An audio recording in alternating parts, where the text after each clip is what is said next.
Why, hello everyone, and welcome to the official Action RPG live stream. My name is Aaron, owner and operator of the YouTube channel Action RPG, and today we are back playing a little LE.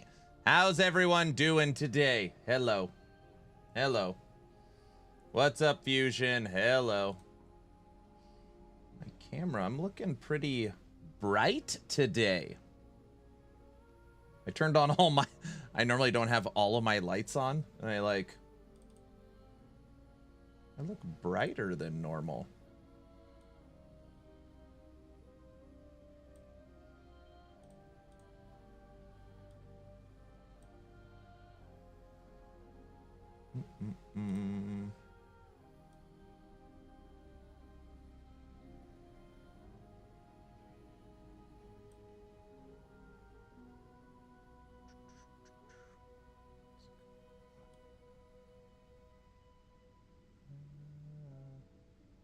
Hello! No.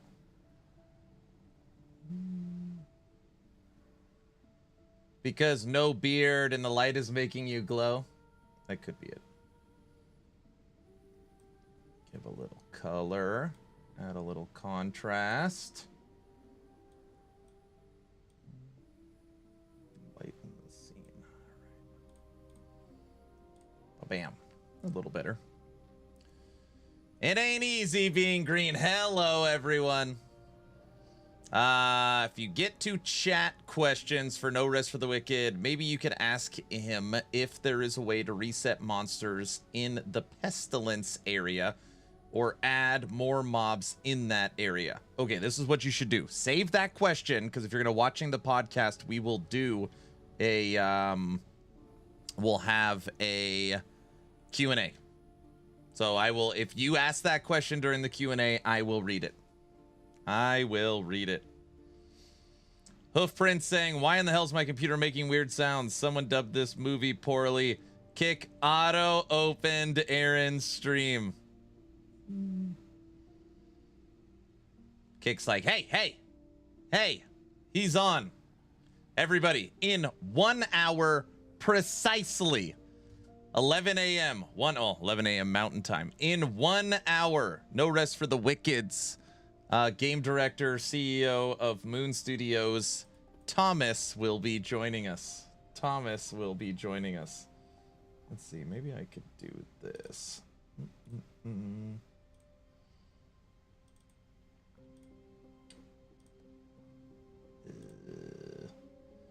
Aaron, why don't you have any of this stuff prepared? Yeah, these are great questions. I know.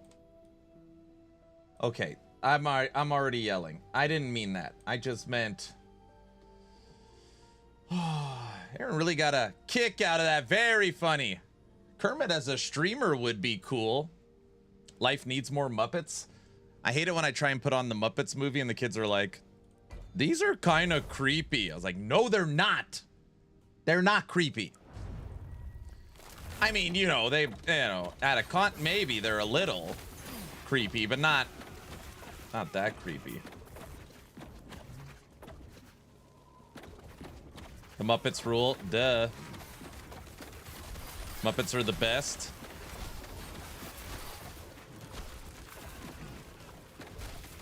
So yeah, we're gonna play Last Epoch for 1 hour. This will be our little pre-show for the podcast. Last night, me and Frosty and Tech set up all the scenes and try and get the audio going correctly. There's no way to actually test Thomas's audio until he's live. So we will do that at the beginning of the stream. But all in all, we've got some questions and scenes. It should be fun today. I'm just excited to get the podcast going again.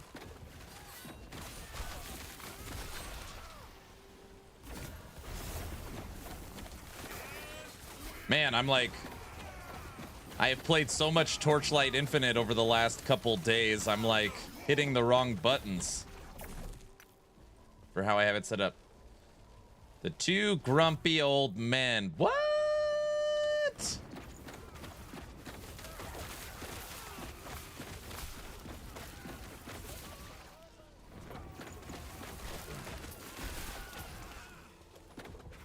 Oh, the Muppets. Yeah.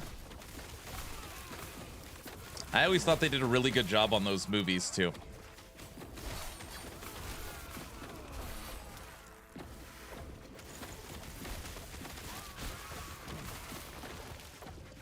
If someone redeems the Void Portal before the podcast, does that change the graphic overlay during the show?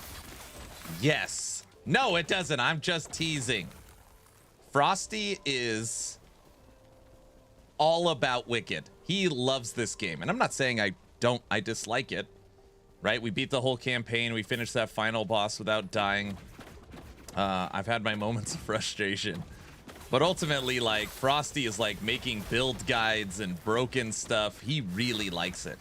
He's very excited about the podcast. He actually wrote up like this whole thing for me. So I prepared the scenes. He did all the questions, which actually made it a lot easier.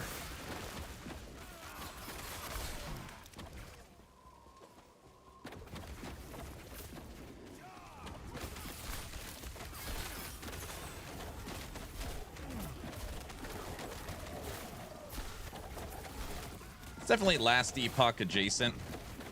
That's part of kind of my line of questioning that I find interesting. Like, there's gonna be questions about multiplayer patch and the future and housing and loot and builds, like all the, I don't want to say general, but more specific game related questions. What I am very interested in is, you know, this is the top dog of Moon Studios. The studio that is very highly respected, especially after the Ori series, right? Or maybe because of the Ori series.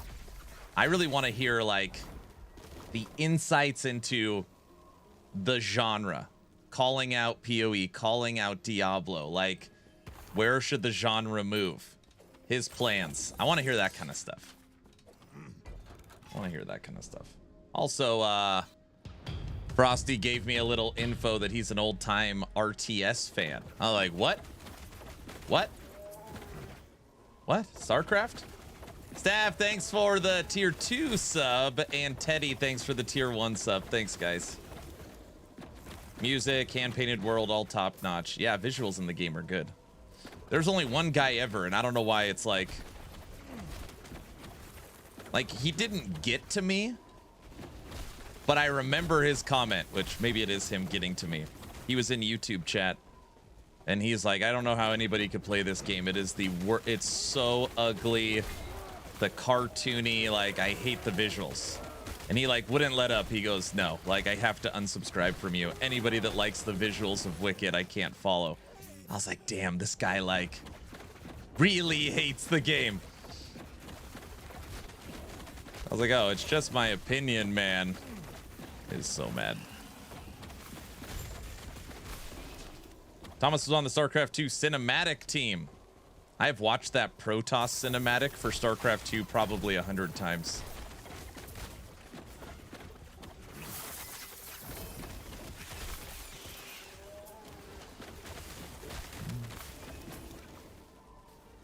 He's probably a scummy Terran player. I could always appreciate Terran. And I know that the best players in the world are Terran, but I just was never good enough. And most of the time I would hear, nuclear launch detected. All right, I'm done. You win.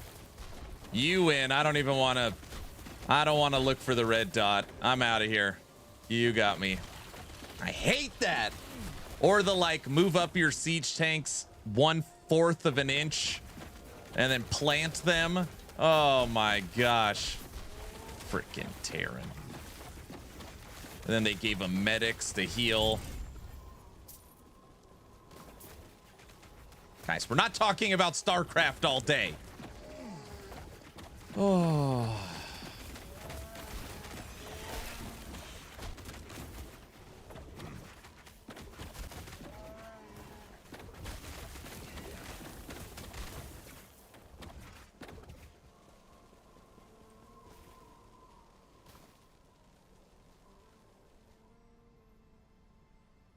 Dark Templar rushing. Zing, zing, zing, and all your probes are just disintegrating. Good old DTs. I was the, can I defend my base long enough? Just barely hold them off to get carriers out. That was like one of my main strategy. I loved once you get carriers operational, then you get an arbiter with them where you could cloak them and move them around. Oh my gosh.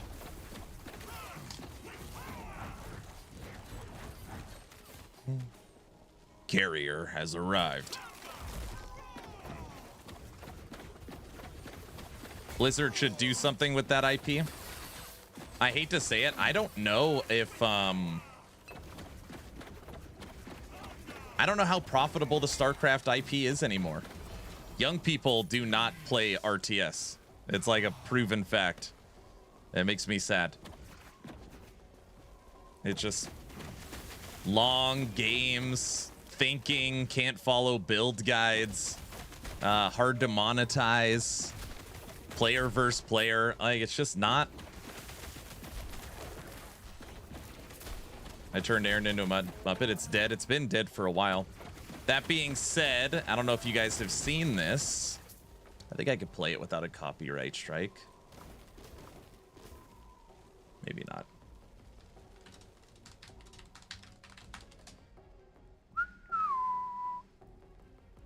This dropped a month ago.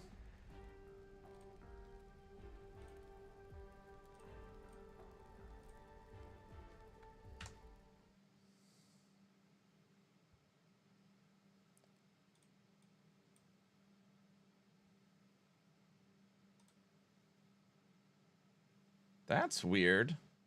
Oh, hold on.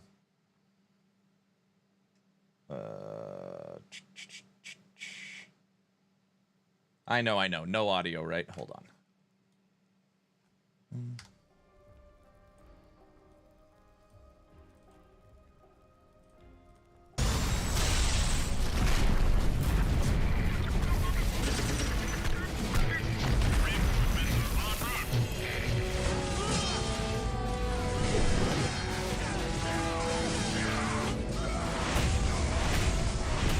Cleanse, purge, kill. Space Marines attack! Even in death, I still serve.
There is no such thing as innocence, only degrees of guilt.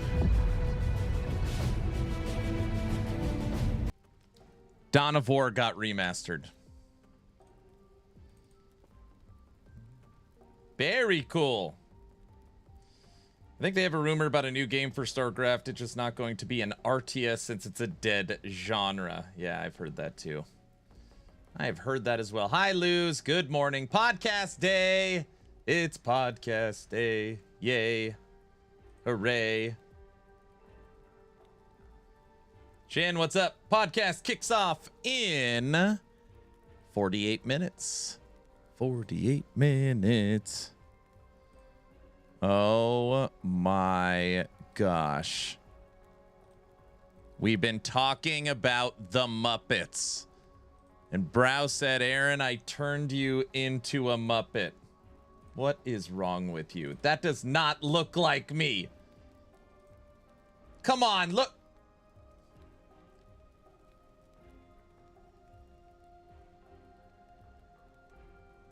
That's not accurate. That's totally so cool. That's not funny, log out. That's not funny. Lose, that's not funny. It looks better, totally. Strauss, that's not funny.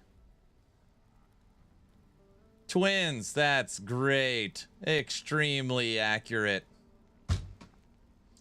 Okay, I don't know how he got the same colors that I'm wearing. Like, I don't know. That's a little... Future Muppet stream inbound. I cannot... What? Should stream as him. I love it.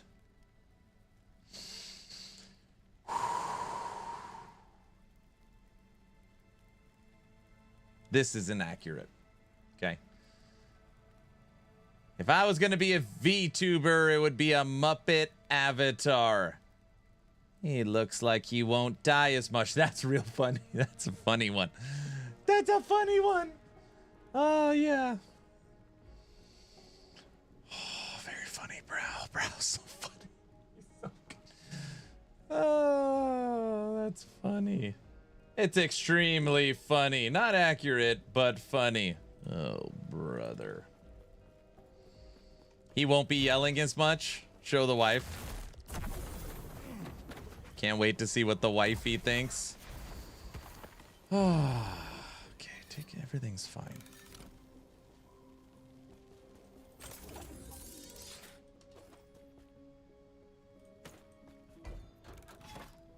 Do you guys mind if maybe I just play Last Epoch for a little bit while I gather my thoughts for the podcast? We just can't talk about StarCraft and Muppets all day, right? Or is that, wait, is that exactly what we're gonna do? That doesn't matter. Will there be a VOD of the podcast? Yes. Let the Muppet play. Coming to a theater near you. I married a Muppet. Sure, I'll be taking your Carino 2 spot in the meantime. Well, luckily I'm Carino 3. I did not play Lethal Flash. So, no competition needed. Oh, you make Carino 3? Where are you at right now? Where am I ranked right now? I hit level 95 last night. Not that I played off stream. I don't know why I said that. The game, I set it up to autoplay, and then it played. Season 10 Muppet powers. Oh gosh.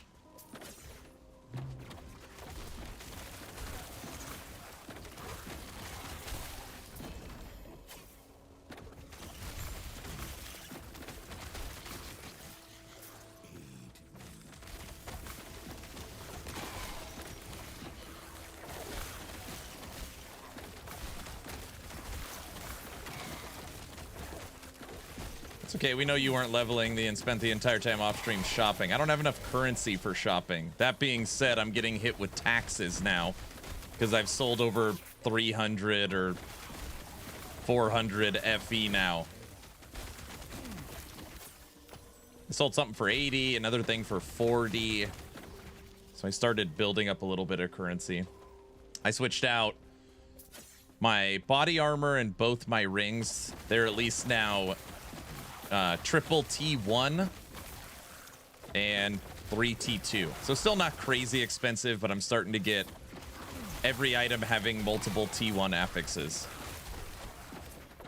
The main thing I actually focused on yesterday is damage feels okay. So I focused on survivability. What the heck?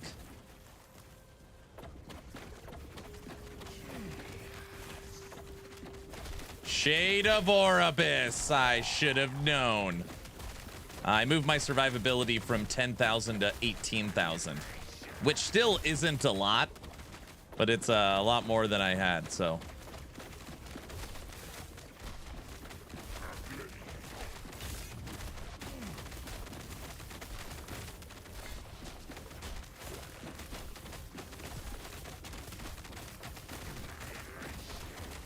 I wonder if the new MG is a tax voucher. That was one of my guess is that it could be a tax voucher. Makes sense to me. Continuing to work on inflation. Makes sense. Log out. This does not look like me, this Muppet. What Brow made is very silly. This isn't accurate. Okay? Don't do that. Just a silly little thing.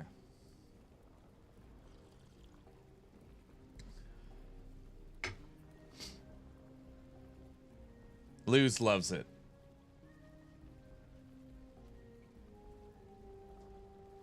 And Aaron, Muppet, Pog, KO. Got to Endgame in TLI and figured out how frustrating. Figuring it out is frustrating a little. Yeah, it's a new game. You got to learn it.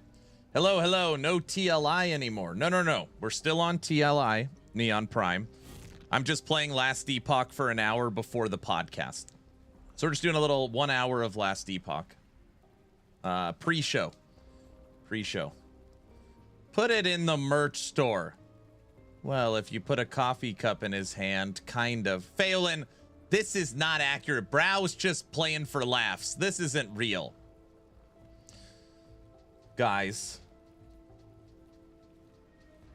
Oh, Aaron got the same tan as Trump now. Here we go. Now the Muppets. We have to go political. That didn't take long. All right. Oh. But are you Bert or Ernie's cousin? Looks like Ernie. The wife should tell us. 100% real. Okay. Good luck later, by the way. You're going to nail it. I'm watching. I hope so.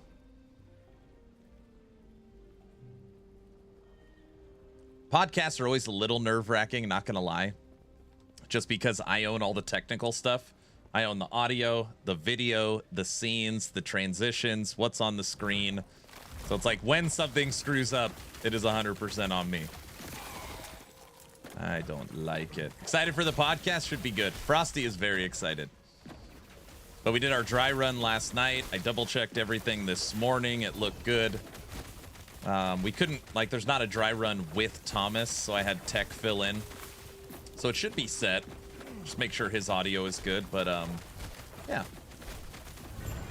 Did you get all the questions I wanted? Yeah, I took questions from everybody yesterday, and it wasn't that many. It was like 5 or 6, and we'll do a Q&A, but, Frosty went in and, created a nice little document. It's actually, like, really nice. So on here, it's like general info on Thomas, patch notes for the last one, interview questions, future topics, multiplayer, endgame systems. So we got like a nice little broken down list.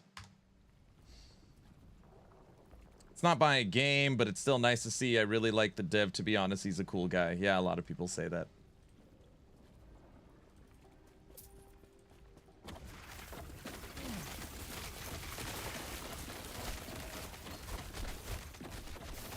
Have you saved the doc yet? No, Frosty just sent me the link.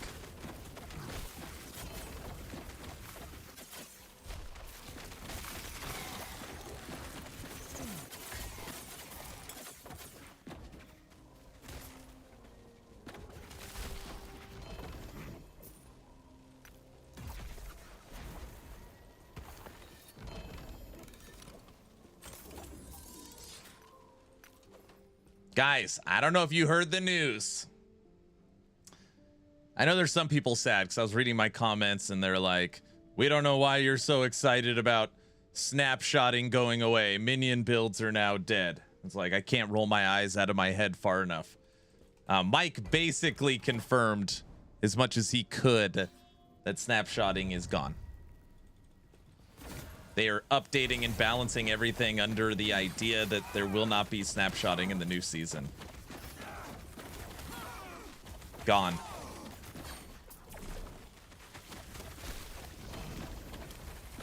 Gone.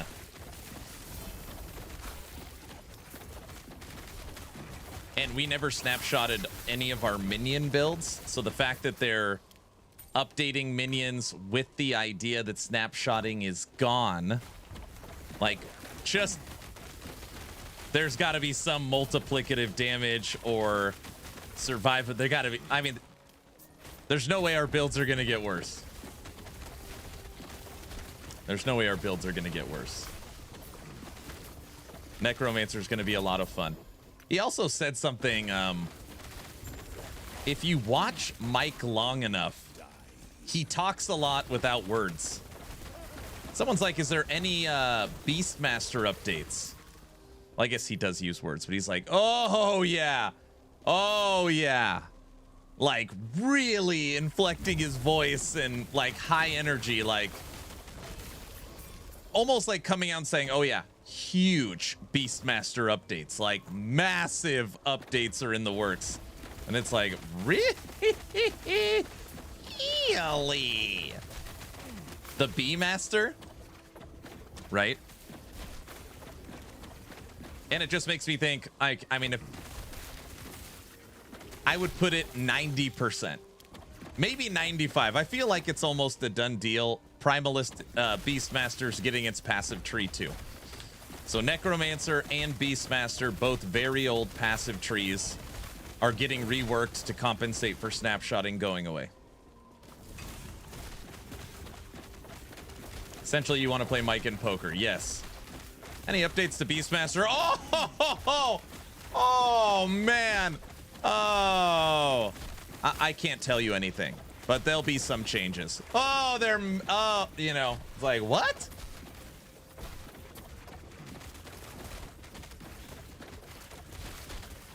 New headphones. So, I have been sponsored by Meze on a new pair of headphones. And the sponsorship is just an ad integration in a YouTube video. It's not a stream one. These headphones are the nicest headphones I've ever used. So I've added headphones to all my scenes and podcast for streaming. I normally never wear headphones, but these are the 99 Classics from Meze.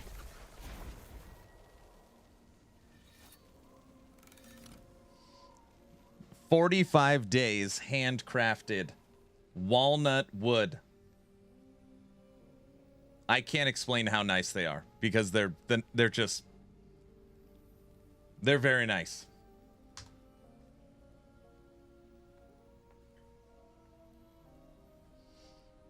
Those are sharp. They're very nice. They're very nice. What do I say?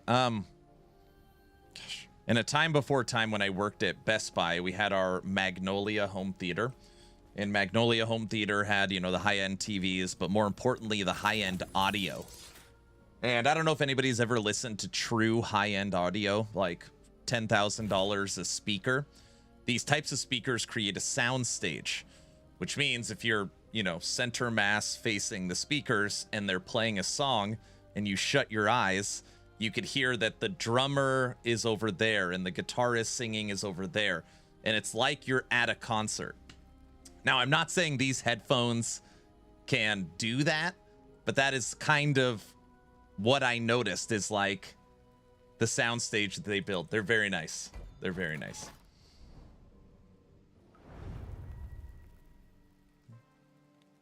Big guy, what's up?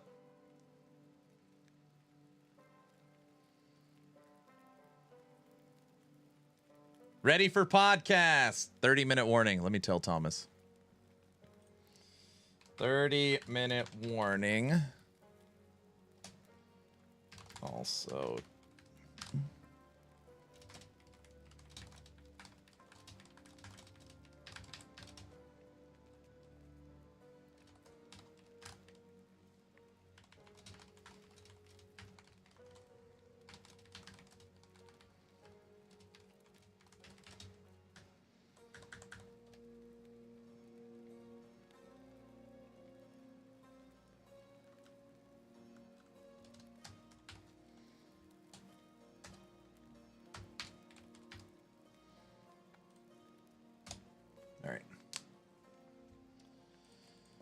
Haven't played much this season. Wait.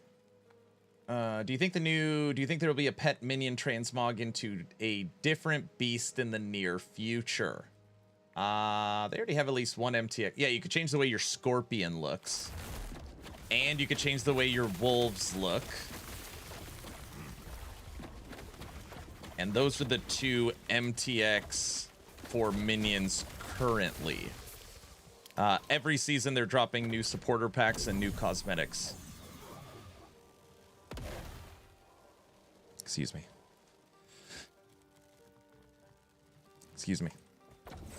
So, should be more and more coming.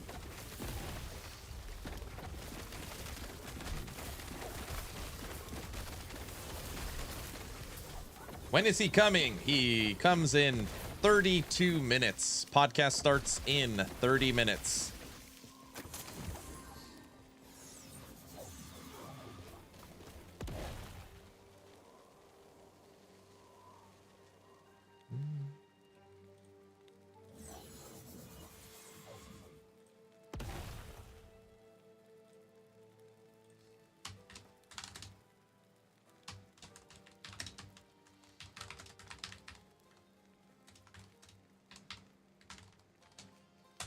Town Portal Podcast starts in 30 minutes.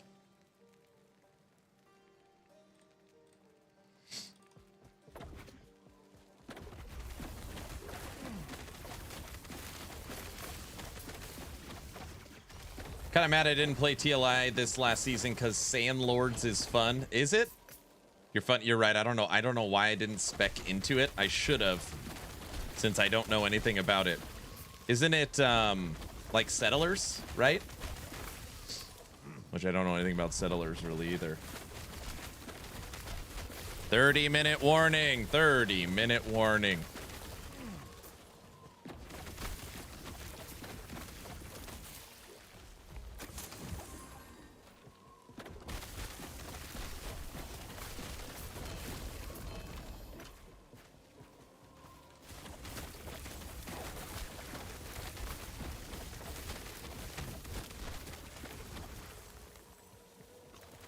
Hi, what's up, Dan? Dan, I almost messaged you the other day, and then I was like, no, I don't have a ton of time right now. We got to design your new hat. We need to talk through the designs for your championship hat.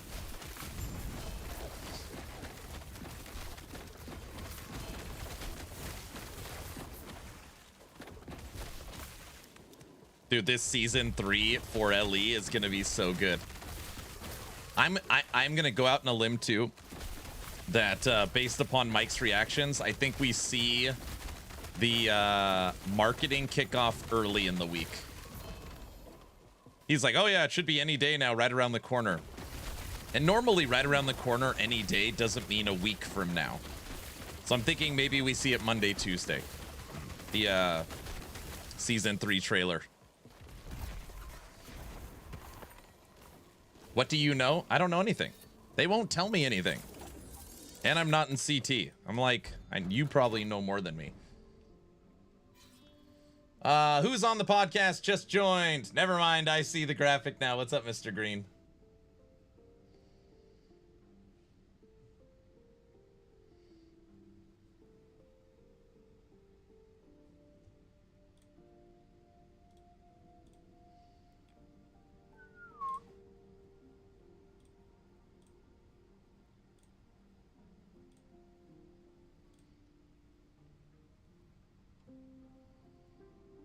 Any release date on season 3? Yes, season 3 is coming August 21st. I'm so excited for the next season. Me too. Me too. It's gonna be nice to be able to just relax, not have to deal with any crap. No events. Just play, hang out. Brother, you're using an auto full chair. I need to upgrade and thinking about those. What do you think? I love it. I love it. It's pretty close. I had multiple Secret Labs chairs, and which are great too. But yeah, I've been using this now for at least a year.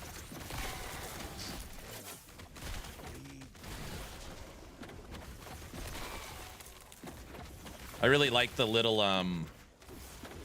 what I like about it the most is the lower back support. You sure there's not a season 3 subathon? Brave, don't say that. We're not talking about subathons today. Whoa, okay. Tiger got out of the cage. I'm sorry. I don't know why that was my reaction. Okay. Calm down. It's almost podcast time.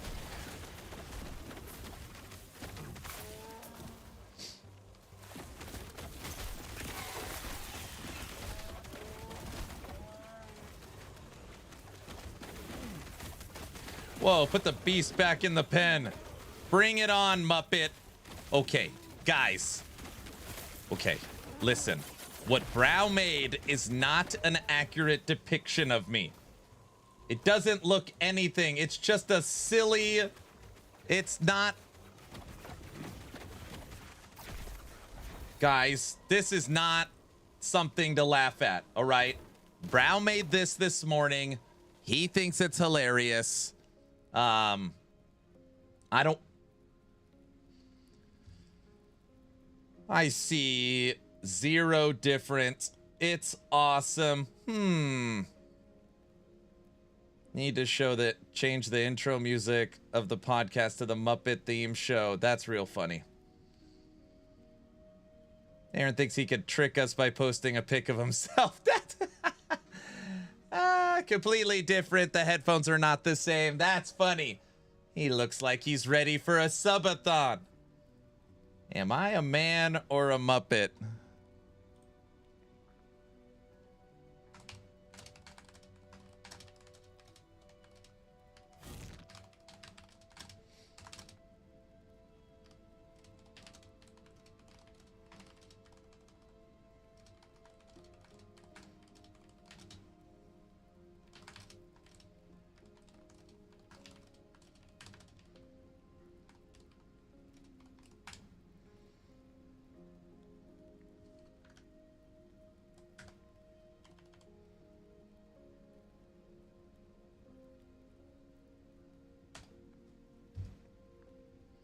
Even the pose is spot on.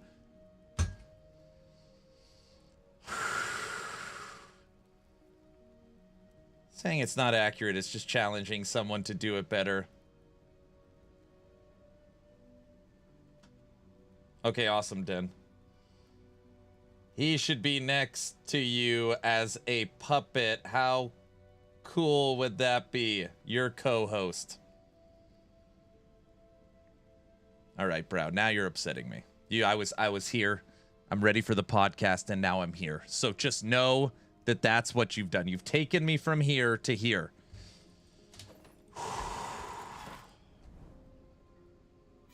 That Muppet will take the show.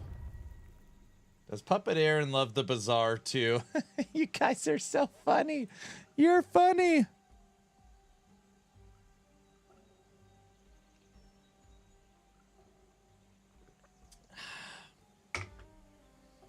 There's truly no rest for the wicked. I can make Muppet Frosty too.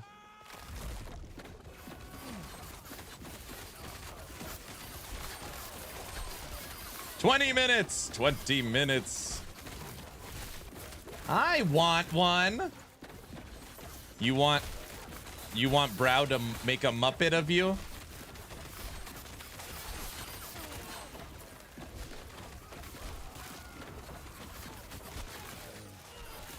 Welcome back, you Muppet super fans. I feel like I need to tell Thomas that Frosty is Diablo 4's #1 super fan. I don't know if he's gonna like that. Yeah, it's Frostbite. I didn't want to start a new build. The next build I'm gonna work on is Storm Totem Shaman. But knowing that I was only going to play Ellie for an hour, this is pre-show of the podcast, so we're just hanging out pre-show. I didn't want to start thinking.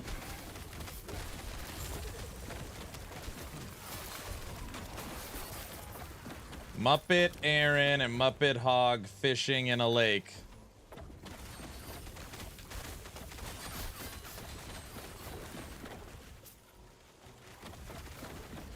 Brow has derailed the entire stream.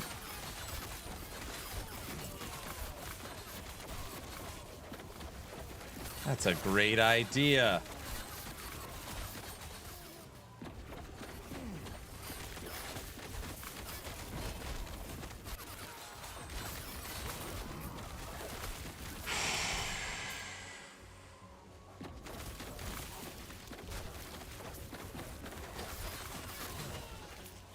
Make it happen. This is a completely normal stream. Oh, is that what it is?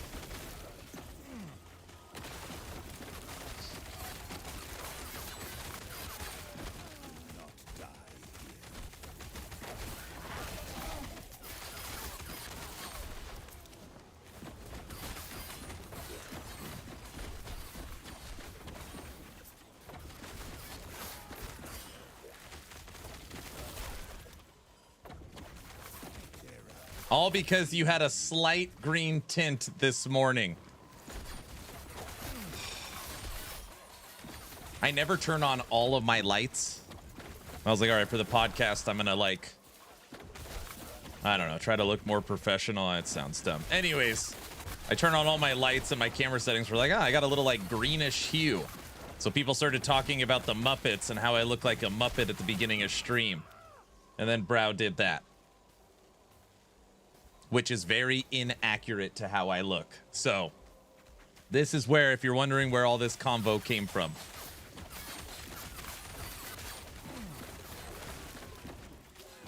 That's better.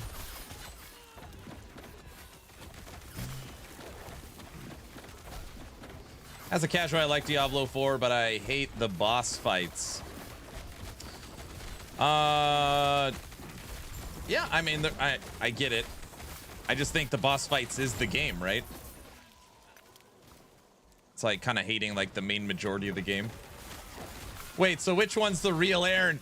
That is funny! Gosh, I can't even tell the difference. When I put up that picture, it's like you're watching Twins with Arnold Schwarzenegger. You can't even tell the difference.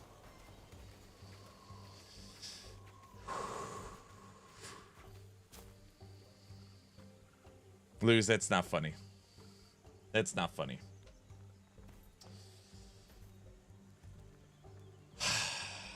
You're not lying. It's not funny. Need a side-by-side?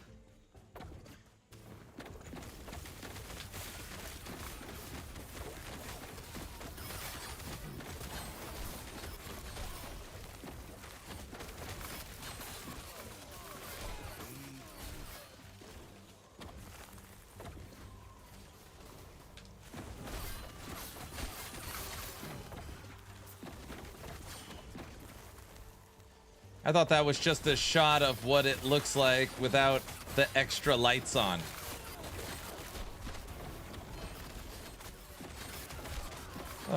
Twins? Podcast starts in 20 minutes. 20-minute warning.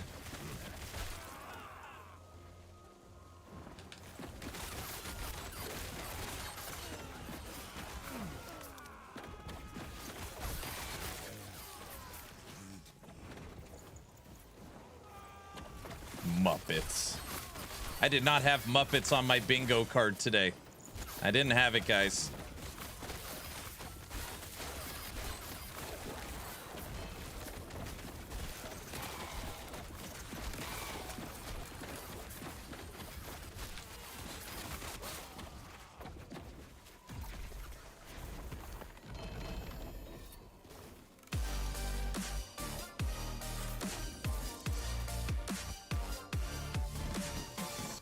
I didn't even know that Frosty LaRue was live. Welcome everybody from Frosty's stream.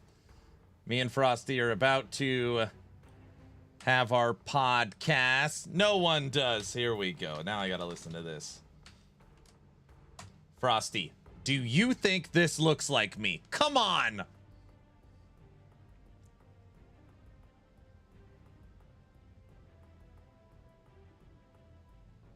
Yep. The nose is smaller.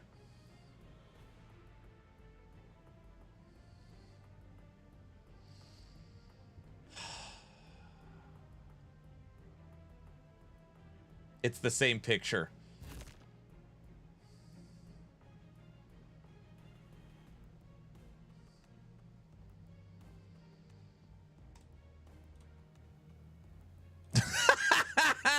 Yes. Oh, this is great.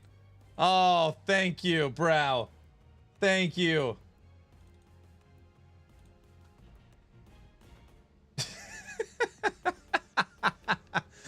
No discernible difference? Oh my gosh. Oh no. Hooray! Hey, we found Frosty LaRue. That's 100% on the money too. Very good. It's complete. Those eyes. I can get lost in those eyes. Oh man. I would delete that photo, Aaron, if wifey finds it. Some uncomfortable questions. Oh, jeez.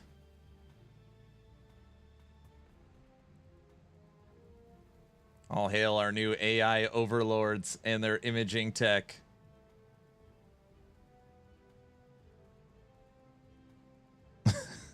What are you doing, Brow?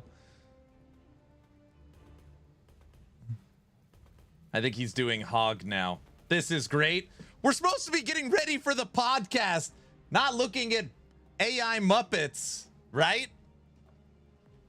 Wait, is that right?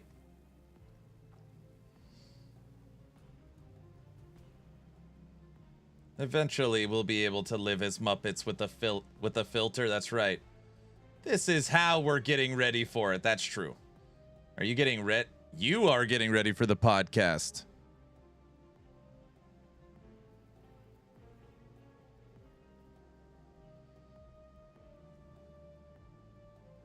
Now he's working on Hog. All right, everybody. 15-minute warning. In 5 minutes, I'm going to throw it up on socials. Me, Frosty, and Tech set up the scenes and the audio last night, but I'll have to adjust Thomas's audio once I hear him. So, but we should be good to go. And if not, I'll try and fix it. The Hog Muppet is going to be so good. Well, we'll see. I'm here already. Ah, the official Moon Studios. Thomas, what's up? Hello.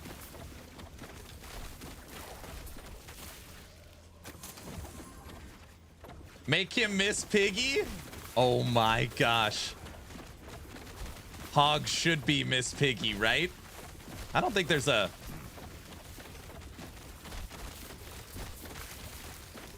Thomas, you probably shouldn't be in this stream right now. They're just making AI versions of us.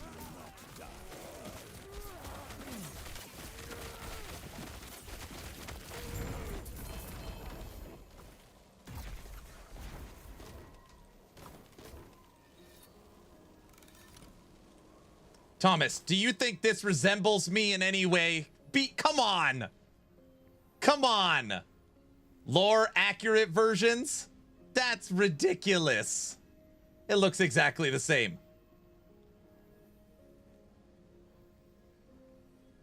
Loose, it's not funny. Proof? Aren't we all AI already?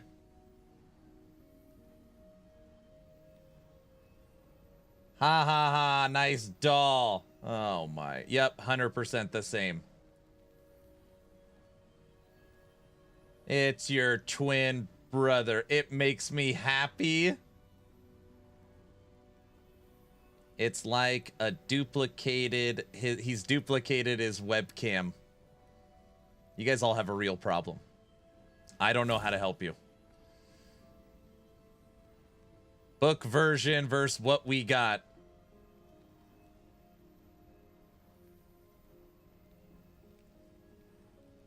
Has wifey seen it yet? No. Bro, is that your twin? Good morning. What's up, NPK? I think the animated version of that could be a huge hit on Twitch. It's just missing the logos. Looks like your better version. Oh my gosh.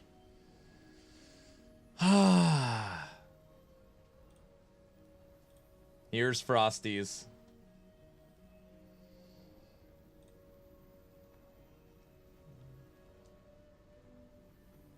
Frosty's is better than mine. Jergy, Frosty's better.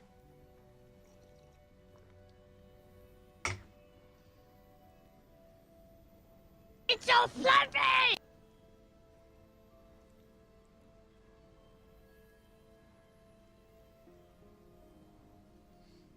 The duplicates are harmful to the game. Please stop. Is that a word of getting wicked questions? He's blue. Of course he's blue. He just picked the color of like our main color. That is awesome. That guy looks like it saw Diablo 4 Season 10 and lost it. All right, let me put up the 10-minute warning for the podcast.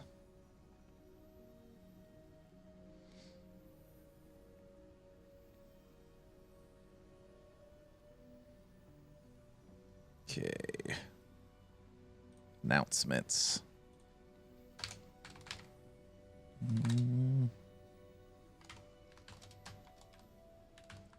10-minute warning. Podcast starting soon.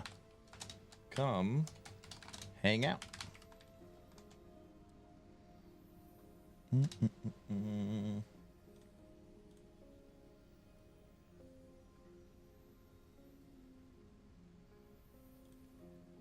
Yeah, it should be a good conversation. We've got game questions. We've got questions just around, like, the genre. We got some other stuff, too. All right. I'm guessing Thomas has never seen one of our podcasts. That's my guess. He just got back from vacation, so he's just going in blind, which is even better.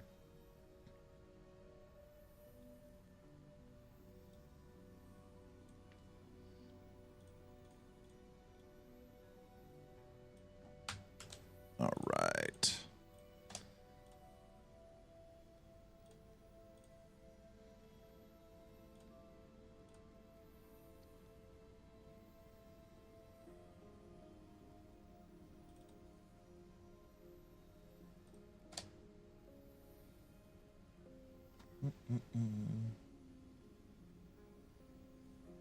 They put out a roadmap in 2024.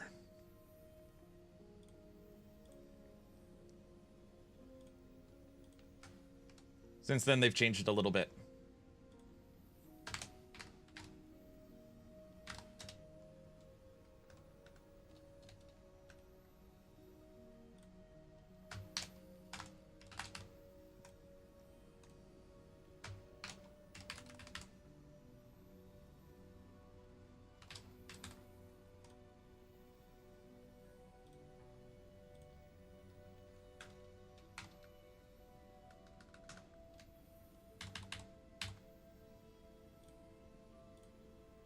All right.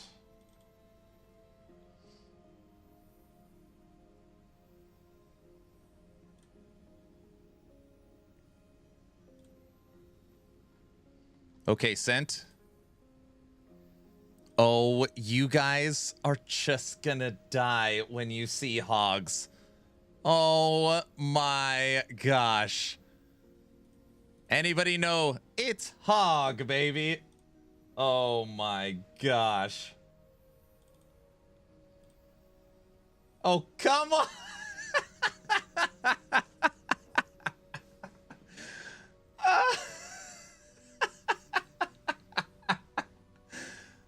Oh man. Perfection. It's him. Yes, so funny. Needs to be angrier.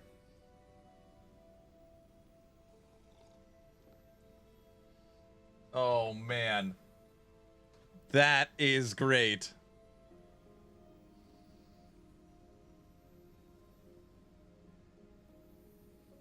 The vision. The little Debbie hat is a great touch. It's hog, Stav. What do you mean? Oh, that is really good. That is really good.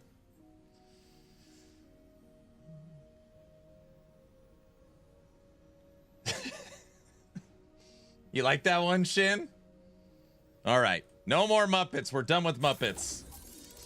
Forever. forever. By the way, we're done with Muppets forever. You hear me? That's it.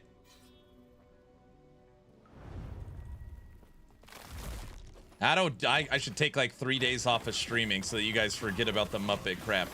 Muppets is not going core. We're not going to talk about it every stream. Don't even think about it. Not happening.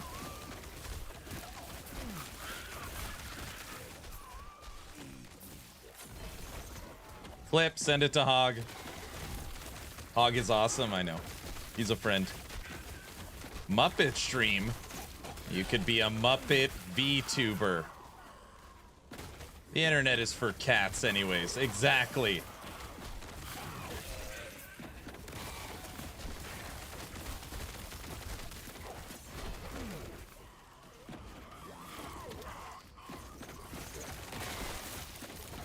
Make Aaron's wife a Muppet? Yeah, Brow would do like Miss Piggy. And then I'd get punched in the face or something. I heard you were a Muppet man. No.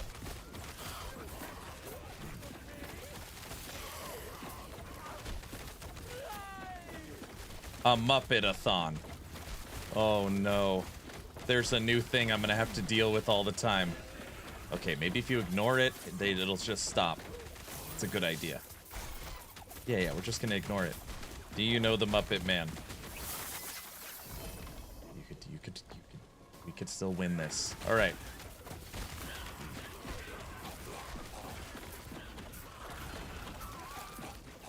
Five-minute warning.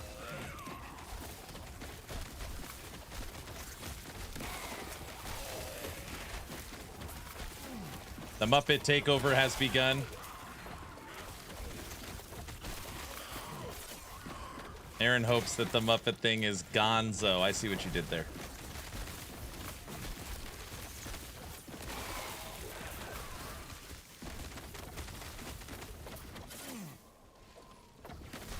I'll start asking around VTuber land if it can be animated for you. And then I have a button and it's Muppet Aaron. This is the worst idea I've ever heard. Jergy, don't even think about it. Don't do it. It's not happening, guys. Best? What do you mean?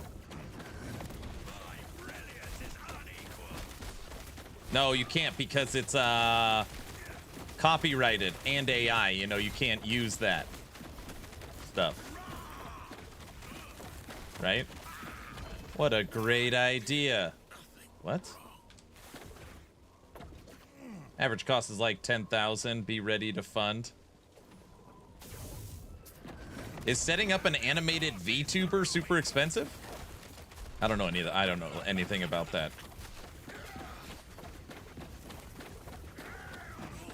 No.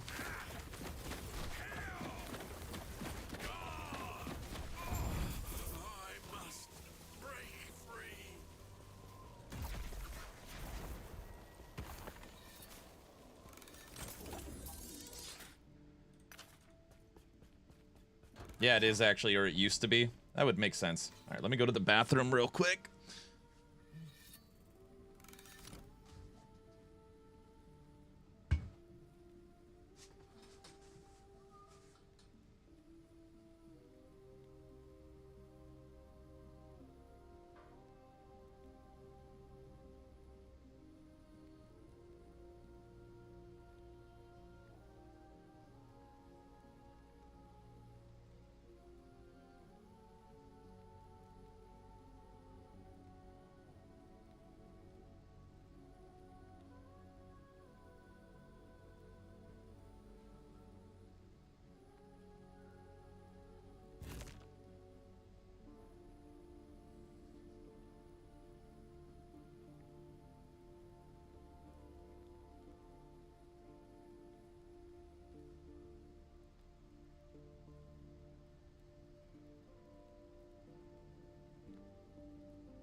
All right.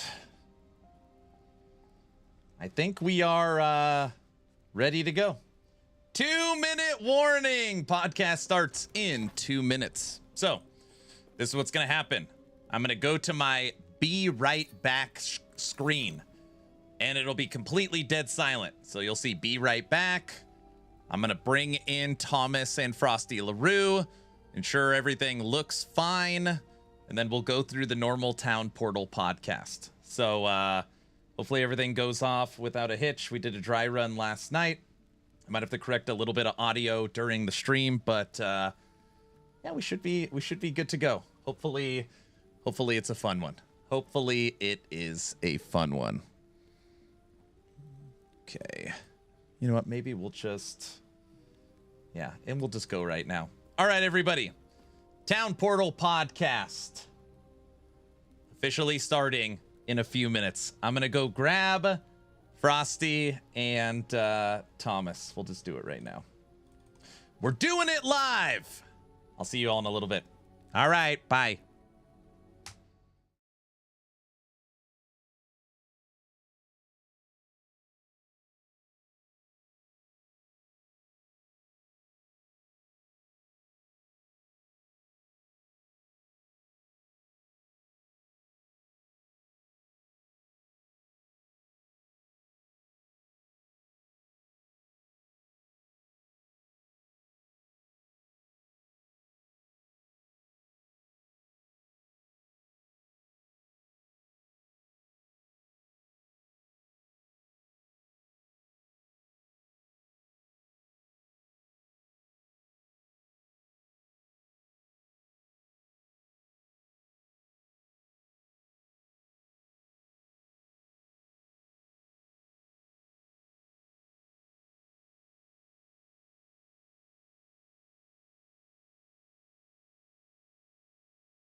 Town Portal Podcast, where the gamers unite, along with Aaron and Frosty. We're taking flight, tune in, level up, turn the quest. In the world of action, we're the best. Welcome to the Town Portal Podcast. Hello, everyone, and welcome to the official Town Portal Podcast, episode 11. My name is Aaron, owner and operator of the YouTube channel Action RPG, and we've got a great show set up for you today. With me, as always, is Diablo 4's #1 super fan, Frosty LaRue. Why don't you go ahead and say hi and do your thing, good sir? Hey everybody, thanks Aaron. I'm really excited about today's episode because we've got an incredible guest joining us. He's the CEO of Moon Studios, the creative force behind the breathtaking Ori games, and most recently, the ambitious and visually stunning No Rest for the Wicked, a game I'm personally having a lot of fun playing. And if that's not impressive enough, this man has a huge one. And yes, I do mean his church warden pipe. Thomas, it's a real pleasure having you on the show. Why don't you go ahead and introduce yourself? Hey, I'm Thomas. I have a huge one. Oh my gosh. Thomas, you just got back from vacation, correct? Yes, I finally took a vacation. I told my family for quite some time that I'd at some point do a full week of vacation, and that wasn't possible for quite some time, but now I finally did. So, yeah. Awesome. Where'd you guys go, if you can say? Oh, just I have two small kids, so if we go on vacation, it's some family hotel quite near from where I live. So Oh, that's fun. And Nice. I'm sorry to hear that you got sick during your vacation. I have 4 kids, and normally you need a vacation from your vacation, so it sounds like that's kind of the same for you. tell me about it. Yeah, I feel the same. Oh man, that is brutal. All right, well, we've got a great show today. Thomas is going to be with us for about 90 minutes, and we'll see how everything is going. We're going to be talking about the action RPG genre and kind of where it's going, where it's been. We're going to be talking about No Rest for the Wicked, where the game's at, updates coming, and we'll see what Thomas has for us. So, Frosty, you want to jump into the first question, sir? Well, first question is kind of an easy one. I guess you can just tell us what generally your favorite games were as you were growing up, and if you're playing any games now, excluding games that you've worked on. Yeah, so let me elaborate. So obviously favorite games that I played when I grew up is, like, and I mentioned this before many times. So for example, like I grew up in the 8 and 16-bit days, right? So when I was a kid, the NES and Super Nintendo basically defined my life. So the typical favorites just apply to me as well. So I've been a huge fan of things like Zelda: Link to the Past. That is probably still my favorite game ever made, because it's such a, if you look at what is a perfect game, in terms of like how it's put together and so on, A Link to the Past pretty much fits the bill for me. Then obviously I've also been inspired by things like Super Metroid and Castlevania Symphony of the Night and so on. You can clearly see that in the games that I made, right? So, I mean, the Ori games. With Ori, the idea was, how can we push the Metroidvania genre forward, right? So we had to look at what's been done before. Obviously, we looked at things like Super Metroid, Symphony of the Night, etc. And then obviously I also always loved ARPGs, right? Like I was right there when Diablo 1 released. Really liked what was going on there. I thought Diablo 2 was basically the best sequel ever made. That to me is just such a perfect, like, hey, take the core of what existed already and just perfect everything, right? And then just basically almost perfect the genre, right? Like I think the formula that we have there with Diablo 2, like that defined what the ARPG genre was for the last 2 decades or so. Yeah. For the most part. So and very much, the games that I played also like absolutely inspire kind of like the games that we are making, right? So I mean, with No Rest for the Wicked, the idea from the start was, let's look at where ARPGs are at. Let's look at where that journey has been going, right? And then let's see how we can contribute to that, right? Because we built this crazy team with Moon Studios. And I was just super interested back then in like, after we did Ori, like the idea was, man, we made Ori now. What would happen if Moon Studios would make their own Zelda or something, right? And that then grew into, well, fuck that. We could make a whole ARPG out of it with tons of stats and RPG stuff and so on. And yeah, that was basically the inspiration. Okay, I have to ask, because Frosty told me this last night, that at some point you were a fan of the RTS genre. I was big Red Alert, big into StarCraft 1, StarCraft 2, Dawn of War, Warcraft 3. Is that true that you used to work on those games? I worked at Blizzard back then. I've been at Blizzard during the time of like StarCraft 2, Diablo 3, and so on, right? And I worked on StarCraft 2 quite actively. Every single lunch break, we would play games against one another. That's where I actually saw for the first time like RTS high-level play, right? Like you had people there like David Kim actually playing with you during lunch break and so on, and it was just, holy shit, like that's where I really understood what is the fascination with RTS games, and especially on a high level play, right? Like if you like a lot of people when I grew up, right? Like a lot of times RTS was just like people got really into the base building and so on, right? But there's a whole mastery level that you can achieve beyond that, and that's what I saw at Blizzard, and that also inspired me. The very first game we actually wanted to make at Moon, and we couldn't get it greenlit back then, was a project that we called War Soup. And that was supposed to be a first-person shooter mixed with RTS elements. And there was quite some stuff in there that didn't exist in the genre at all, right? Like you had class-based FPS stuff, like so, hey, every class had its own abilities and so on.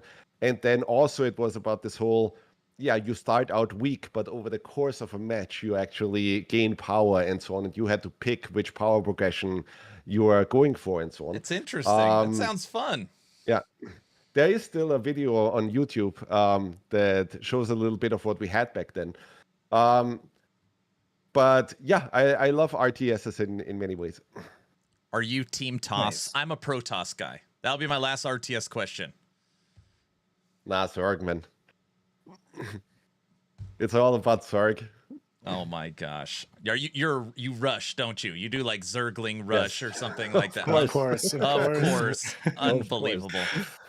So, after working for Blizzard, did you immediately go and create Moon Studios? Start working on Ori? Was that the next step, or was there any in between?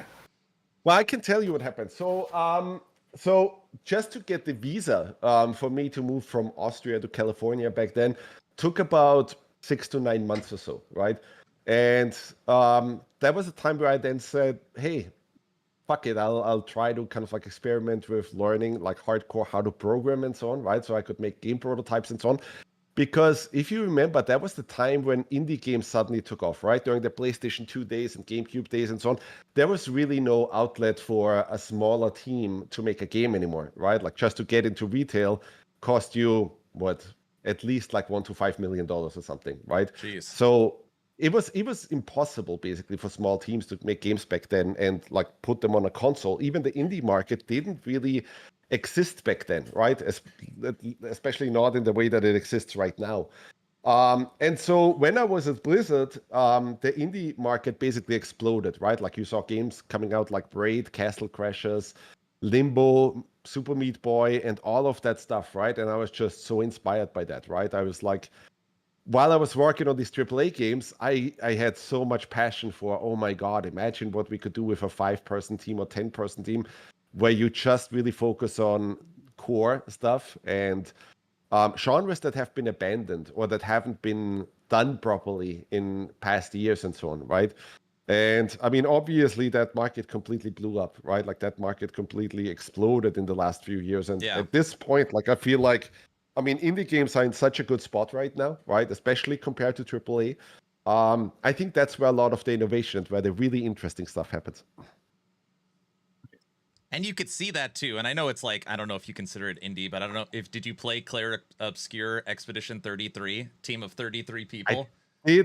Yes, I didn't yet. I have it on my list of things that I need to check out. But I was so busy recently with just all the stuff that we did with Wicked. I just didn't have time yet to check it out. I feel like that game opened up a lot of people's eyes on what a smaller team can do compared to these AAA budgets and these massive studios. I think it's going to be pointed to for a long time.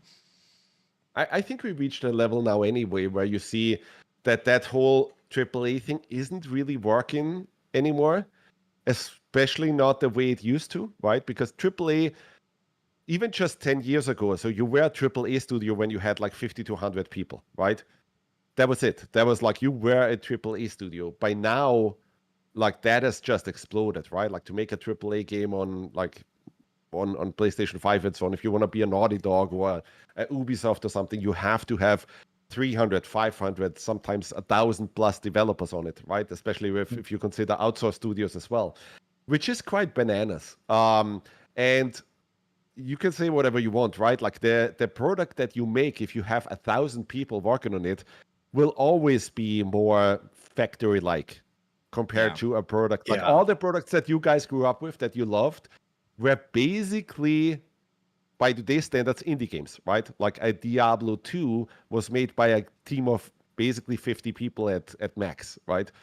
And so I think the games that we're getting these days, where you have 400, 500, 600 people working on it, I think they fall into a very different category than the games that we grew up playing. Yeah, and also I can tell like the difference, like from Diablo 2, like an indie kind of game, going to Diablo 3, Diablo 4, you can tell they're catering towards a mass audience. They have a lot of checks and balances. Oh, for It's almost, sure. They derive from what the game originally was. I mean, I most recently played the newest Monster Hunter. That game's been known to be very friction based. It's a lot of friction in the game. It's a very hard game. And the newest one is just a lot easier. You beat it in like 50 hours and like you're done. And it just isn't what the people expect from the genre. But they were like, hey, people were upset with how hard it was. We wanted to make it easier. Cater to a bigger audience. Yeah. But going back to No Rest for the Wicked, now that game, visually stunning. It has ARPG elements, isometric style. There's housing. There's roguelite systems in it. Like, how would you classify its genre? This is everybody's question. We don't know what it is. Yeah, so, I mean, I always just called it an ARPG, right? Because it is an action role-playing game. It's not your traditional RPG, right? But by now, that genre definition has kind of become absurd, right? Like when I was in the call with Cizeron, when I had the interview with him, like he basically explained to me the whole, well, ARPG means one thing, but action RPG means another thing, even though that's the fucking abbreviation for action RPG, right? Like Yeah. it doesn't really make a ton of sense anymore. And really what happened over the past 2 decades or so is that, well, people basically say like ARPG when they mean a game that basically plays exactly like Diablo, right? Correct. That's why So, people say Diablo-like, right? Yeah. Exactly. Like, I don't think that whole Rod Ferguson kind of like everything should be called Diablo-like, right, is correct, because frankly, at this point, Path of Exile and Path of Exile 2 probably did more for the genre than Diablo did in the past 2 decades or so, right? Simply because they, pushed way more things. I mean, there's horses now. Yeah. But yeah, it's just, I still call it an ARPG. To me, the really important, the thing that gets me out of bed every morning is just the foundation that we built, right? Like, so we built this insane foundation for Wicked, right? Like where we can do whatever we want. We have like, we only introduced the Crucible mode, right? Like that was basically done by us in like 2 months or so. But all the stuff that we have already, like all the enemies, the characters, the scaling, the weapons, all the skills and all of this stuff, right? That's basically what I always wanted to build. So that based on this foundation, we could do a ton of crazy things, right?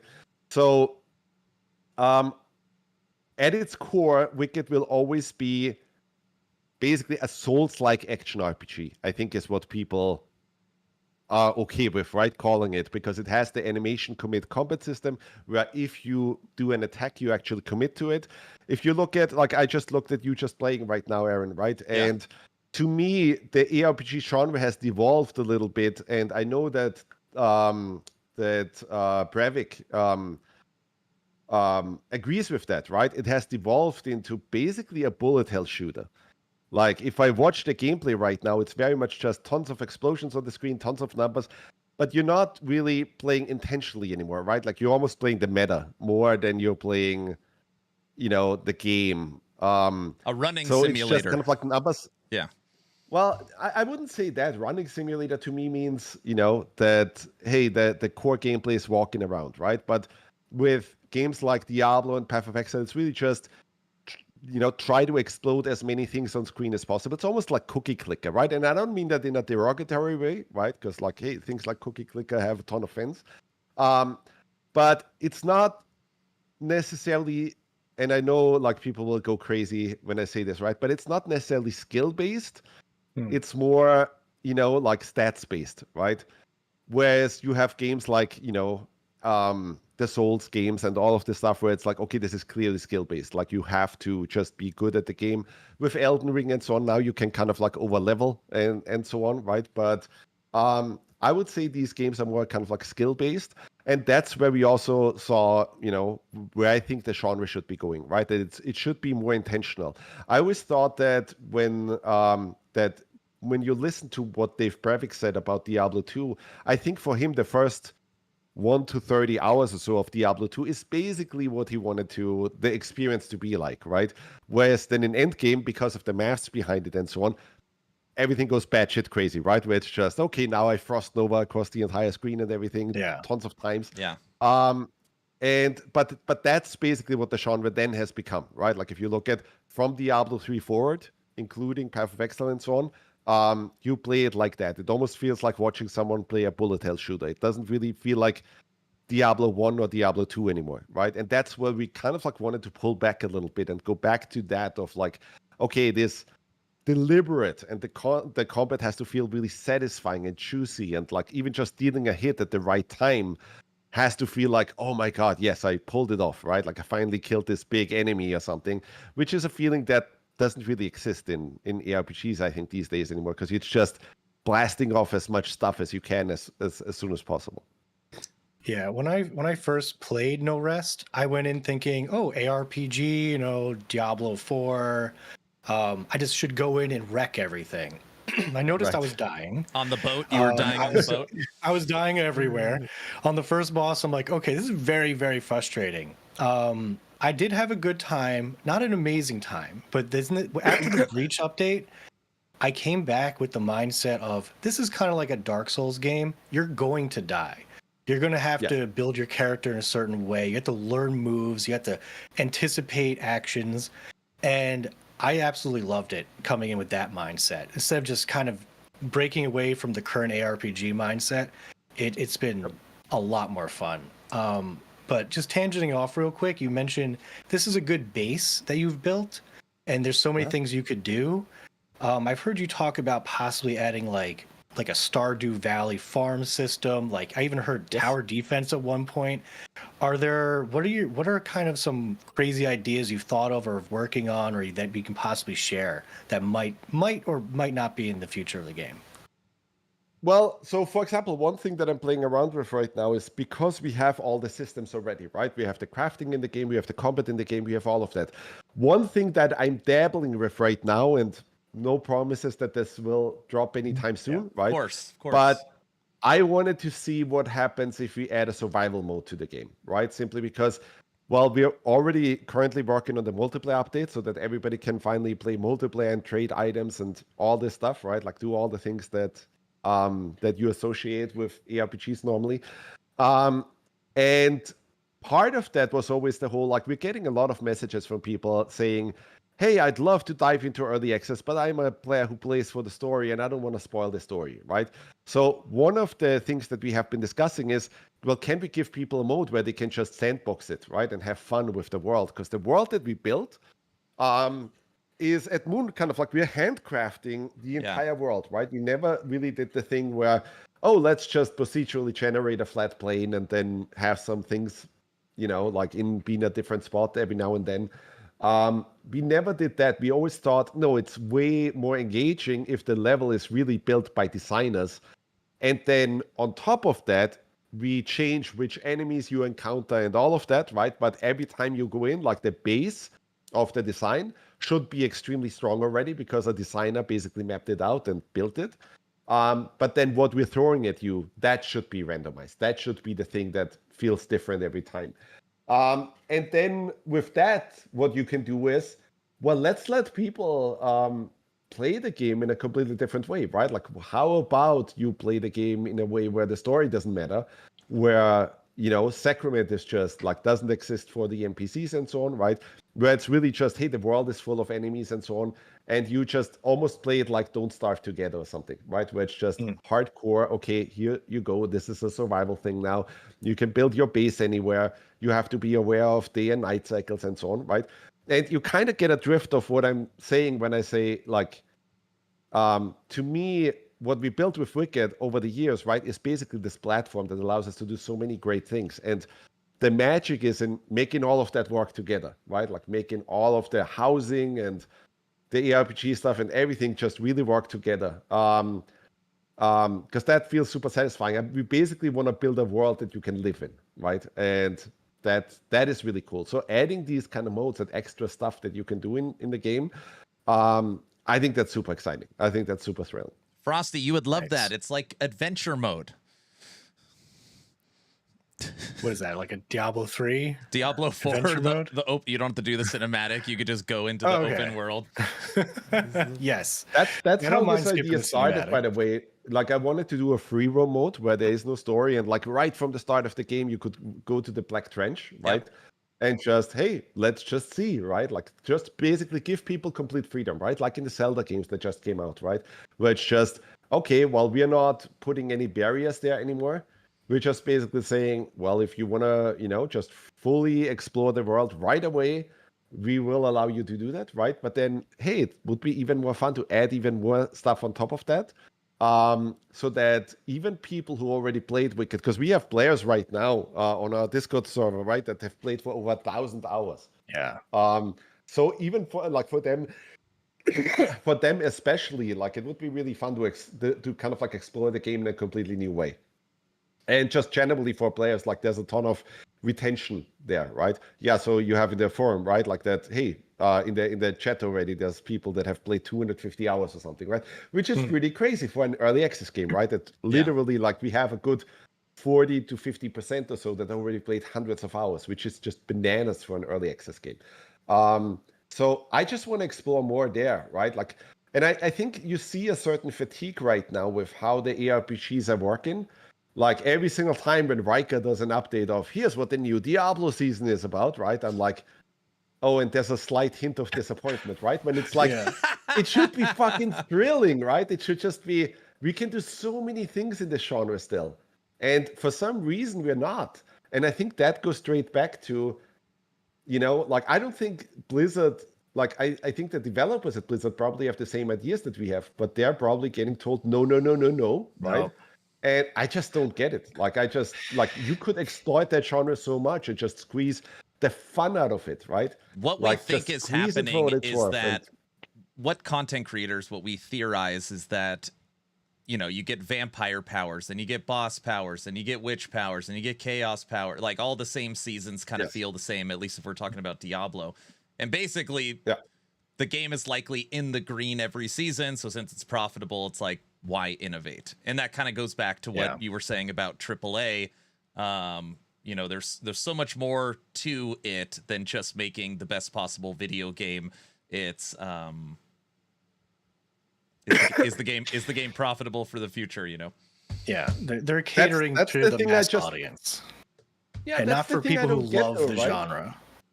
That's the thing I don't get, though, right? Because like you could make some small changes, right? Like look at what Epic did, right? They had their Fortnite thing, right? Which was Fortnite Save the World or whatever the fuck it was called, right? Then they made some changes and so on, turned it into like basically the Fortnite that we have today right now is basically a mod of that game, right?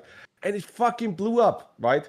Like suddenly that blew up. And I don't understand why you wouldn't try to do that, right? I don't understand why wouldn't you give players just crazy things, right? Like, and then, hey, maybe one of those things completely fucking works. And just be inventive and creative with it, right? Versus, well, we did another season and there's a little bit of this and we changed some sliders over there, right? I think they're just being stifled, and I just don't get it. I think at this point in the industry where we're at, with AAA, it's almost like the movie industry, right? Like, I don't think you should expect the next great movie to come out of a blockbuster studio, right? Because it's not going to happen. Like, they're not going to take risks. A sequel, a prequel, something like that. Yeah. Exactly. Like, they're not going to, or another superhero movie or something, right? Like, they're not going to take risks. They're going to do what is expected, what is basically showing them, okay, yeah, this will make some profit, predictable profit every year, right? What you don't have is, let's just be fucking crazy. By the way, you saw the same thing in the music industry, right? In the 60s, 70s, and so on in the music industry, the producers just had no fucking idea. They just like banked on creatives, right? Bet on them. And then, well, one person works, the other one doesn't, right? But then, that person that works, suddenly you get, oh, that band, the Beatles, right? Like, they're great. Let's do more of that, right? And these days, it's the same thing. Like you wouldn't like. I literally don't think you could have the Beatles in this environment that we're in right now. It just wouldn't really work. Especially you wouldn't let these guys just write songs, right? Like you would have a whole producer team and so on, tell them exactly what to look like and what they have to do and what songs they have to write based on historic data of what worked before and so on. You would never allow just a group of crazy people to just go nuts, right? But that's what you need to reach those kind of levels. I mean, speaking of that, just in comparison to Diablo 4 No Rest real quick, they have a roguelike system in Diablo 4. It's Infernal Hordes, and every round you have an option to change what you get, but it's like, do you want 2 extra material from killing this monster, or do you want to spawn 1 extra of this monster? And it feels identical every time you go through it. Then when you play the Crucible and No Rest, I played it like 5 times in a row. I picked certain powers and materials and upgrades, and it feels different almost every time. It's dramatically different. And I just don't understand why they went just so basic on that, and they're not even trying to just push it a little further, make it cool, you know? Like, I don't get it. But, you know, speaking of cool, multiplayer systems coming up. Do you have any new information that you might want to share about the multiplayer system? And there's already tons of people asking about a date. Obviously, we know you probably can't give us a date, but like this calendar year, next major update, and you know, you can... Yeah, it will absolutely be this calendar year. So I mean, we are obviously already playtesting the crap out of it, right? Like, and we have been for quite some time. It will basically be in a couple of months. Like, that's the idea right now, right? I don't want to say the exact date, but we're already playtesting it. We just want to get it out in a way that is great, right? That is, you know, everything works. And multiplayer is just really complex, right? There's lots of little edge cases, especially in a game like Wicked, like, oh my God, what happens if in this particular scene, one player has triggered this cutscene and the other player's on that hill up there somewhere, and does he get pulled into that or not, and so on. So we're basically right now just fixing the edge cases, making sure that everything works. Then we will PTR it, right? So that more people can dive into it, give us feedback and so on.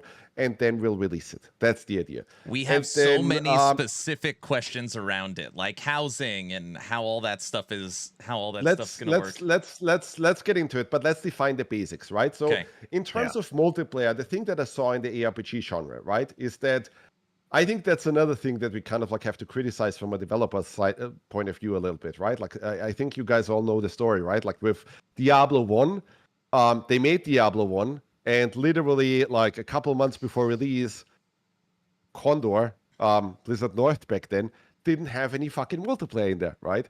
So then they basically told that to Blizzard, and they sent some people over to kind of like just hack multiplayer in the last minute, right? In the last couple of months before release. And it did feel hacked in, right? And then with Diablo 2, they kind of like expanded upon that. You had the whole BattleNet thing. You had the chat system, right? And all of that. But they still had to cut some stuff. Like, you know, Dave Brevik back then mentioned that he wanted to have the BattleNet towns and so on, right? In many ways, that is actually the vision that we are finally now fulfilling 20 years later, right? Because that is basically what Sacrament is.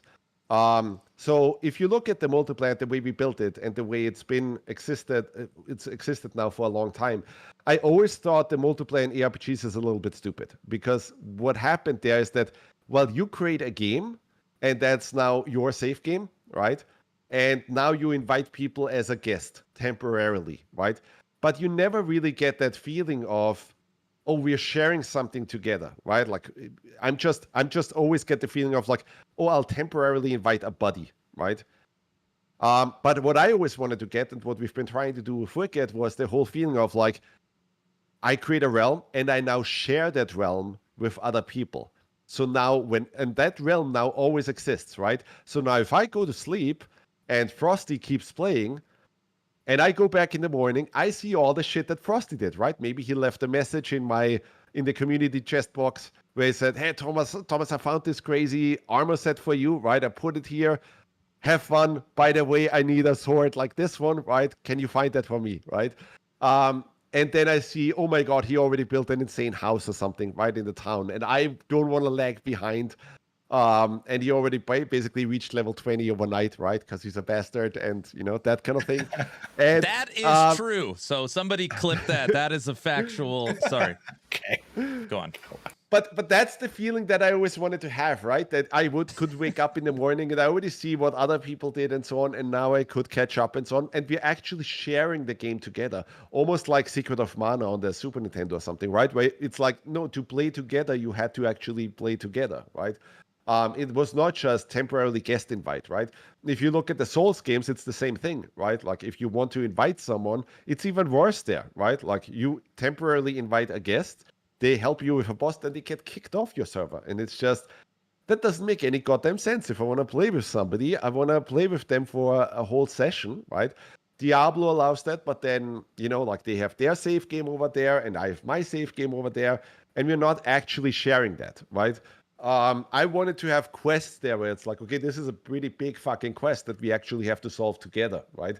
By you doing a bit of stuff here and me doing a bit of stuff here.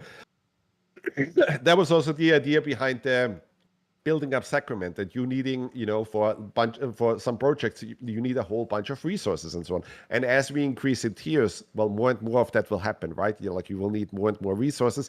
So if more players play, everybody can contribute to that, right? And you will be able to do stuff faster that way. So that's the whole idea, that we have shared realms that always exist. You don't have to the classic style kind of like just temporary guest model, where you just temporarily invite some people to your realm and then they get kicked off, or if the host leaves, that whole party disbands now, right? Simply because, well, the host is basically the host. That doesn't exist with us. We basically built the whole game on a network layer called Quantum. And in terms of like the online thing, it's just basically the server is basically just an input relay, right? So if the host goes offline, the game still exists, right? Like, so it doesn't matter. And then everybody can be proud of like, sharing one realm together and like finishing all these quests and having a perfect character on that. And it makes it so much easier to trade stuff and so on, right? Because if you want to trade things like in Diablo 3, by the way, I mean, they basically removed the trading, from there, right? And it makes it so much easier to trade stuff because it's like everybody can have a house. We even like the housing stuff. The idea was always that, hey, you could build a house and then you could turn it into an armory for the entire server, right? For the entire realm, where it's like, hey, I'll turn this particular house that I bought into an armory where I put a weapon rack up, and then I could put all the cool weapons in it that I found and set prices for them. And then another player could interact with my weapon rack, and all they see is a shop window, right? And well, they can basically buy stuff now and so on. Oh, that's cool. That is cool. Yeah, and then exactly. So, and then you could do the same thing with a bar, right? Like I could create a bar and like pluck all the berries and all of this stuff and just throw them into wine barrels and they become wine. If another player interacts with that, boom, now they can buy the wine from me, right? Or my beer and all of that stuff. And then when you come back online, you see all this stuff, right? Like, hey, this house produced a bunch of stuff for me.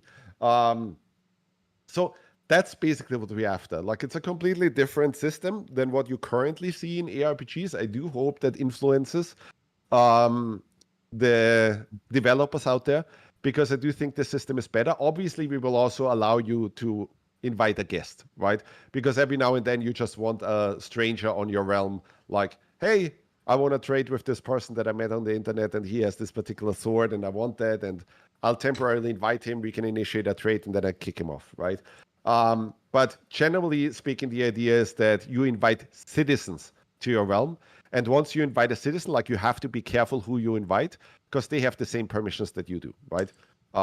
That's the kind of idea. What comes to mind, I don't know if either of you guys played it. The only game recently I have played of the last few years that I really enjoyed that kind of sounds like what you described is V Rising. V Rising, you have a server. Everybody plays the same realm. You literally do quests together. You raid together. You build castles. You share resources. And it really is fun. And then you turn on PvP and you could blow up each other's castles and fight. And it is the only game that I really, really enjoy that has those features. So hearing that kind of design and style is coming to No Rest for the Wicked is pretty exciting.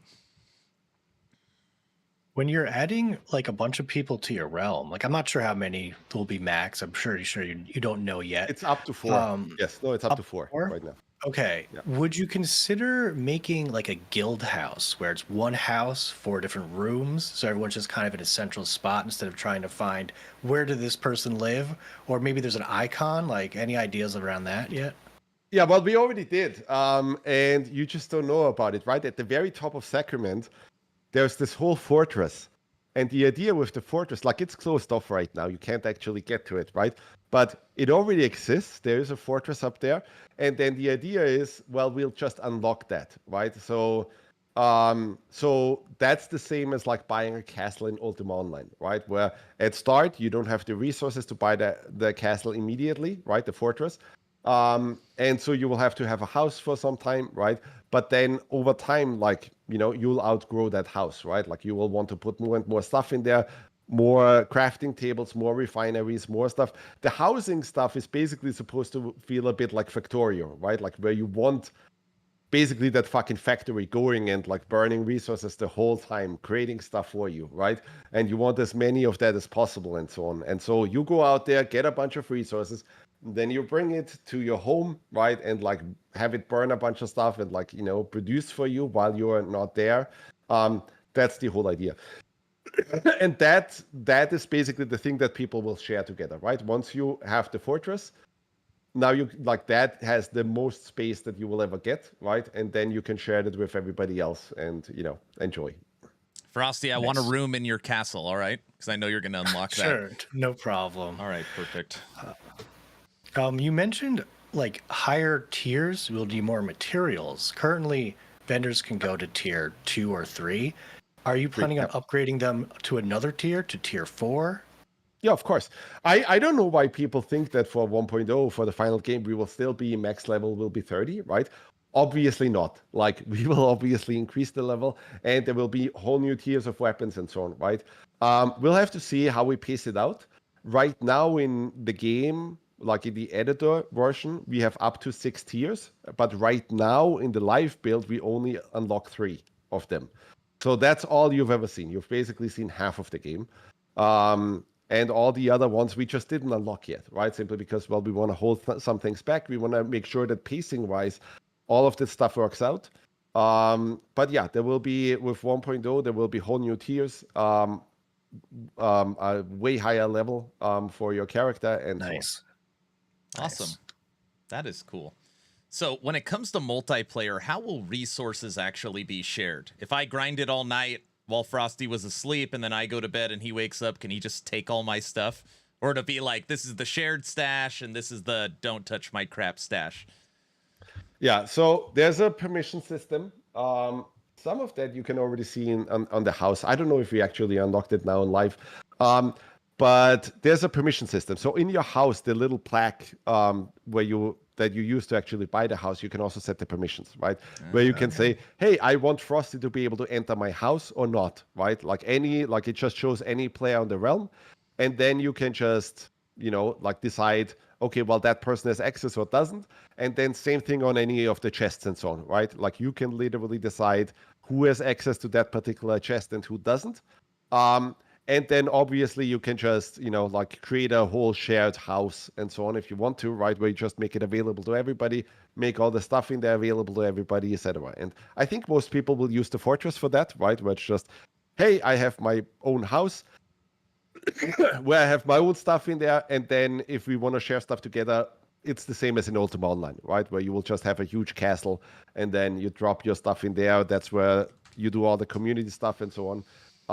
But that's that social feeling that I want in there, right? Like similar to Ultima Online, where people would sit down and talk to one another and basically do the whole RPG part, right? Like to actually role play, right? Like where you could, create a whole barbecue place in the fortress and then somebody makes a whole bunch of buffs for the entire group and that kind of thing. I got one more thing on multiplayer. I know you were talking about it's still ways off PvP arena type stuff. But that aside, because I'm personally not super into fighting someone directly. Is there any other kind of mini games you might have thought of, like competing against them in the Crucible, a tower defense, maybe even a Gwent card-like system in the game? Anything along those lines? I know you probably don't have anything fully fleshed out yet. Just thoughts. Even if it's just dueling, like, oh, just for fun, I want to see if I could kill Frosty, right? And we accept something like that.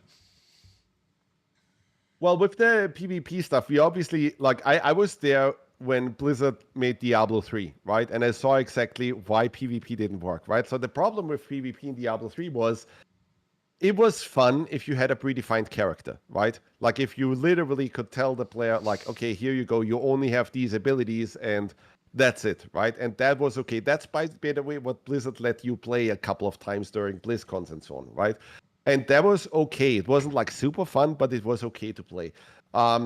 But then once you actually had crazy builds, it just became a chaotic mess, right? And it just didn't make any sense anymore, and it wasn't fun, and so on, right?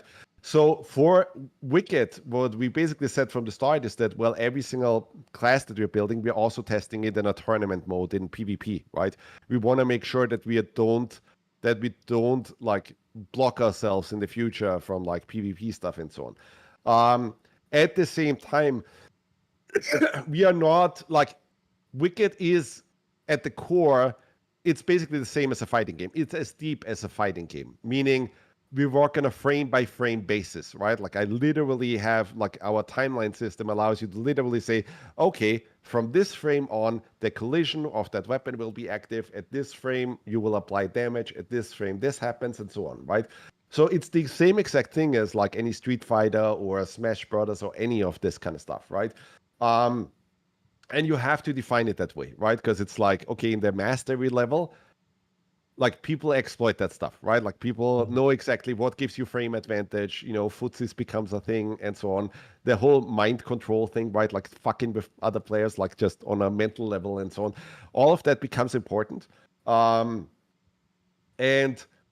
so we did this throughout production, right? Like we did this throughout and just tested all this stuff with multiplayer and so on. And the arena has always just been super fucking fun. We already had players like, you know, stay up till 5 a.m. in the morning, right? And I come in early in the office and I'm like, why are these guys still online? And they're actually just still fighting one another in the arena and challenging each other and so on. It's always been super fucking fun. We always had this mode where it's like, well, it's basically just a death match, right? Where there's an announcer who's like, in the red corner, this player is, you know, and then in the blue corner, it's this guy, and then you have to kind of like, okay, win 3 matches and the first player who basically wins 2 wins, right? And that's the idea. Like that's what we still want to introduce. I think that will be super fun. And then we will have to see regarding if we allow that outside, if we do invasions and so on, right? Generally, right now, what I can tell you is we also have to look at market conditions. What I'm seeing right now is that, well, like Aaron, for example, you played Wicked after Breach Refined, right? Yep. That's the time where you jumped in and said, well, I'm going to do a full playthrough. I'm going to give it a go now, right? And I do think the product is already in a pretty good place. I think it's pretty obvious where we have to refine things still and add more content and do more things, add more end game things, deeper systems and so on. But it's already in a pretty good place. But we have a lot of players like on the console side that never got to play, right? And we're getting about 200 to 300 messages a week from players that are like, when is this game finally shipping on console? I want to play this on my PlayStation 5 and so on, right? So and then the other thing that we're constantly getting is, why is it still in early access, right? Like everybody's saying it's cool, so I don't want to play unfinished games and so on. So what we will do is we will release it sooner, like we will get out of early access sooner than we thought initially, simply to get out of this, right? And to serve consoles and so on as well, because the whole doing early access on consoles is just a clusterfuck. Like, I don't even want to get into that. Yeah. So we want to get out of that. That does not mean that 1.0 is then the final version and, like, it will never get any updates anymore, right? We will basically just say, okay, well, here's the 1.0 version. It has the finished campaign for, you know, the 1.0 version where it's like, okay, it's a fully told story. And it does all these extra features. And by the way, it's on consoles and everybody can play it, right? because right now the whole industry is in a weird state, right? Where we hear from a lot of players like, hey, they don't want to get into early access at all. And that's a huge hurdle for them because unfinished game and this and that, right? But if you play Wicked right now, it's really fucking fun. There's quite a lot of stuff that we have to tweak and stuff that we can easily, make even more addictive or add more depth and so on. And that's where I'm saying, like, I'm really proud of that foundation that we built, that we almost like look at it as a platform that we can just expand over time. And I do think that that's something interesting. That's an interesting thing. Like, if you look at games like Fortnite and Minecraft and so on, right? These games have existed now for a decade or more, right? And people are still playing them. There are these evergreen games that don't need a sequel, and then 2 years later another sequel, and then 2 years later another sequel, simply because, well, the developers just keep updating them, right? And I think that's the direction that we want to take with Wicked as well. That is just that you get no rest for the Wicked, and over time it just gets more and more and more stuff, right? That we don't basically ask you like every 2 years or so, hey, by the way, now there's no rest for the Wicked 2, and then another 2 years, now there's no rest for the Wicked 3, and every time you have to pay full price or something, right? We will just do the expansion model of just, if you like the game, and you want to play the new content, you buy the expansions, but the game is the game. And we want it to be an evergreen title that you can always play, and on every platform, and cross-play and cross-save and so on. I could see how that's a hard decision for you guys at Moon Studios, where, because I follow you on socials and you post, it doesn't matter what you post, the comments are multiplayer when the hell can I play this on consoles? Yes. It's literally, that's every single Yes. comment. But on the flip side of that, you want to get out of early access, but you only have one shot at a first impression, right? So obviously the marketing for 1.0 and getting creators and the buzz, so you want the game to be as polished and as finished as possible. So I could see how you're trying to play that balancing act of like, when is the right time? It's probably pretty difficult. Yeah, it is. At the same time, I mean, I think we get out of early access what I really wanted, right? Like I think back then when we were with Private Division and with Take-Two, basically, the whole idea was I was scared shitless of just releasing an ARPG and basically calling it done, right? Because it doesn't work that way. Like, these genres are so fucking complex that if you just try to release it and have it finished at the first release, there's no fucking way. Like, it's just that you're never gonna have it completed, right? Especially because of complexity, right? Like, there's just no way. So we did get a lot of that feedback already, right? And we see exactly what players love and what they don't and so on, right? And I think that'll always keep happening, right? But I think already at this stage, you're like, you're looking at a game that is already in a pretty good state. And then 1.0, when it happens, right, like, we will have even more time to kind of like perfect it, polish it, and so on. And at that point, I feel pretty sure that if we release it, it'll be a 9.5 out of 10 kind of game, right? That's awesome. That's the idea. Okay. So, speaking of completing the campaign for 1.0, at the end of the current campaign, you are presented with this crazy looking gothic Bloodborne style city. And I'm just like, I want to go down there. I've jumped off, just being like, just let me land there. That's definitely coming, right? It has to be. I'm so excited right? for that. Come on. The bats and everything everywhere. Yeah, so Kalen is the lost city, right? Like, the campaign basically for 1.0 ends in Kalen, right? Like, it ends with Kalen and so on. So you will be able to get to Kalen with the 1.0 release. But obviously, we also need to make sure that the end game after that, right? Like, that there's tons of things that Black can still do and so on. That I always wanted to feel like, okay, when I complete the campaign, I only actually saw like 30-40% of some or so of what the game actually has for me in store, right? That's the idea. But yeah, we will expand even further, right? Like, I think already, like, people really liked where Breach was going. Obviously, we had some difficulty at the start with, like, some balance was off and so on, because we had the game not live for some time because of the whole Private Division thing, where we had to buy the rights back and so on. Yeah, and we just didn't get that kind of feedback, right? Like, we just had it tweaked to what our developers really like, right? And it was just overtuned a bit. But I think now we tuned it pretty well. I think right now it's actually a little bit on the easier side. So we'll probably have to steer it to be a little bit, more difficult anyway because we have the difficulty modes now either way, right? So if you have a hard time with the normal mode, right, like you can always switch to the easier mode and enjoy it that way. But yeah, there will just be yet another one of those basically huge updates once 1.0 drops, right? Where it's just, okay, now the world is even more expanded. There's even more areas. There's even more new modes and so on. And there's some crazy stuff that we're still trying to push. I don't know if you guys have seen it, but one of the things that I've been playing with recently, simply because I saw Asmongold play Wicked, and he always kind of like every single stream that he does for Wicked, right? He brings up the notion of, hey, top-down is cool, but wouldn't it be fun to see like what it looks like in third person? So I did a third-person test, right? And people went fucking crazy, and they loved it, right? See and I was that. like, oh, you didn't? Yeah. So there's a I just also posted in our Discord forum yesterday. In our Discord group, I posted another video where you see basically what that looks like right now, and it basically looks and feels like Dark Souls, right? So even just to attract that audience, right? I think that would be an interesting thing to add, where you could play Wicked in that way, and it's just feels completely different. Like you can just zoom in like mid gameplay and go into like over the shoulder third person view would be pretty cool.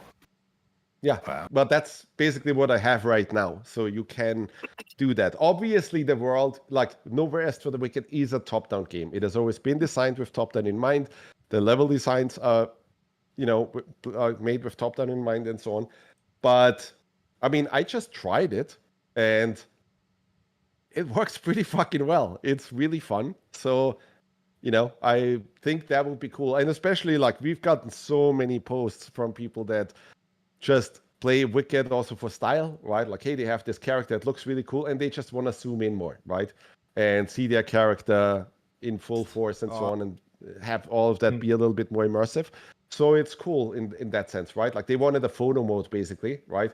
And the cooler version of a photo mode is just let them fucking play in third person, right? And, make photos that way. All right, I'm looking at it right now, I think. No, I think I found it. Somebody posted it on YouTube. Switching to scene 2. Is this it? So keep in mind, that was an early test that I did, right? Where I just literally tested it for the first time. It was obviously not tweaked and so on. You can also find a video on the Discord forum where I did another test like that. And this is the kind of fun thing about early access, right? That I can literally, as a developer, just go in and share stuff like that, right? Like, here's a fun experiment that we did. And it was just this, what you're seeing there, Aaron, right, is like literally the test that I did in one day, right? So the camera code wasn't really there yet, like the camera collisions and so on, I didn't really fully figure out at that point yet. But I have all of that now. And it plays pretty fucking well. So, and it allows you to kind of like explore the game and like play the game in a new way. So it is a totally different experience for sure. Just even watching it. But Frosty, I think it'd be hard to play it this way because a lot of times it's like, you see the reward on the cliff, and it's like, how do I get to that cliff to get that reward? And you wouldn't. You hear what I'm saying? Like, it's like, I feel like the world's designed for isometric. So correct. It's still really cool looking, which is why it'd be cool to just go into it for some fights and then pop back out, kind of look around. There might be some boss fights, like the guy who jumps in the air. Might be hard to see him in the air and see where he's landing in this view, but I'm sure with the camera adjustments, it should be fine. But it's definitely really cool looking. That is pretty cool. We will definitely PTR this, right? So everybody on our PTR service and so on can just play it that way.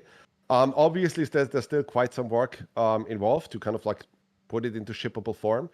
But that's one of the things that I think is just interesting, right? Like, let people play that way and like, let's see what they think. And, but it basically, like, the idea is just, if you want to play it like Dark Souls, right? Like a Souls game, like Elden Ring or something, you can, Does development time on this, is it pretty demanding? Like literally taking a game from isometric to third person, or is it fairly simple?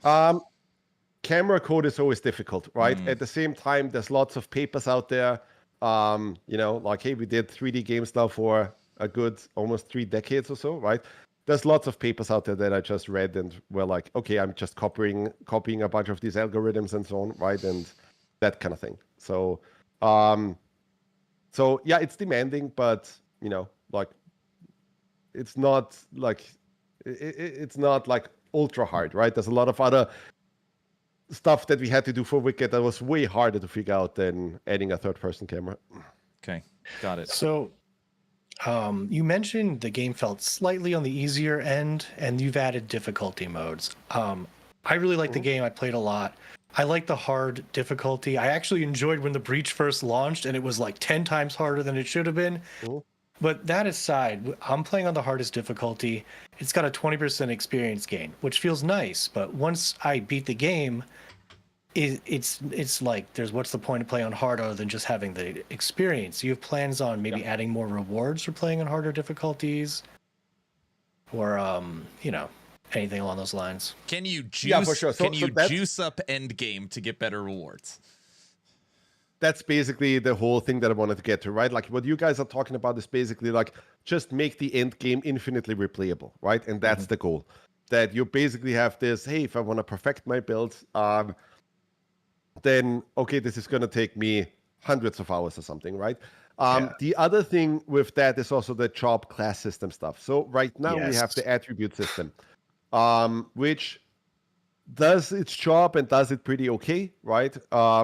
But it's not a system that I think is perfect. I already mentioned officially, right? Like I want to make a change to that because I think there's a better system that exists that I want to employ, and I already have like all the design documents that we've been working on it recently already and so on. That would change the game quite significantly in terms of, because right now a lot of times like you have that experience of like, hey, I found a really cool weapon, but can't use it because it doesn't fit my attributes, right? And so with the whole job class system, the idea is, well, the weapon that you equip is basically like that turns you into that class, right? So if you use a straight sword, you level the squire class, right? If you use a great sword, you level the knight class and so on. And then that unlocks all the runes that you can use and so on, right? So will not limit you in that way anymore, where it's just, hey, I can't use that particular weapon. It's just when you make that switch, now you're actively playing a different class, basically, right? Because that's what it is in Wicked, right? Like if you switch from a great sword to a staff, now you're basically playing a sorcerer or something, right? A wizard, sorcerer, that kind of class. And now you will level into those runes, right? Like now you'll learn Fireball and Fire Blast and Armageddon and all of these spells and that kind of thing. And so ultimately, you will have that one character that can just do a shit ton of stuff and you will want to master everything, right? In many ways with the end game, I think what people want and what I want is just give me a shit ton of bars that I can fill up, right? Like just tons of stuff that I love to master, right? And that whole Final Fantasy Tactics thing, because that's what I mentioned there. The whole Square Enix thing and what they did with like Final Fantasy Tactics and then with Final Fantasy 11 and 14 and so on. There's some really good, smart ideas there, right? And some of that stuff we will absolutely take over. And some of that stuff we'll add our own spin to it. Especially given how our runes work, how our enchantments work, and so on, right? But ultimately, what you guys want is an end game that is super deep, right? Where you could literally spend 1,000+ hours and still be entertained. That's the goal. You know, I will say that when I did the full playthrough and you were there helping me through it as I was screaming, I love what you just said. There's something that drives me crazy is when video game developers give us an illusion of choice. It's like, here's 10 different attributes that you could pick from, but I want to use a bow. So since I want to use a bow, I put it all into dexterity. And it's like, oh, you don't have any life. And it's like, yeah, I don't have any life because I have to put it in dexterity to be able to use the weapon I want. So the fact that I play a game, it's called Dwarven Realms. It does that. The weapon you choose, you level up that weapon. And if you pick a different weapon, you have to level up that. But once they're leveled up, you could swap freely between them so that you don't have to worry about being stuck behind something. I love that design decision. Very smart, and the game will play, I think it'll play so much better. But then it leads to the question, so then what attributes are you selecting? Is it just like, do you want health? Do you want stamina? Do you want focus? So now like your attribute selections will be tailoring your build compared to like defining it? Yeah, so the way it will work is you will still have the base specs, right? Meaning, hey, you will still kind of like level into health and stamina and those things, but we're taking away the main attributes that we had so far, right? Like strength, dex, faith, int. And that we're actually putting into the classes, right? So ultimately what you'll want is the level, if you think about the leveling experience, right? Right now the leveling experience is you level up, you put, let's say 3 points into health, right? And that makes your health go up by like 10, 15% or so, right? That's not the best leveling experience that I could think of, right? Ultimately, what I want is just like, here's your character, here's all the building blocks, and you just pick from a whole bunch of features, right? So as you level, oh, finally unlock this feature, and I can put that on my class, right? Or now I unlock this feature, and I can put that on my class.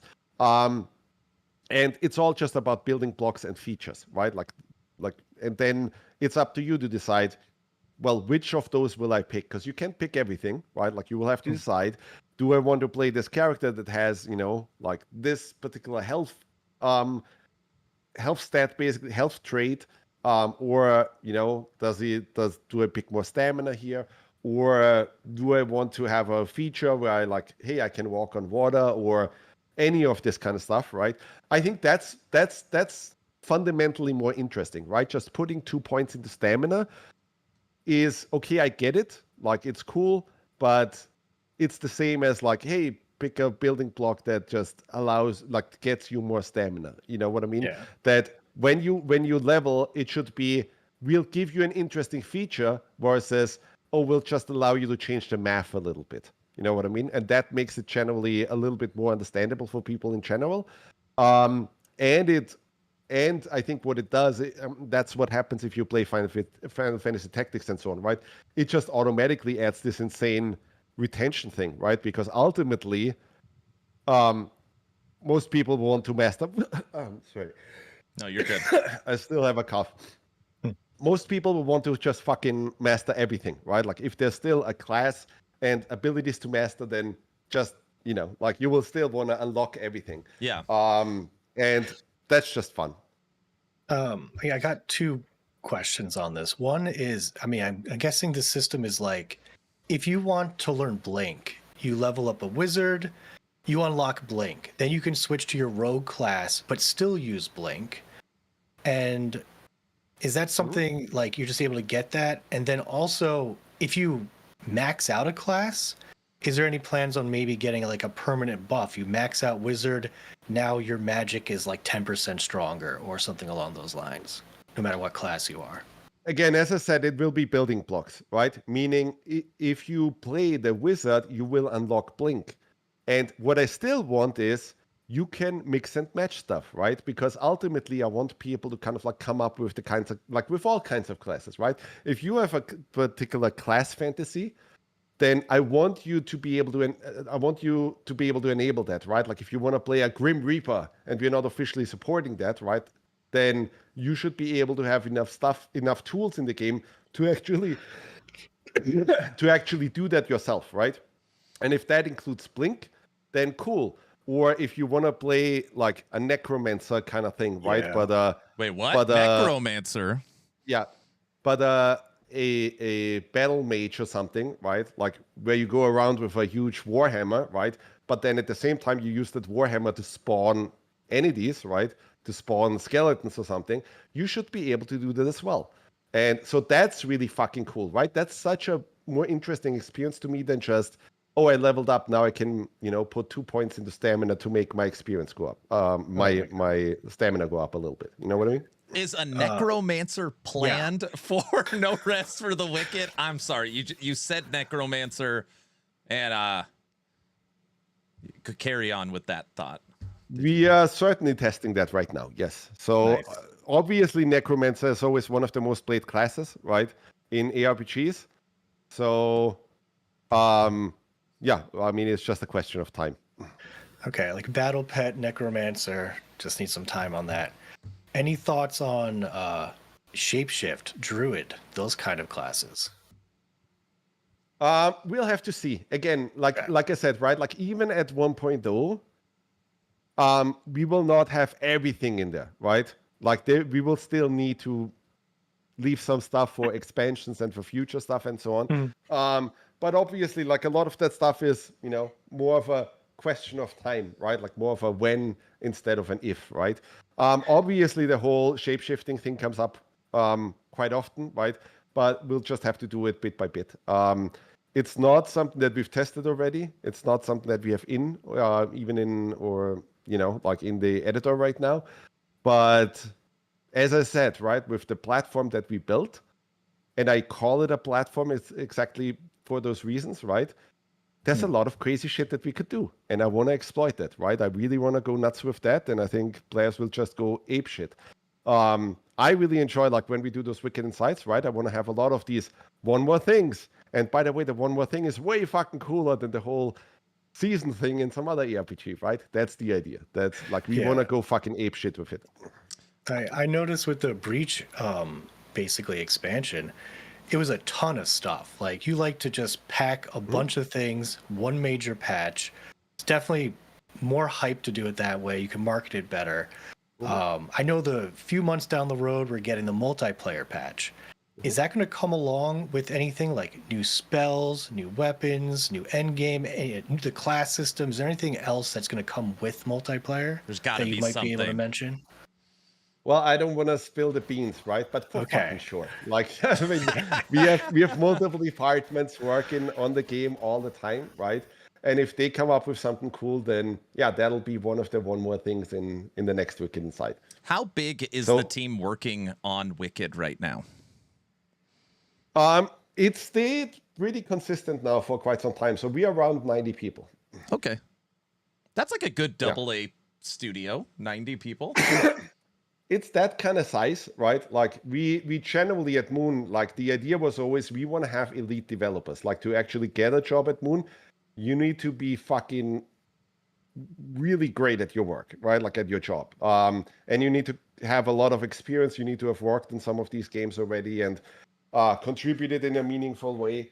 But the idea is always, no, we don't want to become a studio that has like 300, 400, 500 people where we then have to, Thomas now can't actually work on the game anymore because he just has to manage people now, right? Yeah. I think the power is in, no, you still want Paul McCartney and John Lennon write the actual songs, right? Instead of them becoming managers.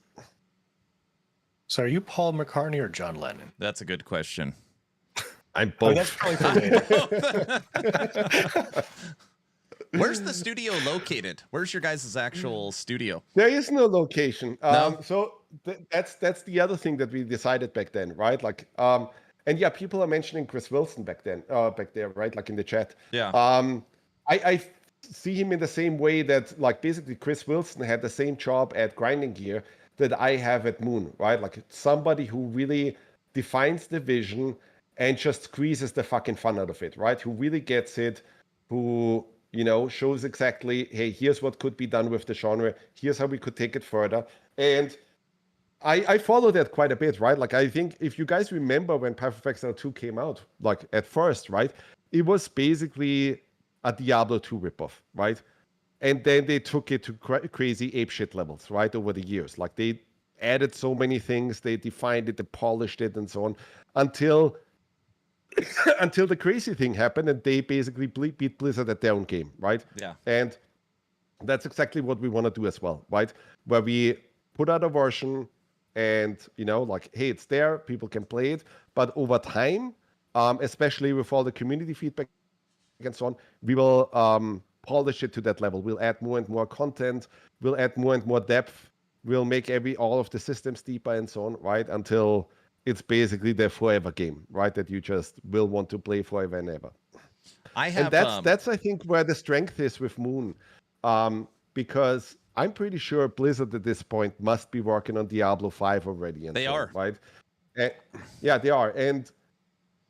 And I would shit my pants a little bit if I would be them, because there's this whole problem in the industry, right? Where 9 women can't make a baby in a month, right? It doesn't matter how many people you employ, right? If you have to create that base, that will take you a good 4, 5, 6 years now, right? And if you then want to compete against the other stuff that is already on the market that has a huge advantage on you. And that, by the way, is exactly what we saw with Diablo 4, right? That there was no chance in hell that Blizzard could keep up with the complexity that was already in Path of Exile, right? Yeah. And with the depth of the systems and so on. They just could not do it, even with 1,000 developers, right? And with Moon, it's the same thing, right? Like, I want their teams to have a lot of freedom. At the same time, they have to be at the top of the game and just have them fucking jam, right? Until we have so much stuff in the game, until it's so perfected that everybody plays it and everybody gets it, right? Simply because it's one of those evergreen titles that is just so much fucking fun. I wanted to talk about my playthrough experience with you for just a little bit. And it's just my opinion, just my experience. As someone that plays PoE, Diablo, I main Last Epoch. Like, I love isometric action RPGs. So I played Wicked 3 or 4 times. I always made it to the mining town, and then I was like, all right, I'm done. Like, I got an idea for it. So it was this last playthrough that I beat the whole campaign and explored the endgame for a little bit. I had 3 points that I wanted to talk about. One, you've already discussed, the attribute system and the illusion of choice, which is great. A point that I wanted to ask you to see if you've ever considered is the the ability to tinker with your build early on. So, like, I'm going all great sword and strength and focus, and it's like, no, this sucks. All right, I want to switch to stamina and dual daggers. No, that sucks. I want to try mage. But, you know, you can't switch. The class system fixes all of that. Yes. Okay, so being able to tinker and try stuff early on in the game without having to go through the crucible to respec and do all that. You will literally just switch your weapon, and now you're leveling into that class. And then you can just check where you are with those classes in the class screen. Okay, that's good. Point number 3. And that's the problem with attribute systems, by the way, right? Like, so let me. No, you're good. Go ahead. Elaborate there a little bit, right? So that the problem with attribute systems has always been that most people follow a build guide, right? Like, because there's, like, at this point we are talking about maths, right? And so most people don't want to put in the work. Like, even if you look at how people played Path of Exile, right? There were always the 0.1% that actually did the work and figured out, here's all the builds, right? And then 99.9% of everybody else, right, just basically followed the build guide so that they understood, like, didn't even use the attributes and so on, and just really wanted to kind of, like, get a good build where that would smash everything. They never have to worry about respecking because they're following the formula, right? Yeah. Exactly. But if you fuck it up, the problem with an attribute system is that, well, the only recourse is the reset, right? It's the respec. And that just feels a little bit like meh, right? That just feels like a redo, right? And so the class system, the whole idea is, and I do think that Yasumi Matsuno is the developer who did Final Fantasy Tactics and who basically already did this with Tactics Ogre in the early 90s and so on, right? I think he really stumbled onto something that the industry hasn't fully appreciated. And I hope that we will be able to show that a little bit, right? That the systems and the stuff that he built, there was some magic there already. And some of that attribute stuff, like the whole idea that you have to respec, if you fucked up, you absolutely get rid of that with that system. So it will be really interesting to see how people will react to this. Yeah, and it's not even just messing up, it's just wanting to try everything. I don't know if I want a two-handed sword or I want to play mage, but not being able to test both doesn't feel great. Okay, that's awesome. The third point, and I think this one might be a little more controversial based upon your guys' kind of vision for the game, is just having maybe just one more step of, like, direction. I don't think it's talked about very much, but Wicked, when you're going through the campaign, is in some ways kind of a puzzle. You go into the new area, you got to fight the enemies kind of in a Souls-like combat as you're looting and finding hidden areas, which is a lot of fun. But you also have to solve the puzzle on how to progress. It's not just killing, it's finding out where to go. I was hoping you could kind of talk about that as far as how you want the game to actually play. Does that make sense? Well, some of this stuff is also just tutorialization and so on, right? And that was, frankly, not the highest priority item, the high order bit for early access, right?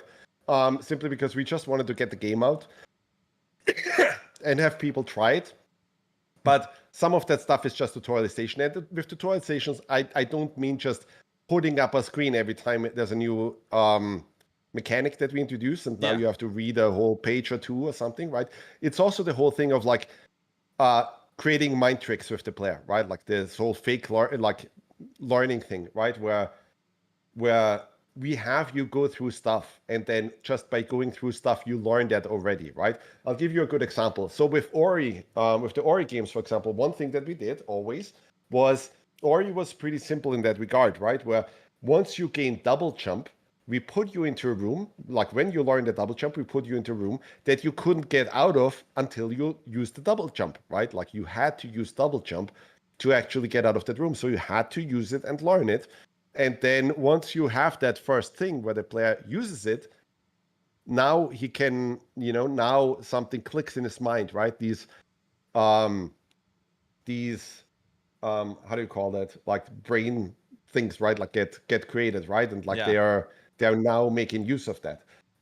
And that's, I think, what we're lacking a little bit. Just there's lots of little side quests and stuff that we are adding that will just make sure that you that you understand all the stuff way in a better fashion, right? Yeah, that you just learn it immediately, intuitively, instead of, oh, you have to look it up, or exactly. Oh, I skipped the tutorial and now I don't get it. I think right now the way it currently stands, and like you said, it's gonna get updated. It's like I enter the sewers and I gotta find this exclamation point on the map, and it's just you just run in circles killing stuff until you find it, which would lead people to potentially getting frustrated, to then opening up a second window, interactive map, sewers, no rest for the wicked. Oh, I've got to do this, which like, I feel like if it's ever requires a third-party tool, like it's not designed probably the best way, unless you want it to be that puzzle. Hey, you enter the sewers and you've got to figure it out. Like that is the design philosophy for Wicked, is you have to use your brain.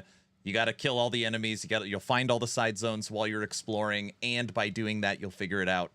I don't know what that middle ground looks like, but those are my 3 points: direction. I mean, that is respecting. definitely the end goal, right? And we didn't prioritize that enough in early access, obviously, because it was early access, right? Because we thought, hey, if we have to drop something, it's probably the tutorialization, right?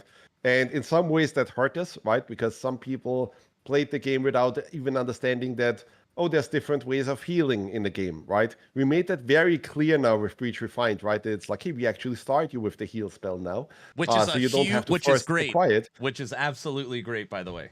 Big difference, right?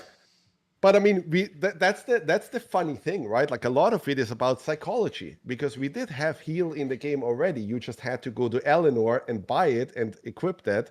But like players didn't really get to that point, right? Or like didn't fully understand it at first, and then they already played 30 hours and so on. There was a funny thing that I saw when Donkey, the video game Donkey, played Dark Souls, right? He made a funny comment about, oh my God, like he played the entire game without understanding that he could upgrade his Estus flask, right? And it's like, wow, that's such a base mechanic, right? Of like, hey, you can upgrade your heal, right? And a lot of people play Dark Souls and don't even understand that, right? That it's like, okay, well, obviously you should upgrade your heals, because otherwise the game will be really fucking hard. But that's the thing that Dark Souls always does. That's why I think a lot of people are kind of like turned off of Dark Souls, right? Because you do have to kind of like read up on it a little bit and use use a wiki and so on if you really want to understand how it plays. And by the way, I mean, I do think that is true for most ARPGs. Even Path of Excellence on, right? Like most people use a build guide and use wikis and so on. And to some degree, I think you will always have some of that, but obviously the end goal is, you should not have to use a wiki to play the game. The game should explain itself in many ways. There's going to be things like in Sacrament, there's a whole library where you can go and then, hey, it explains stuff to you and you can do quests there. And then those quests actually explain mechanics to you and so on and so on, right? So everything should be in the game. And I want to be clear, like I'm not asking for like hand holding, which a lot of games do. There's games that go as far as like literally light the path on the ground and you just follow it, and then you made it to the next marker. So like I really hope you guys don't put that in Wicked, That's not our intention. The idea is to do it yeah. through quests and other fun stuff, right? Mm. Where it's like you stumble across it naturally, like that's the idea. That you just play the game, and because you did those quests and so on, it introduced those mechanics to you. And once you've been introduced to it, and once you've been encouraged to use it, now something clicks in your head. Okay, now I have that available to me, right? So that's the way. Yeah. The plan isn't to kind of like show you with a golden path, hey, here's exactly where you have to go every time, right? But to just basically make sure that we employ the same techniques that we used before in our games, right? Where we just encourage you through questing and all of that kind of stuff to use certain mechanics. And once the players use them, now they're aware, right? And that's the idea. Got it. So specifically, a lot of new players I noticed didn't have any idea how to use Fallen Embers until fall into the game. So that's something that I'm sure will have a tutorial of some type. But something you did very well, when you get to the first town and they're like, hey, it's a huge town, you get overwhelmed. They're like, you got to go to the Rookery. And then you're just walking through the town and every guard's like, hey, you make sure to go to the Rookery. And they're like pointing to the direction of where you need to go. As a new player, that was very helpful. I was just like, where do I go? It's like, hey, Rookery, that way. And that's exactly what we mean, right? That it's just, hey, the world should be interactive. The world should explain itself and everything to the player in a natural way, right? Like it shouldn't just be new mechanic, bam, huge tutorial screen, right? And then new mechanic, bam, huge tutorial screen. Like you also don't want that. I saw some of that in Elden Ring as well, right? Like the Elden Ring experience in the first hour is literally like, oh, did you know you could parry? Bam, huge, 2-page screen. Oh, did you know you could use this mechanic? Boom, 2-page screen. And it's like, fucking let me just play the game, right? Yeah. And the idea should always be like with a good teacher, right? What a good teacher will accomplish is that he does these head fakes where he gets you to do something and then something clicks, right? And now you get it, right? And that's such a more compelling way to teach somebody something compared to, oh, open your book and read page 1 to 5. You know what I mean? Yeah. That's the difference. Cool. Yeah. Quick question about just going back to the class system. Is that going to be a replacement for making a new character? You can have like all your different classes on one character with possibly when you switch to your class, it's like a different loadout? Or you're gonna have to keep. That's something that we're attributes? still, so that's something that we're still discussing, right, internally. Like that's something that we're still testing. The whole thing of like, do we allow you to literally master every class with one character, or do we limit it in some way, right? Where it's like, okay, like you can only get up to 6 classes or so mastered with one character, and then you have to create a new one or something, right? I don't know yet. Like we'll have to test and like see what's the most fun. But personally, I'm veering more towards the Final Fantasy Tactics thing, right? Where it's like just let the player explore, do his thing, and let them build whatever fucking character they can come up with, right? Don't give them any barricades that they can't know of at the start. Just let them do their thing, right? Because That's it's probably the right feasible. decision. Yeah, I think that's. I think so too, but there's always people that like just want the whole. But you have to commit, right?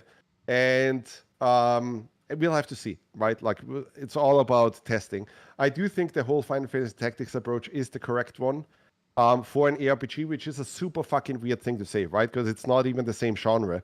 But I do think that's the right thing to do. That you basically unlock all these features, but then it's still on the player to really put that class together, because a class then means, okay, I have to have the right equipment, meaning what's the weapons that I use, what's the armor that I use, what are the rings that I use, what are the specials that I use, and that basically defines your class then, right? And what are all the character traits and so on that I put on me, right?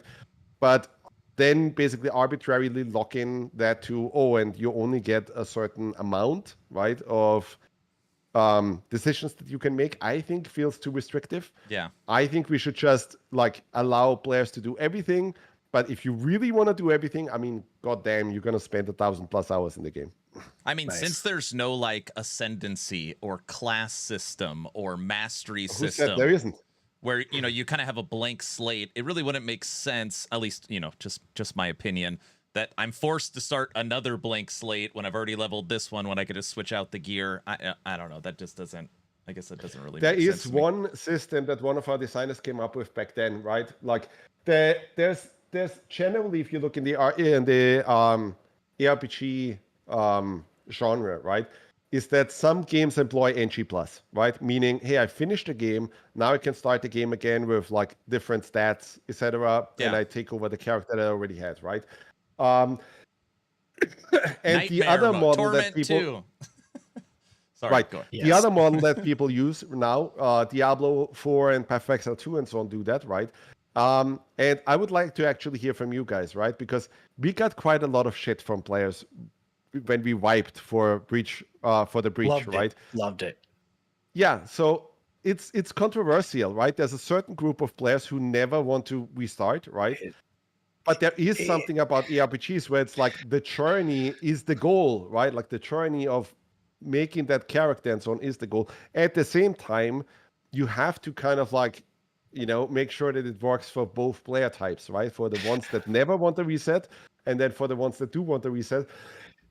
And one of the things that we came up with back then was a rebirth system where you could basically finish your character and then make the decision to basically kill your character and get some innate stats that you could then take over to a fresh character. You know what I mean? Yeah, I personally like this seasonal games, like restarting from the beginning. I think Last Epoch does it pretty well, where it's like the Eternal Realm has anything new for this season. You can continue playing your character on that realm. No big deal. People who are scared of restarting don't have to do it. But I also like, hey, I want to make a fresh character. I don't want access to millions of gear, all my respec items, and I just want to see how well I do this season, this time around. Right. And maybe I'll get that crazy unique that I wanted that I haven't gotten like earlier or something. I like it, but yeah, there's a lot of people. If you don't like the ARPG genre, like the classic Diablo 2 seasonal style, there's a lot of hate for that. They do not want that. So it's hard to navigate, I would assume. I wish I had some of the internal numbers from Diablo, Last Epoch, and PoE on what percentage of people play standard versus what percentage of people play season. In the content creation world, which is YouTube, Twitch, all the streaming services, it is like almost a requirement for you to go seasonal. It's just like, that's what you do. But in, I don't want to say in the real world, like, I don't know what that percentage split even is. Like, if you were watching Twitch and it was a new season of whatever game and the person was playing standard, to be like, what, like, I don't even, like, how's that even, like, it's not even possible to do that. But I don't know how popular it is. Frosty brings me a good point. Last Epoch's making 2 games, so basically standard and season. So you can continue your character, or you could start fresh. It's your choice. And I think that's what it ultimately has to be, right? Like, you have to respect the players who want the forever game, who just want to keep playing the safe, who just invest all of the time into that, right? And at the same time, you want to have something there for people that just want to start fresh and like get a full new experience. So yeah, it's almost like making 2 games, right? But I do think you have to respect both player bases because both have a point, right? Like, I completely get it. Like, if I played a Super Nintendo RPG or something and that would reset all my stuff like every 2 months or so, I would probably also be upset, right? Yeah. But at the same time, with ARPGs, it has become a thing, and it's there for a good reason, right? Because the journey ultimately is the goal. But I think with the class system and all these changes that we're making and so on, the people that want a forever game will get their forever game. And then I do think there's a lot of fun that we can have with just, okay, start the game fresh. Here's a whole new rule set that we implemented. Enjoy. It's fucking different and crazy now. Okay. The people who are super into decorating their houses might be the most upset by going into a new season, but I think PoE has a way of copying your house to a season. Is that correct? Yeah, your hideout stays with you, so you don't have to reset your stash. You don't have to reset your hideout. You still have all your cosmetics. So really, it's just the characters, your items, your level, rebuilding the character, but those types of things maintain. So that would basically be what the rebirth system would do for us, right?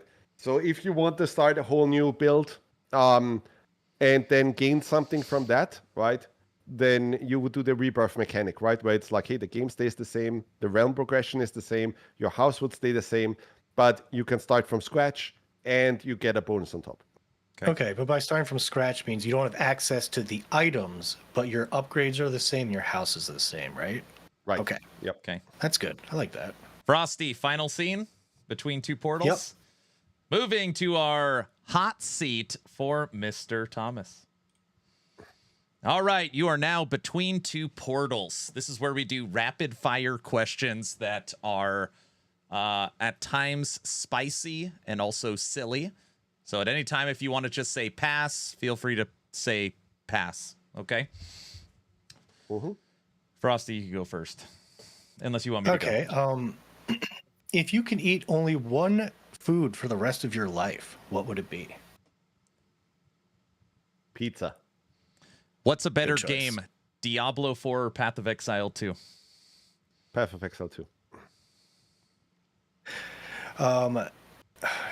Do you use your Churchill pipe to intimidate other developers?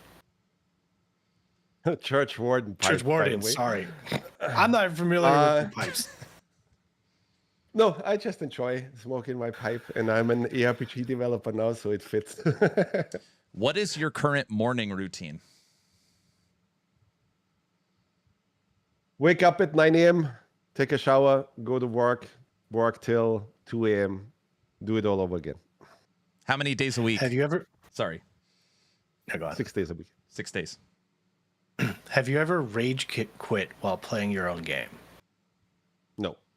I'm pretty fucking good at Wicked. On a scale of 1 to 10, what would you rate the Blizzard title Diablo 4? 6. What is your current build you're playing in No Rest for the Wicked? I have over 6 different builds right now. Oh, what's your favorite? I was about to say, what's your favorite? I'm the old two-hand greatsword player, so that's my main usually. That's why all streamers play two-handed greatsword, is because Thomas has made it the best. Now it makes sense, Frosty. I asked him last night, why the hell does everybody play that? That makes sense. What's your favorite PC game of adulthood? So let's just say high school and up. So like if you had to pick one game, like that was my staple. Diablo 2. Okay. What made you decide to name it Moon Studios? It's the JFK speech. It was the whole, we do it not because it's easy, but because it's hard, right? Not take shortcuts. Let's do the right thing for players, for us, that kind of thing. We don't do microtransactions at Moon. We don't do any of this shit. We do it the hard way, but we create masterpieces because that's what we set out to do. Okay. Have you ever played the isometric action RPG titled Last Epoch? No, I haven't. Have you played Baldur's Gate 3? Yes, I have. What is your favorite food? And is it pizza? Pizza. What's your topping on your pizza? Nothing. You just need tomato sauce, mozzarella. Everything else is Nice. shit. Okay. I know you've reworked bow like twice. Are you happy with the current bow, or is there still going to be reworks? No, there's going to be reworks. Yeah, the bow gameplay, archer gameplay, range gameplay, and so on. I want to have my hands on this quite a lot. Okay. Awesome. When PvP comes, are you down to fight me and Frosty at the same time? Of course. It'll be easy. What? What? Oh, jeez. All right, now I got to practice more. I have my own developer build. So there's No, that you can't cheat. You got to make it yourself. Unbelievable. Any plans to add gem crafting to the game, like a boar husk and like a potato makes like a life gem? We are looking into deepening the crafting stuff in general, yes. Okay. I know you can't give any details. Are you leaning more towards a seasonal model for Wicked Season 1, Season 2 with resets, or expansions, DLCs that are paid?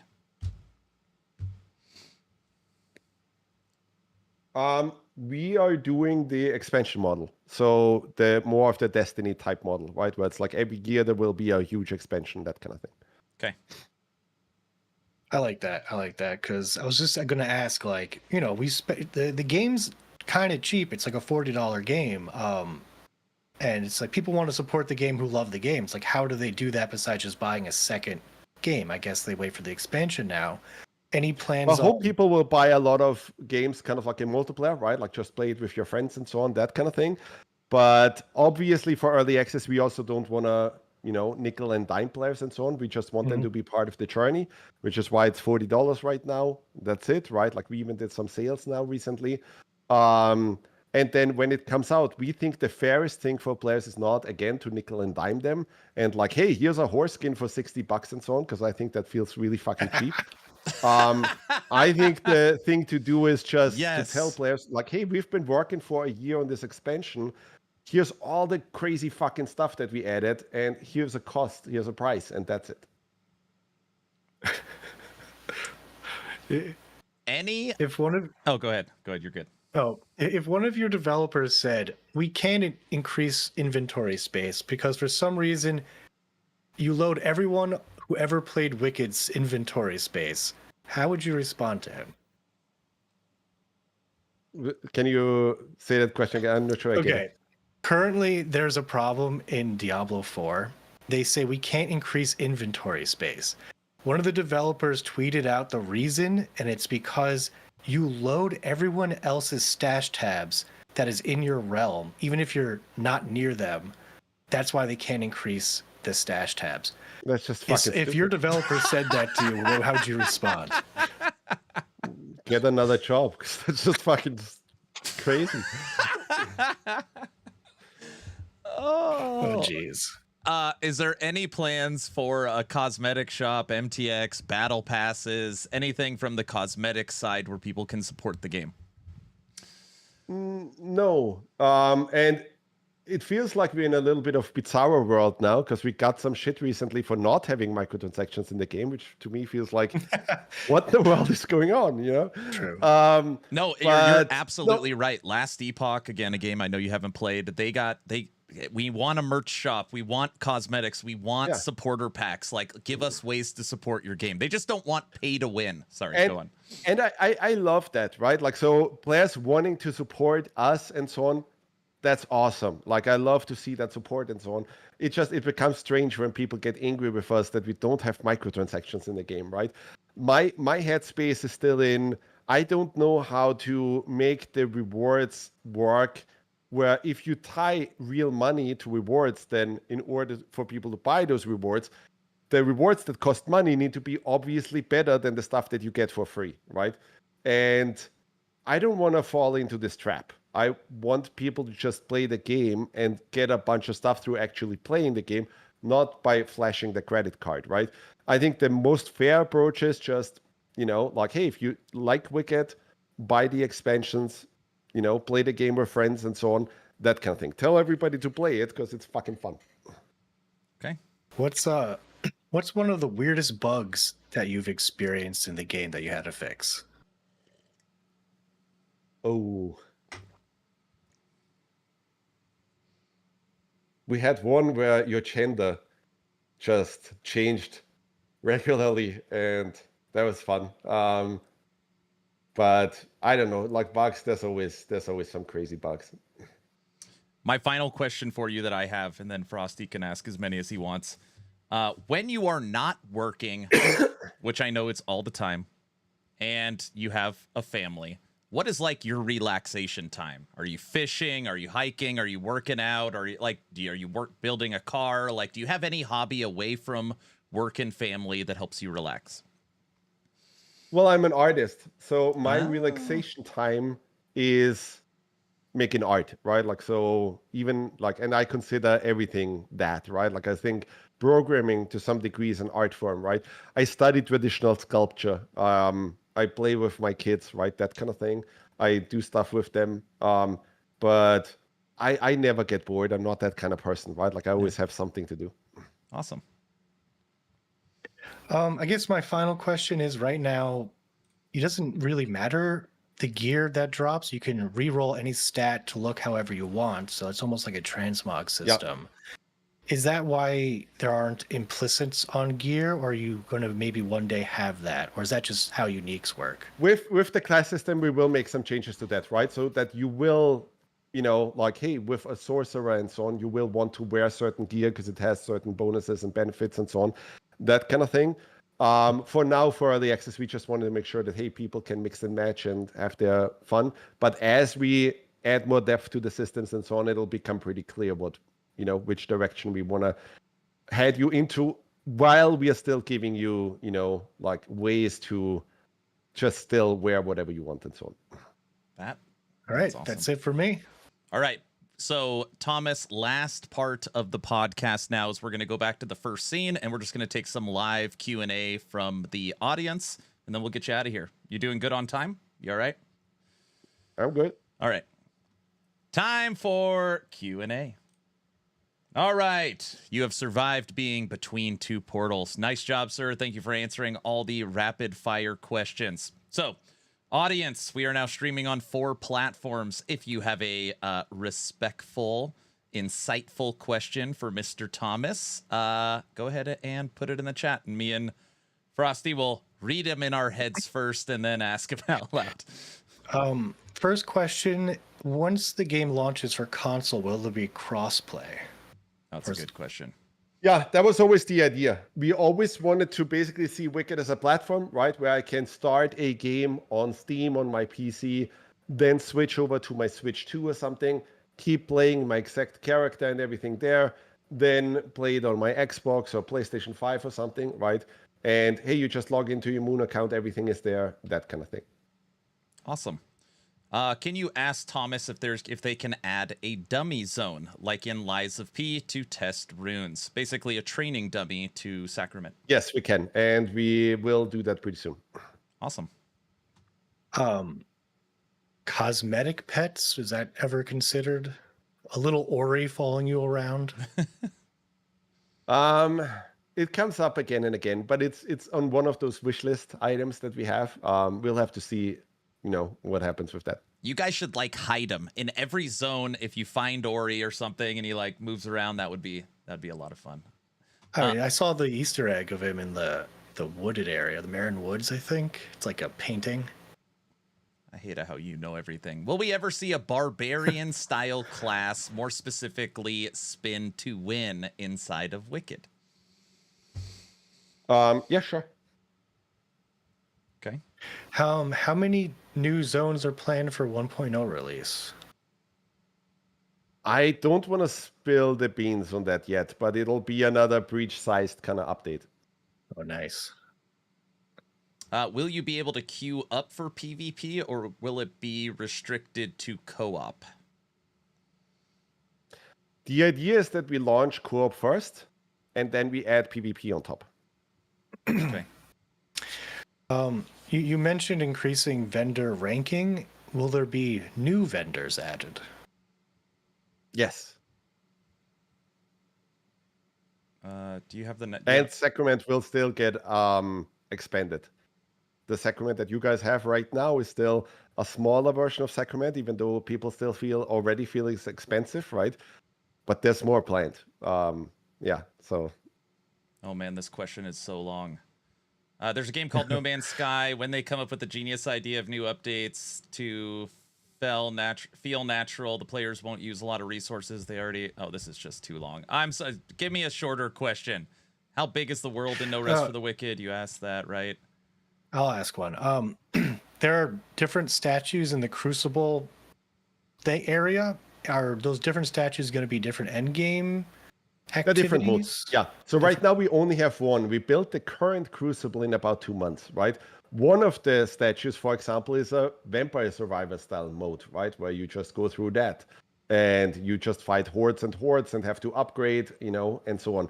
The other statue is one where you literally power level, do the entire ARPG experience in like 30 minutes or so, right? Where you start at level 1 again and then get to level, whatever, 30, 40, 50, 60 or something within a short period of time and so on. So the Crucible in many ways is where we just have fucking fun and put a lot of mechanics and stuff in there that doesn't really fit in the overworld, right? Where if people just want to smash stuff, there you go. What do you think of the D2 style rune word system inside a Wicked?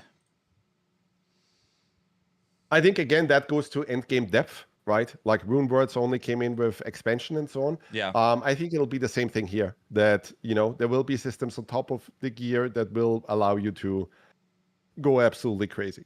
Frosty, do you want to read this question from Fusion? You know more about the game than me. Any plans on making Seneschal? Seneschal cell. Okay, so the guy in Crucible, when you're midway through, Seneschal, yeah. He can only sell you items, and sometimes you get there and it's like, oh, there's a really cool item. I don't have enough money, but I got a bunch of armor I can sell to him. You can't currently sell to him.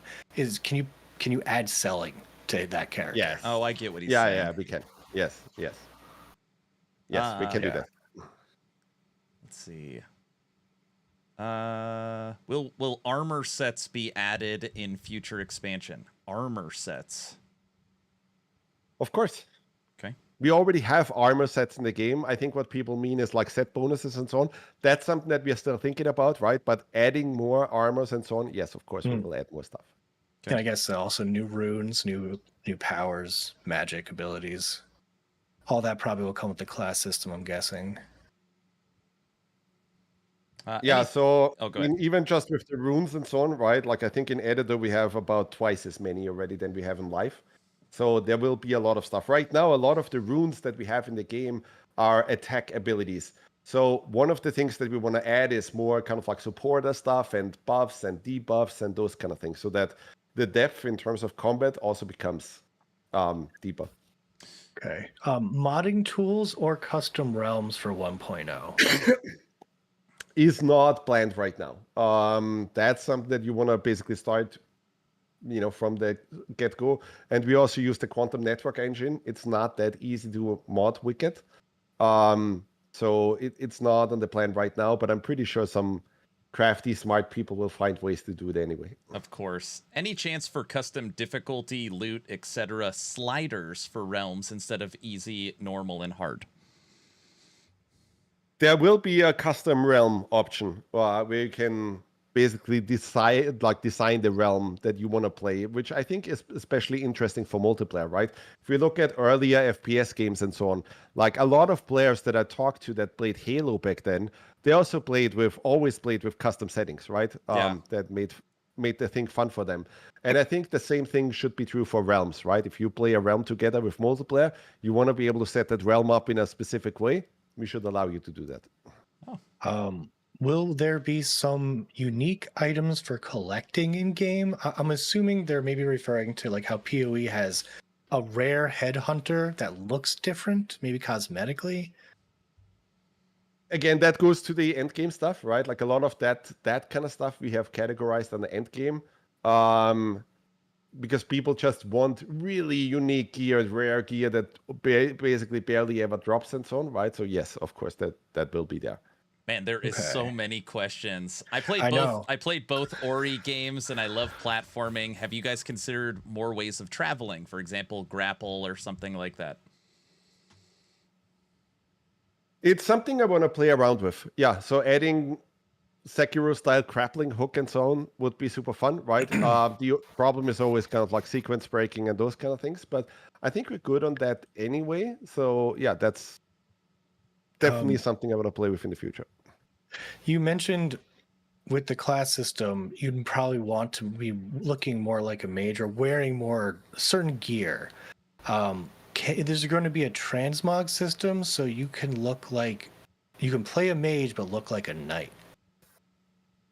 People ask for that all the time. I think we will probably add something, but we don't want the kind of thing where it's like, hey, you look like you wear cloth armor, but in reality you wear plate and so on, because that becomes all kinds of weird once PvP hits and so on, right? It still has to make sense for that. But within those boundaries of design and so on, I think we can do something.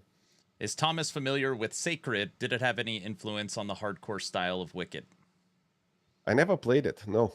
Okay. Any plans on making hardcore and max difficulty more rewarding? Yeah, so I mean, we just introduced realm tiers. Obviously, there will be more that we'll do with that stuff, right? And hardcore, I think, right now is a little bit too easy, meaning, hey, you don't actually lose your character. We just rank him down to a normal. I think there's some changes that we will make there. And there's definitely some stuff our systems designers will want to improve there in terms of just giving you yet another reason to play it when you actually engage with that system. So maybe new loot or different bonuses and so on. Is it possible to have like exchange systems? So this question is like, if I vendor 10 blueprints I already have, I could spit out one I didn't learn or something along those lines. Some of that stuff we will do with our crafting tables. So right now we only have X amount of crafting tables in the game. There will be more. There will, for example, be the scribe table where you can put items in like, hey, I have a blood-rusted sword, but I don't have the blueprint for it, but I want to use that weapon and turn that into my crazy thing, right? So now I can turn the blood-rusted sword into a blood-rusted sword blueprint. Nice. And then I can go to town and just keep crafting it and, make it again and again until I have the perfect version of it. Oh, that's awesome. I like that. PTR, is that going to be a closed or open PTR? There is already a closed PTR. We already did this for the Breach and Breach Refined, where we let certain players from the community that just played tons of hours and have been really good with feedback and so on, play. We will expand that in the future. We already will use that now for the co-op and so on, right? So that people can just give us tons of feedback. Same thing with any of the features that we're doing, right? So yeah, PTR, we will expand more and more. Do you believe in working in an office or working at home? I did both. I think working from home is better. You just have to do the math. I used to drive 1 hour to work, which means 2 hours per day. That's 10 hours per week. That's 40 hours per month, which means per month you spend an entire work week commuting, which is just a fucking waste of human life, right? Yeah, That's crazy. So that sucks. And then when I was at Blizzard, the problem was like Blizzard back then was still the hottest company in the games industry, right? And even then you ran into the problems of, well, that person that we wanted to hire can't actually move to Irvine because kids are in college and or in school and so on. And that just ruins the whole thing, right? Like with Moon, the idea is we will hire the best fucking talent in the world.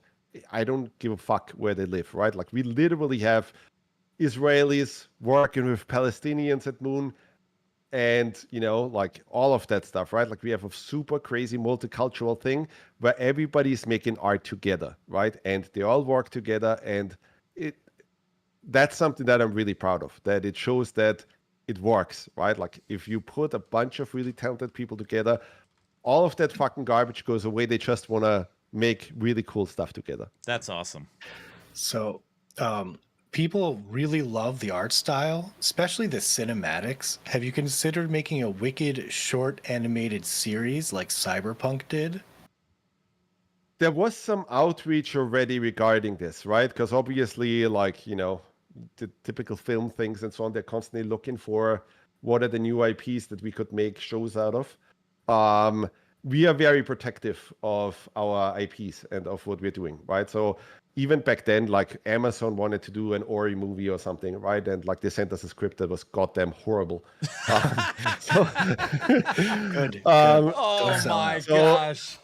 So we just have to be really careful that we just don't have another party that fucks up the thing that we're doing, especially in terms of story and so on. So we just obviously we're very interested in that, right? But it has to be a party that really gets what we're doing, really would want to put resources behind that and so on, and pay respect to the IP. Oh my gosh. Yes. Amazon messing up an IP? That's not possible. I don't Or he believe gets it. a job at a tax accountant firm. I mean, this happens all the time, right? Like we like this happens all like you have some writers in Hollywood that take a stab at something and they don't even read or don't even like do any research on the actual IP and so on, right? And then they send something over and it's just, oh my God, like this is Will you ever bad. Let's not even start. will you ever leave Sakura and explore other islands and worlds? Yeah, so the idea was like, so when I wrote the original script for Wicked, I basically wrote it extremely high level, right? And I wrote out the entire outline of the entire story, which basically takes us through how does the rebellion get created through the entire war, and then what happens basically at the end of it, right? And once we then sat down and made Wicked, it became clear that, well, you know, like for 1.0, what we can do is basically act one of that story. And that's what 1.0 now will become, right? It's literally just the first act of the original draft. So then the idea would be with the expansions we follow up, that becomes the act 2, and then the, you know, further expansions basically are act 2, act 3, etc. To finish up the full story. But that's the thing, like Wicked was always supposed to be our Lord of the Rings or or Song of Ice and Fire and so on, right? So it's even after release, like it's a 10-year or so project because of the ambition is kind of crazy. Wow. You can upgrade a town and share it with your other characters. Is there any plans on making it when you learn a blueprint, that being account-wide and not character-specific? We will definitely make some changes to the whole way the recipes and blueprints work and so on. Because right now that's not ideal. We will definitely look into something like that. What about guns in Wicked, like flintlock or something like that? No. People are saying, what about John No. Wicked? No. Good, We're good. not doing Guns in Wicked. Okay. That opens up a whole can of worms that I don't want to get into. Okay. Now, we're almost at the top of the hour here. I got one question, and I'm sure this could have just been Googled, but there's a rare vendor in Sacrament. Yeah. This person does not know how to find it or where it pops up. Can you just explain how to access that? It's Finlay. So you can unlock Finlay in the Nameless Pass. It's a little bit hidden, obviously. And then he should show up in your realm every day from 8 p.m. to midnight. Is that your specific local time? Your local time, 8 p.m. to midnight, yes. Yeah. We want to do a lot more of that crazy stuff, by the way, like events and so on, right? Like I would want to have a Krampus Day where on the 5th of December, there's fucking crazy creatures roaming around in Wicked, right? And they only happen on that day and they drop certain loot that you can only get on that day and so on, and like go a little bit crazy with this stuff, right? So to give players kind of like an incentive to play on specific days and specific times and that kind of thing. I think that's just fun, like making it event-based and so on. Do you plan on releasing an updated roadmap for early access?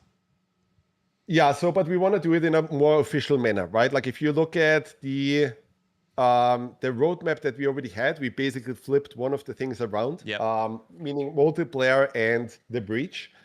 So we did breach first simply because we wanted to have, once multiplayer ships, we wanted to have a bigger world. And I think that was a good thing to do because now the world is pretty big already. It will be even bigger at 1.0, but now once multiplayer ships, you have a pretty big world to explore, which is good.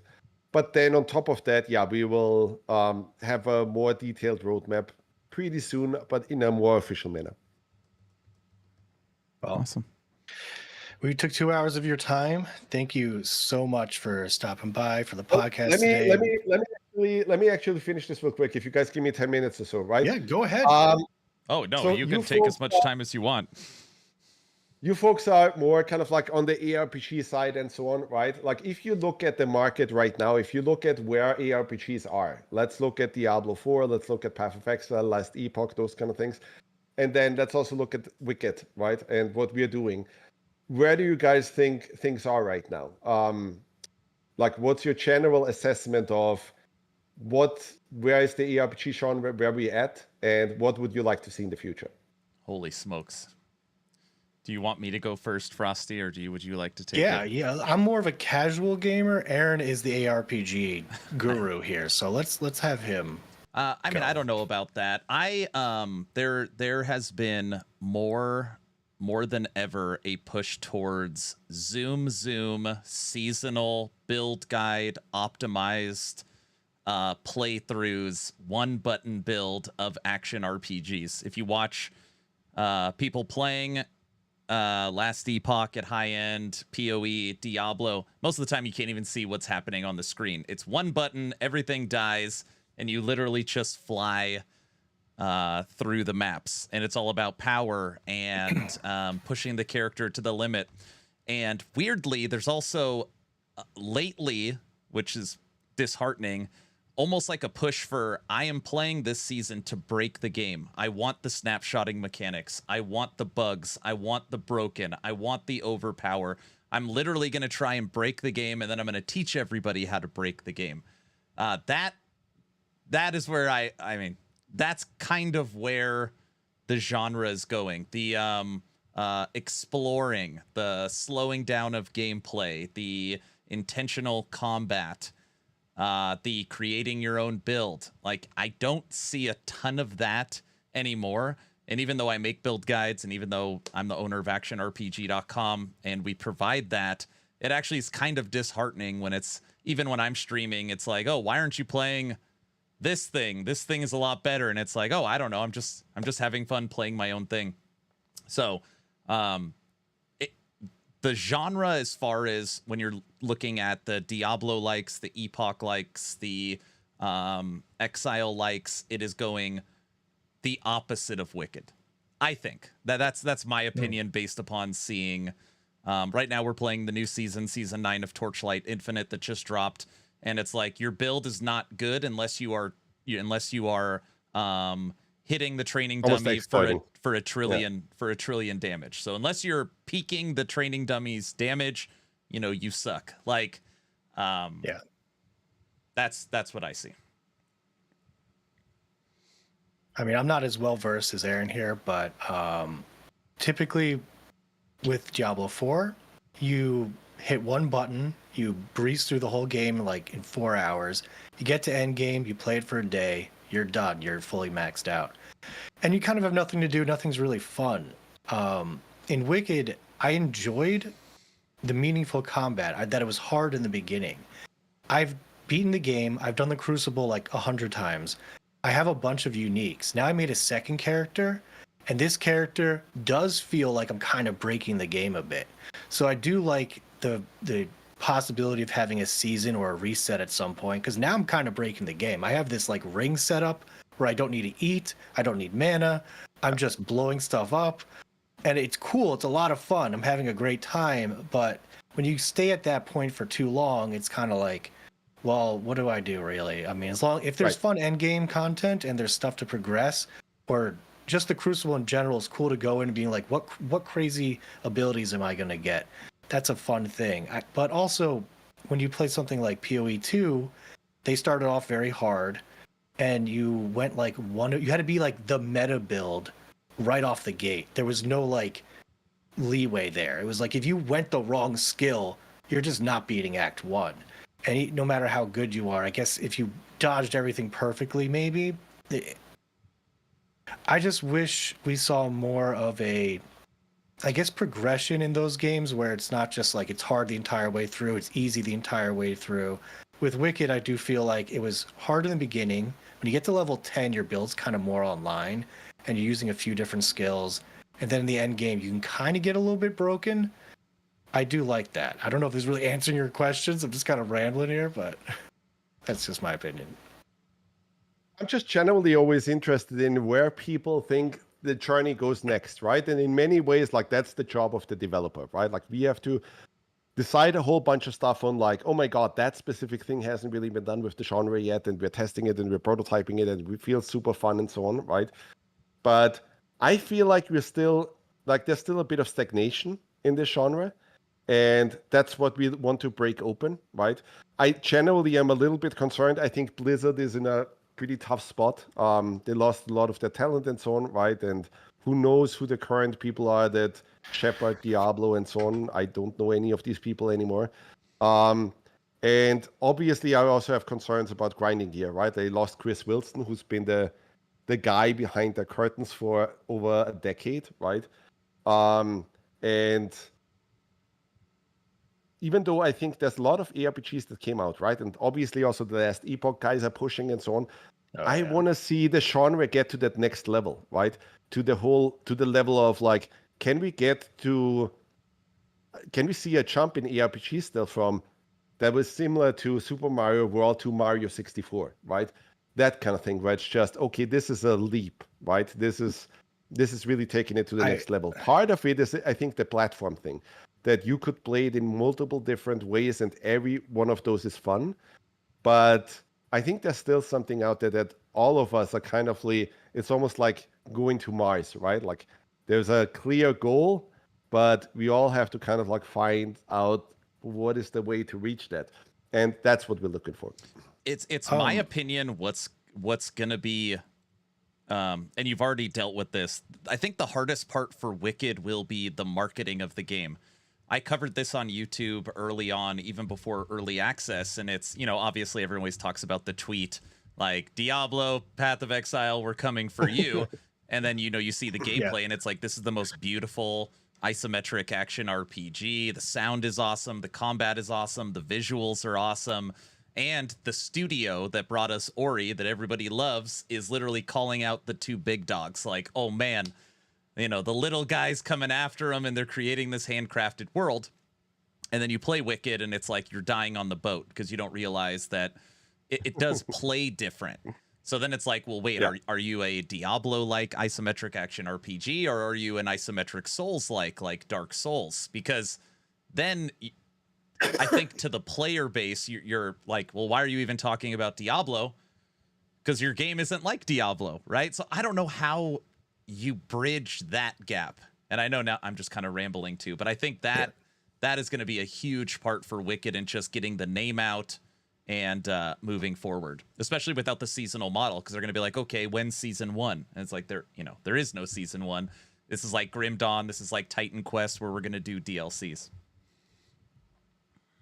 Yeah, we'll have to see. Obviously, our marketing folks are currently talking and thinking through a bunch of this stuff, right? On like, how do we get the message out there? How do we make it perfectly clear to everybody, right? To some degree, also, I do want to stay in this thing of like, I don't want to be boxed in, right? For sure. I want Wicked to be like, not like, I don't want to fall into, oh, it has to be either like Diablo or a Souls game, right? I think the goal is, no, we'll craft something fresh and new. And hopefully we'll find our own niche, and hopefully it's not a small niche, right? Hopefully it's a pretty big one. But it's similar to Apple back then, right? Apple in the early 2000s, like, didn't have a lot of, like, they had like, 2% market share or something, right? And then by doing more and more stuff and so on, and then ultimately doing the iPhone, right? That's where it blew up. I think there's a magic formula that you have to hit where you just craft the experience so it's the thing for most people, right?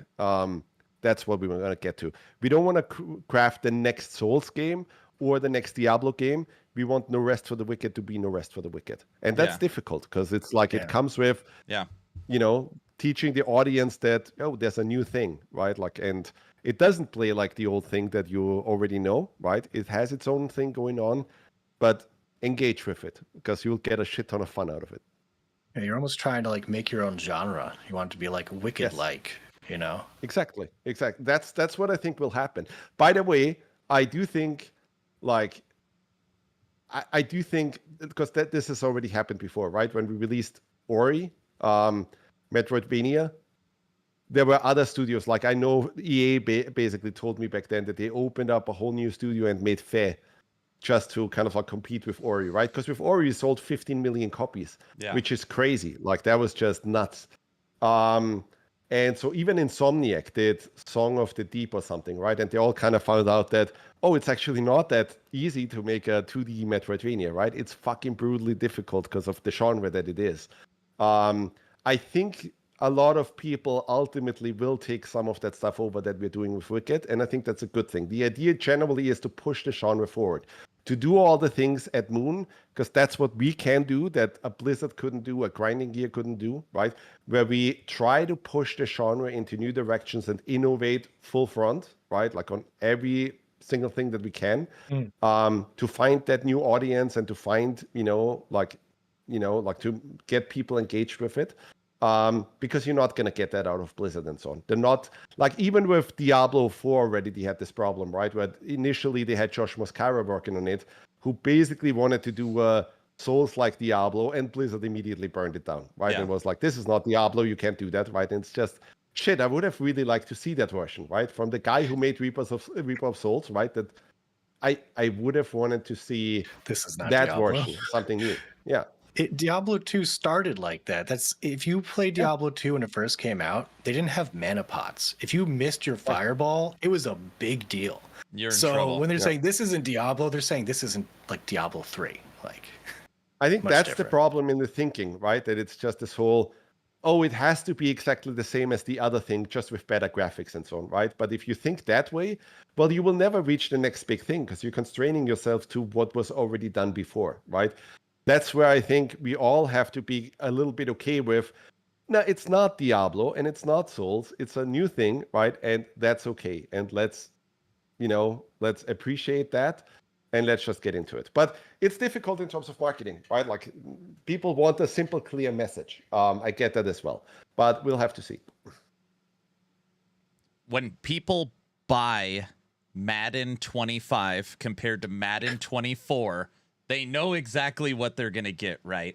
When people buy No Risk for the Wicked 1.0, it's just a very natural, like, what is this game? So, like, I'm going to play it. I've seen the previews. I like the marketing. What is the experience going to be? And I do think you guys are setting up for a way that you could pull the Dark Souls audience. You could pull the Diablo audience. You could pull the people that love audio and visual and handcrafted world.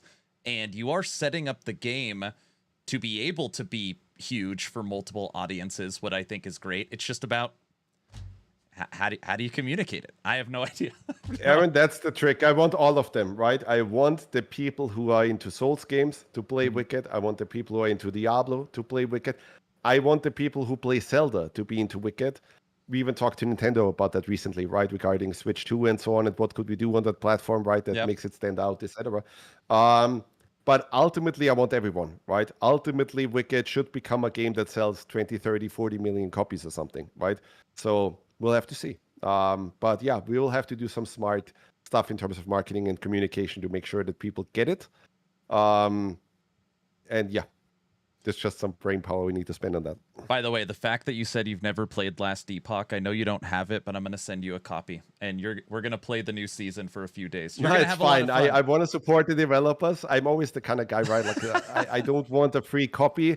If the developers did a good job, I want to buy my own copy so that they get a little bit of support. I just got into Last Epoch when on launch, and you asked about like pushing the genre forward. Correct. Yes. The one thing in particular I'm going to say definitely take note of is their endgame faction systems. That is one of the best parts that I've seen recently in the past, like probably 5 years in ARPGs. It's like, you like going solo self-found, they have a faction for that. You like going trade, they have a faction. They have like an endgame uber boss farming faction. And it's just like, instead of Paragon constant progression, getting like 1 point of stamina, that's the kind of their endgame grind, and it's a lot more fun. Yeah. And it's a I'll look studio into that. it's a studio very close to the same size as you. 11th Hour Games just broke 100 people there, and they're a fully remote studio. It just, I don't know, I see so many correlations, and they are obviously Grinding Gear Games, Blizzard, they are making a zoom action RPG, but character customization, pacing is slower, and trying to push the industry in a different way. That's their goal. So I think you'd enjoy it. They seem like nice people. They reached out to us when we first introduced Wicked and so on, right? And wanted to shoot the shit and so on. So yeah, I would like, it would be fun to actually have a chat with all of you folks, right? Like, it would be fun if we could have, some of the Last Epoch developers here, maybe someone from Grinding Gear, maybe someone from Blizzard, maybe me, right? Because ultimately we are all trying to kind of like push the ARPG genre forward, right? And to basically craft experiences that will excite players like crazy, right? So having a fireside chat or something with all of us, right, that basically represent these Cool. IPs, that would be super fucking cool. I don't know if they would agree to it. I will reach out to each studio to see if they're willing to do that. But normally it's like, But that would be stupid to not agree to it. they well, it's always risk. So like, oh, if they say something, or I don't know. It's just, I will ask. That would be awesome. See, but that's why it's stupid. Like, you have to have an open discourse and an open conversation. And if you're so strangled by your marketing and PR team because somebody could say something stupid, I mean, fuck off. At some point it's just no, like. But that's what Just I mean. be out there, be open, be honest. That kind of thing. For sure. I will ask. Do you have any other questions for me or Frosty LaRue, good sir? We could hang out here all day. So I think it would be interesting to add you guys to the PTR stuff, right? So you could test kind of like I'd the be so features down. that we're doing early. And so you could give us some feedback. We're generally doing that with streamers and so on, and with people that are hanging out on our Steam, on our Discord forum, and like some of the Steam users that have played many, many hours and so on, right? So we're adding more and more people, and like there's always some experimental features that we want to push, and like let's see how people react to this. Okay. I'm down. No, that sounds awesome. I absolutely love that. All right. Good? Frosty, Tom, guys, good? I'm good. This was a great podcast. Dude, this Thank you, podcast Thomas, was awesome. so much. Yeah, Thomas, we really Church appreciate warden it. pipe. Church Right? warden. Yes. There we go. You have to try it. We have to do a special edition that comes with a church warden pipe. That would be I'll get like a one that mega. does like bubbles. Oh my gosh. No Rest for the Wicked. Their Breach update is out. It's a really fun game. You guys should check it out. This VOD will be posted on my channel and Frosty's channel. And I'll see if I could set up a podcast in the future with some developers from some other studios. I think that would be absolutely awesome. Thomas, thank you for coming out today. We really appreciate it. If you guys didn't know, Thomas got back from his family vacation yesterday, and he's sick. And he just did 2 hours and 13 minutes, 2 hours and 15 minutes straight. So unbelievable. It was super fun. If you guys want to do that again after the next updates and so on, I'm Definitely. And obviously, if the whole depth thing happens, fireside chat with all the ARPG developers, I'm game. Let's do it. Dude, that is awesome. All right, everybody, we're going to do the post show now, get some feedback on it. I'm going to let Frosty and Thomas go. Thanks, guys, so much. We'll chat in Thank you, a everybody. minute. See you guys. Bye. Thank you, everybody. Bye-bye. Town Portal Podcast, where the gamers unite, along with Aaron and Frosty. We're taking flight, tune in, level up, turn the quest. In the world of action, we're the best. Welcome to the Town Portal Podcast.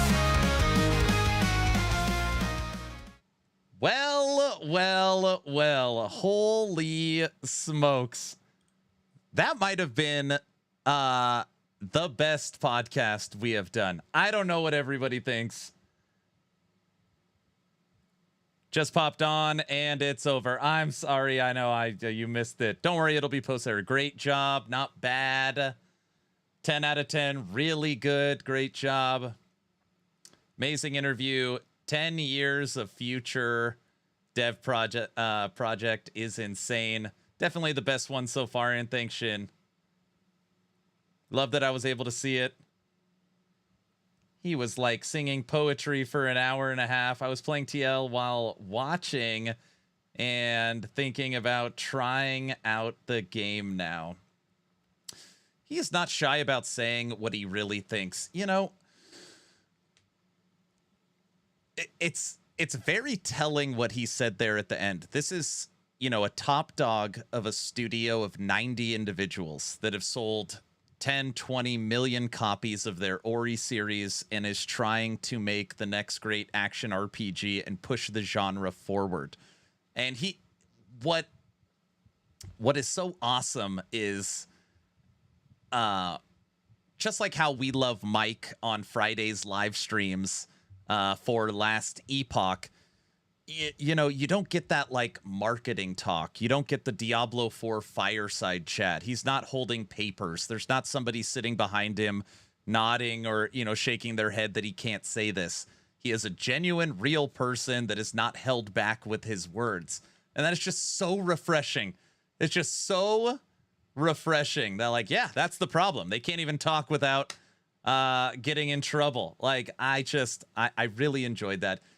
He's smoking his pipe while dropping F-bombs. He has the flu, and he's coughing while smoking his pipe, while dropping F-bombs, while talking about the future and giving leaks, while talking about the problem with other studios. You know, and I can see how maybe some people are like, oh, yeah, like, that's not my cup of tea. And I get that. Not everybody's for everybody. But I really enjoyed that sit down. I really enjoyed that sit down. That man is a Giga Chat for sure.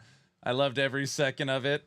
I am bamboozled. Your bamboozled podcast was a 10 out of 10. Aaron, reading chat and asking my question was a 0 out of 10. Hoofprint wanted me to read the question that in Striving for Light, there's a weapon that shoots baby bears out at enemies. Will they bring that to Wicked? Yeah, I read your question. I made the conscious decision to not ask it out loud.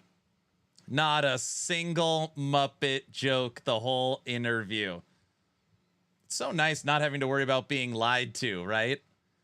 Guy didn't need notes for future update. You know something else, too? And I don't know if anybody caught it. Maybe some of you did. When was the last time? Think really hard. Follow me for a second. When was the last time? Even Last Epoch. Someone from Last Epoch. Someone from Diablo. Someone from Grinding Gear Games. Someone from any of these studios say, oh yeah, like I'm the best. I am really good. I'll beat you guys 2-on-1. I love this game and I am really good at it. I spend a lot of time playing my game.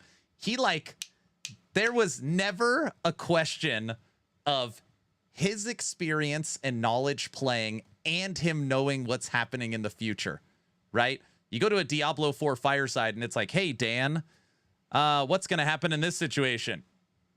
I have no idea. Hey, Dan, what's happening in this situation? I literally have no idea, right? They don't play their own games. No one, rare nowadays. Yes. OMG, so true. Like, he is the top dog of the studio, and he's like, I'm the best. He didn't, like, say I'm the best, but he's like, I'm really damn good at Wicked, you know?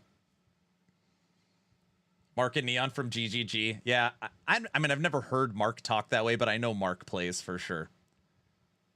I don't think a studio has done that since Blizzard, the king of the early 2000s. Dan really didn't know. He didn't. So good, I listened to the whole thing. Thanks, honey. We know EHG plays. Did you see the Muppet? Oh my gosh.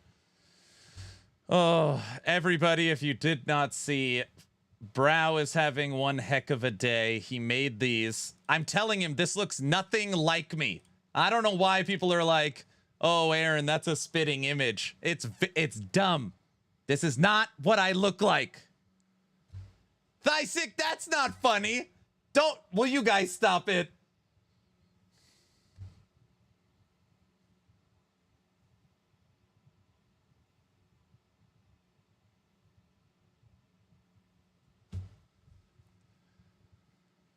Are there two of you? Nice tan. Wow, that's awesome. 1 for 1. Perfect representation. Needs a bigger nose.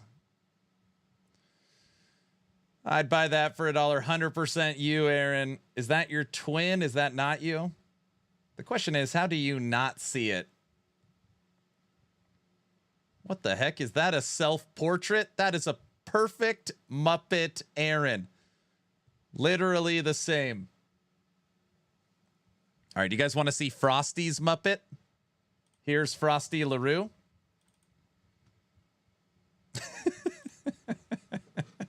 Frosty's is better than mine, I think. Frosty's is better. He's blue. Spot on. Oh.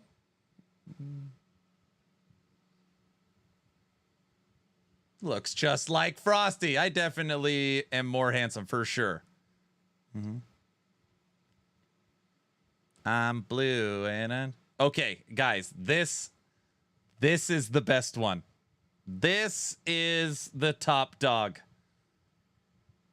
I lost it when he showed this. Ready?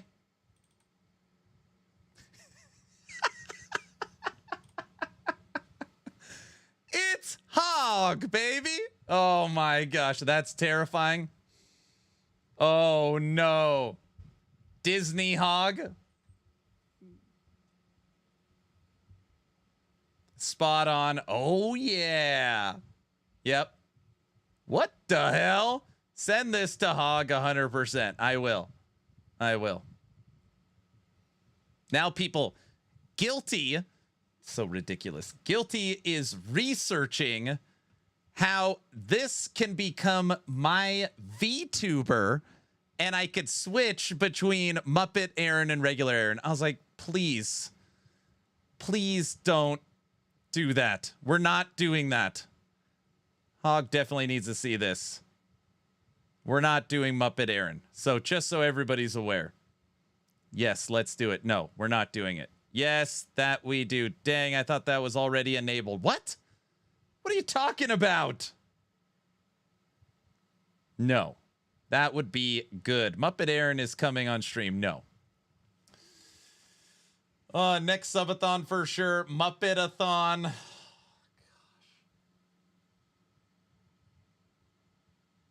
I've got 4 different feeler message out there. I'll let you know if I get a response. Something's wrong with you. Frosty, good job on the podcast. Frosty, you carried that podcast. Nice job, sir. You carried it. You stepped up for sure. I still don't know which pick is the Muppet. That's real funny. You can't tell which one is me and which one's the Muppet. Oh, that's funny. That's funny.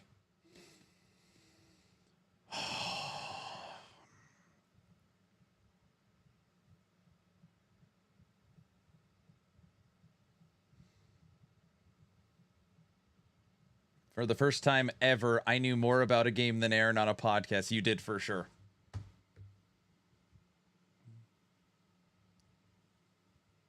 Clearly, the Muppet is the one talking. Very funny. Yes, Aaron, this is your life now. Oh, great. Okay, Frosty, I will try very hard, and I just want to be clear. I would venture to say no way in hell. Okay, I'd venture to say no way in hell, but I will reach out to Jonathan Rogers, and I'll reach out to Judd, and I'll reach out to Adam, and we've already got Thomas, just to see if anybody is interested in an ARPG podcast. I would be shocked if anybody said yes, and I don't say that to be rude. Judd, yeah, I'm sure I could get someone from EHG. I don't know if it'd be Judd, but zero chance, but that would be the most epic podcast of all time. I know. I feel like the way that I'm going to try and get them to do it is I will rip the part of Thomas saying he wants to do it and use Thomas's words, not mine, to see if I can finagle it. Tell Jonathan that Judd and Thomas are in. Tell Judd that Jonathan and Thomas are in. That's not a bad idea. Even if you get just one of them with Thomas, that would be amazing. That would be. And then me and Frosty can like put out a question, and then Thomas will answer, and then Judd would like, oh, well, I kind of think this. And then me and Frosty just kind of sit back and let the big dogs talk. Yeah, that would be awesome. Get Chris Wilson if he would talk about it. I don't have a direct line to Chris Wilson. I, believe it or not, got to spend a decent amount of time with Chris Wilson when we were at Gamescom. I got Chris Wilson to play Last Epoch for the first time. I literally tracked him down and said, you have to come play.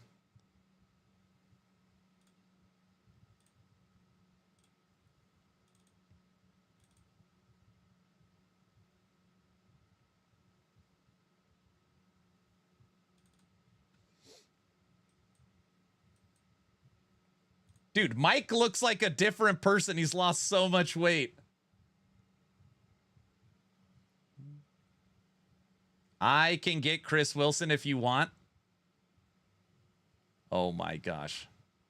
Thomas thinks he can get Chris Wilson. Thomas is still here. You're supposed to be resting. Okay. If Thomas got Chris Wilson, I could 100% get Judd. I would put it 99% I could get Judd. Judd is the top dog, CEO, game director, #1 creator of 11th Hour Games Last Epoch. Guaranteed. I feel very confident about that. That would be Thomas, Chris Wilson, and Judd. That would be epic. I know.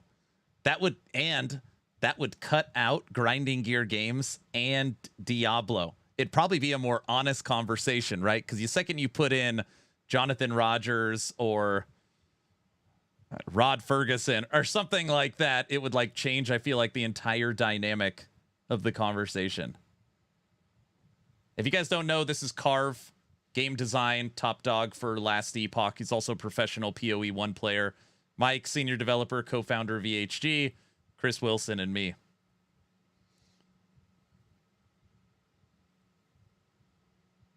While we're at it, try and get David Brevik, too. You should do a live podcast, get them all together, and have some drinks and cheese pizza. Well, it has to be just cheese pizza. We don't want, Thomas. I still wonder why Chris Wilson left the company. I think it was his baby got really big, and I don't know if it was like time to cash out or he was losing control or Tencent now had it, and it's like, all right, I grew this to this point. Let's start something anew. I shouldn't even be commenting. I have no idea. I'm just making it up. But the vision banished him. I have no idea. I hate this Muppet thing. Look at this. Freaking Muppet. What about me and Riker? I love it. Will you guys stop looking at it? That's an awesome Muppet. Oh my gosh. Is this your new VTuber? No. No. Rename the Muppets to No.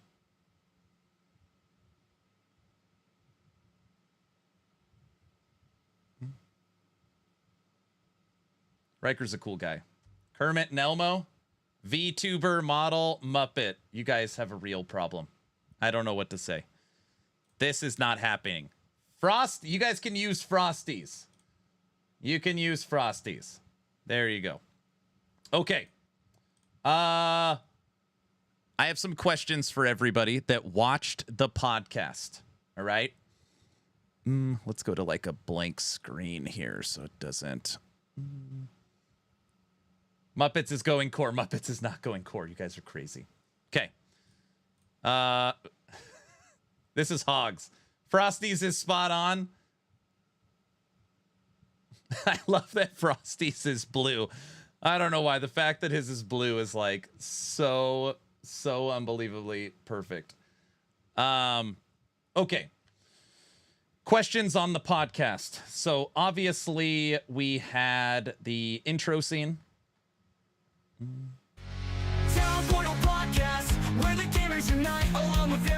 Then we go to the podcast main, where the cameras aren't on right now. Then we go to the scene with the extra screen. Then we go to the hot seat. And then we go back to the main. Any thoughts on formatting? Feels pretty good. I would change this. I would change that. I'm trying to get feedback. That was the 11th episode of our podcast.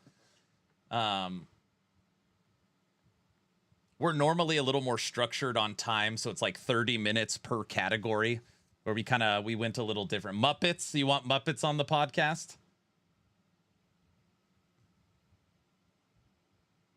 If you switch the background out for maybe a Muppet-themed portal, it would be interesting. Thomas, after everything I've seen from you, makes me want to spend more time in Wicked again. Thanks for the inspiration. Muppets are core for sure. Something is wrong with all of you. I don't even know what to say. Great man. Great man. Good job. Thanks, Hot. Seems really good. No technical issues like a lot of podcasts. Dude, from a technical issue standpoint, I rebuilt all of these scenes, went through all of the settings, and then we did a dry run last night. other than small audio tweaks right at the beginning, it was flawless. There was no problems. Oh, I'm really happy with the technical, how it worked. I like the visual layouts.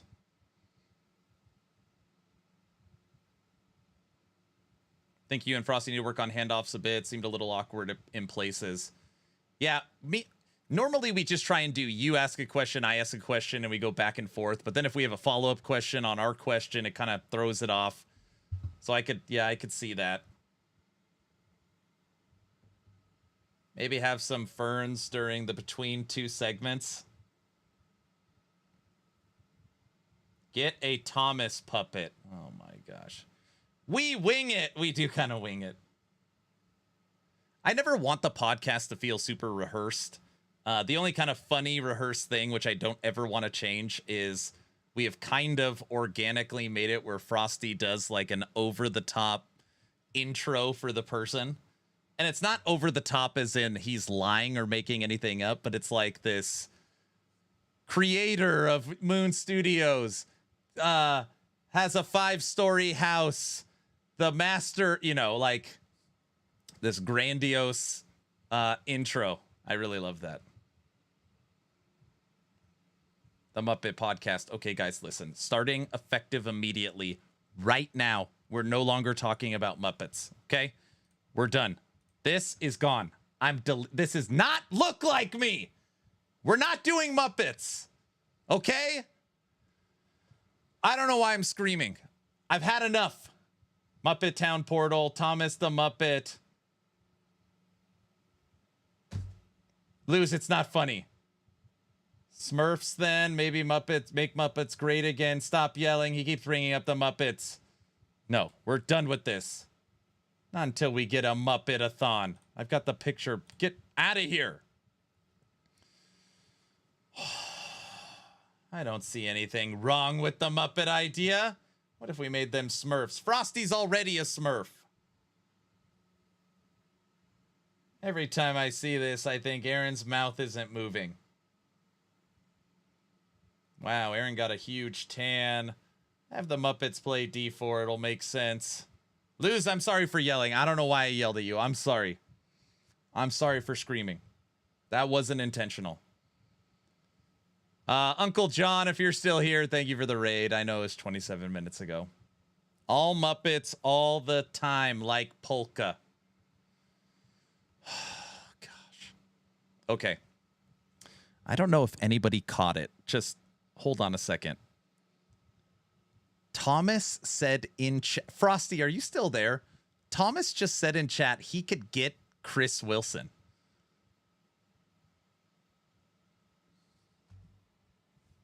Did you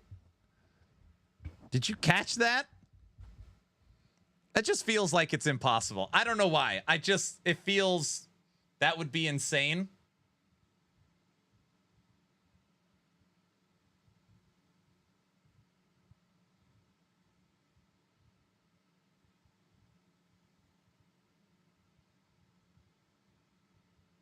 Muppet Chris Wilson on the podcast. I support it. I'm with Aaron on this one. It would be insane.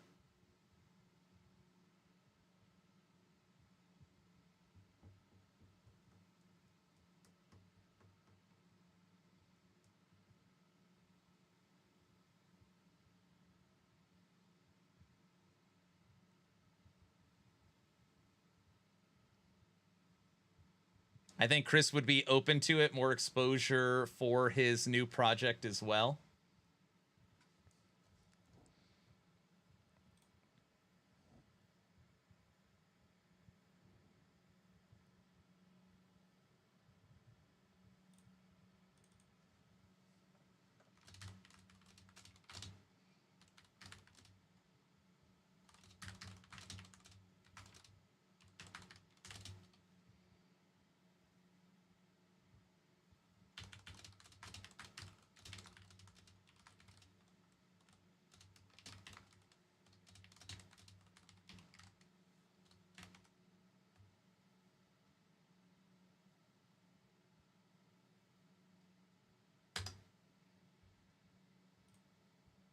Now I'm sending messages.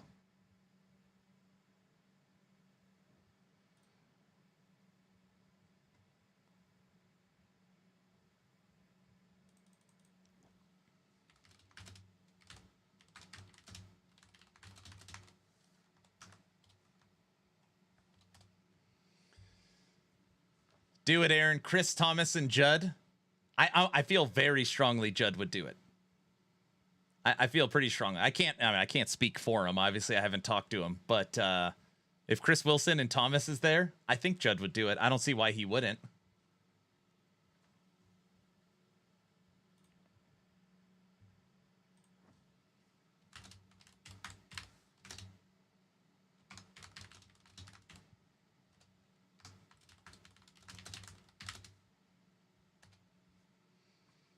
All three are straight shooters. Yep.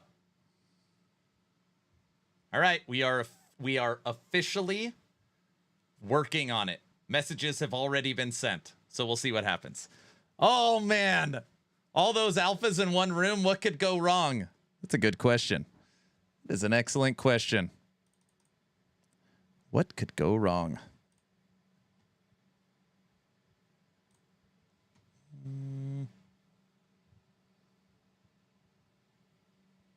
I'm downloading. Oh, let's see. Maybe I could just.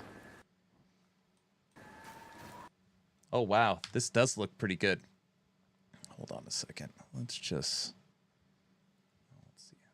I'm downloading the clip of third person Wicked.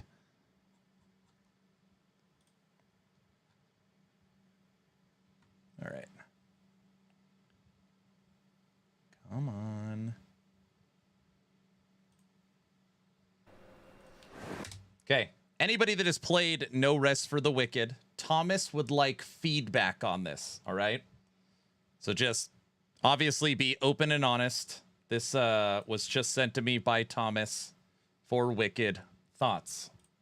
I'll play it.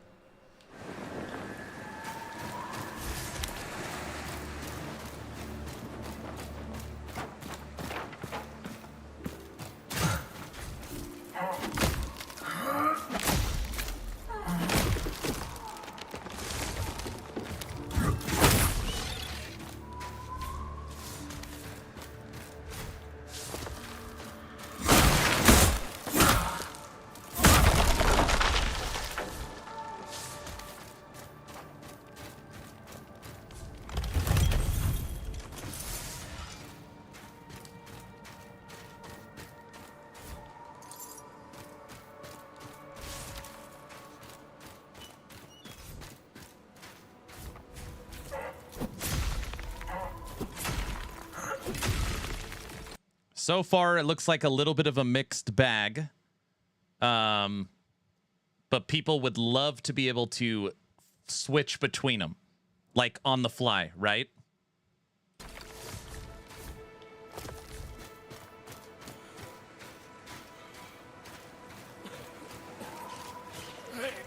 I knew it. You'll never make it to Sacrament. This coast is crawling. We're back at sea. It would be, so in my head, Thomas, he's still in chat, everyone. In my, my vision, I think of D2R, Diablo 2 Resurrected, where you could instantly switch between old visuals and new visuals. Like having to go like options, escape, options, visuals, check this box to switch it. It would have to be like a hotkey, like Control L changes the look, and you could swap it on the fly.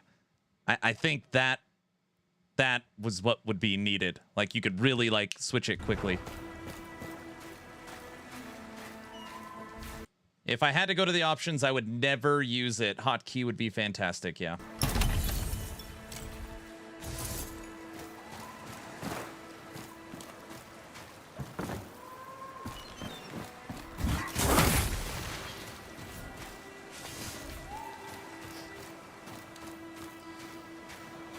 What I would like to see is almost a side-by-side. Like this character fighting a campaign boss in third person, and then like side by side, this character fighting that same boss isometric. I feel like third person would add a level of difficulty. I think it would actually, because you can't see as much, harder to anticipate attacks. I think the game would be way harder this way to play.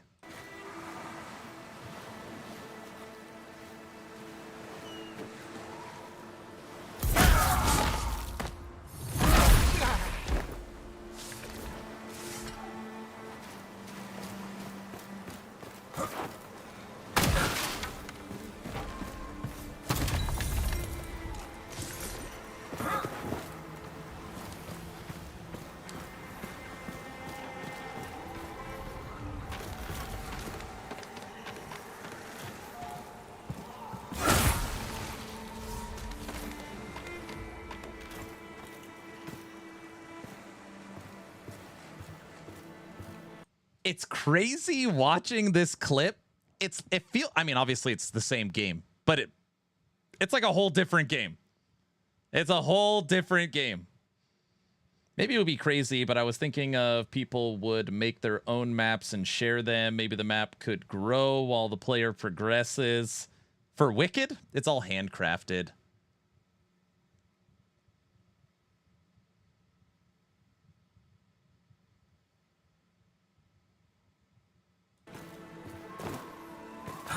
That's what I was thinking. Feels like a whole new game. Yeah.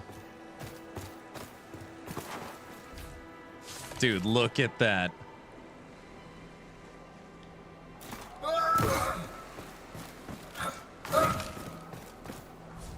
I'll make it quick. Oh my gosh, that was hilarious. He crouched down thinking he was going to be able to sneak up on him. Didn't work out.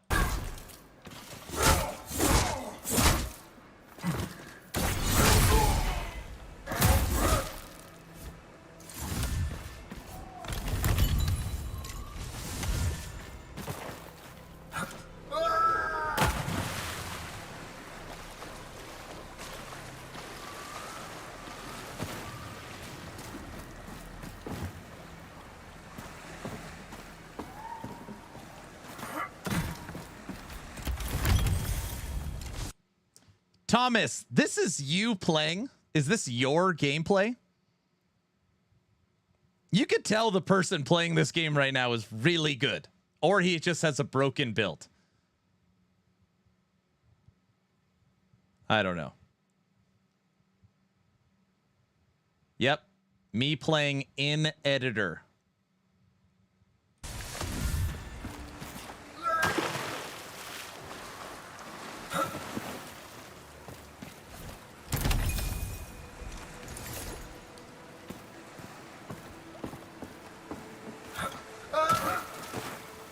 This would also, at least for content creators or people that love challenges, this would create challenge leagues too. Beat Wicked in third-person view. Or, yeah, in third-person view.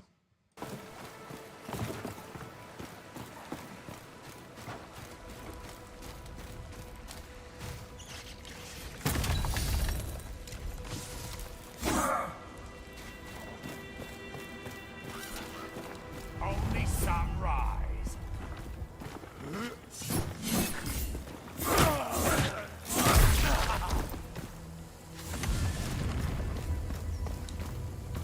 Fresh blood.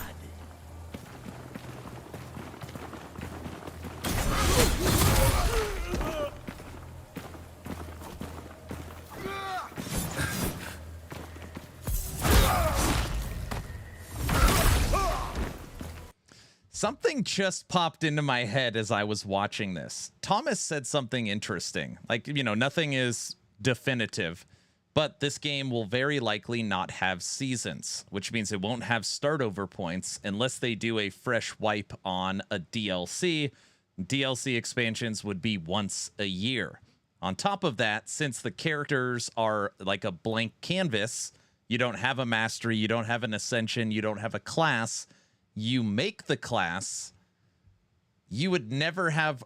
I'm trying to think in my head. What I'm trying to say is, when would you ever play the campaign a second time? this handcrafted, beautiful world, there would actually never be a reason to ever play it again.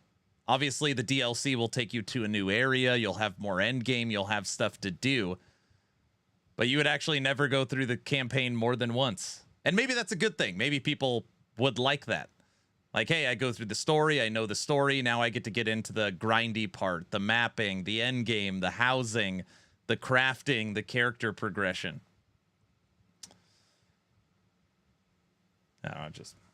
You like that, Shin? Correct? Maybe go back to the campaign like LE for a mission. I mean, I guess you're right.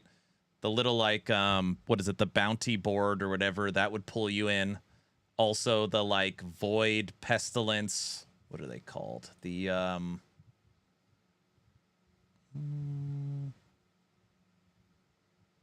plagued areas, the plagued zones would pull you back into the areas.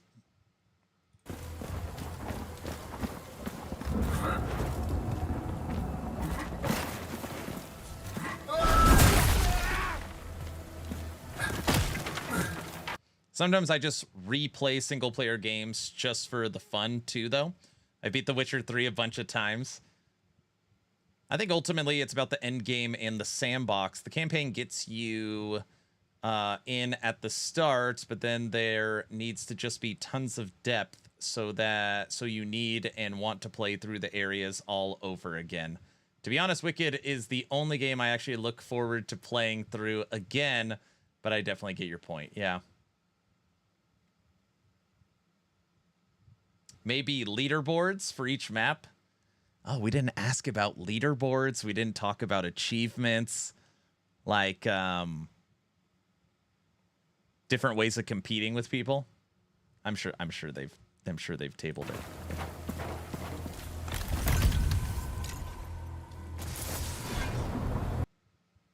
All right, that's pretty cool. That is definitely better than the clip that we showed during the podcast.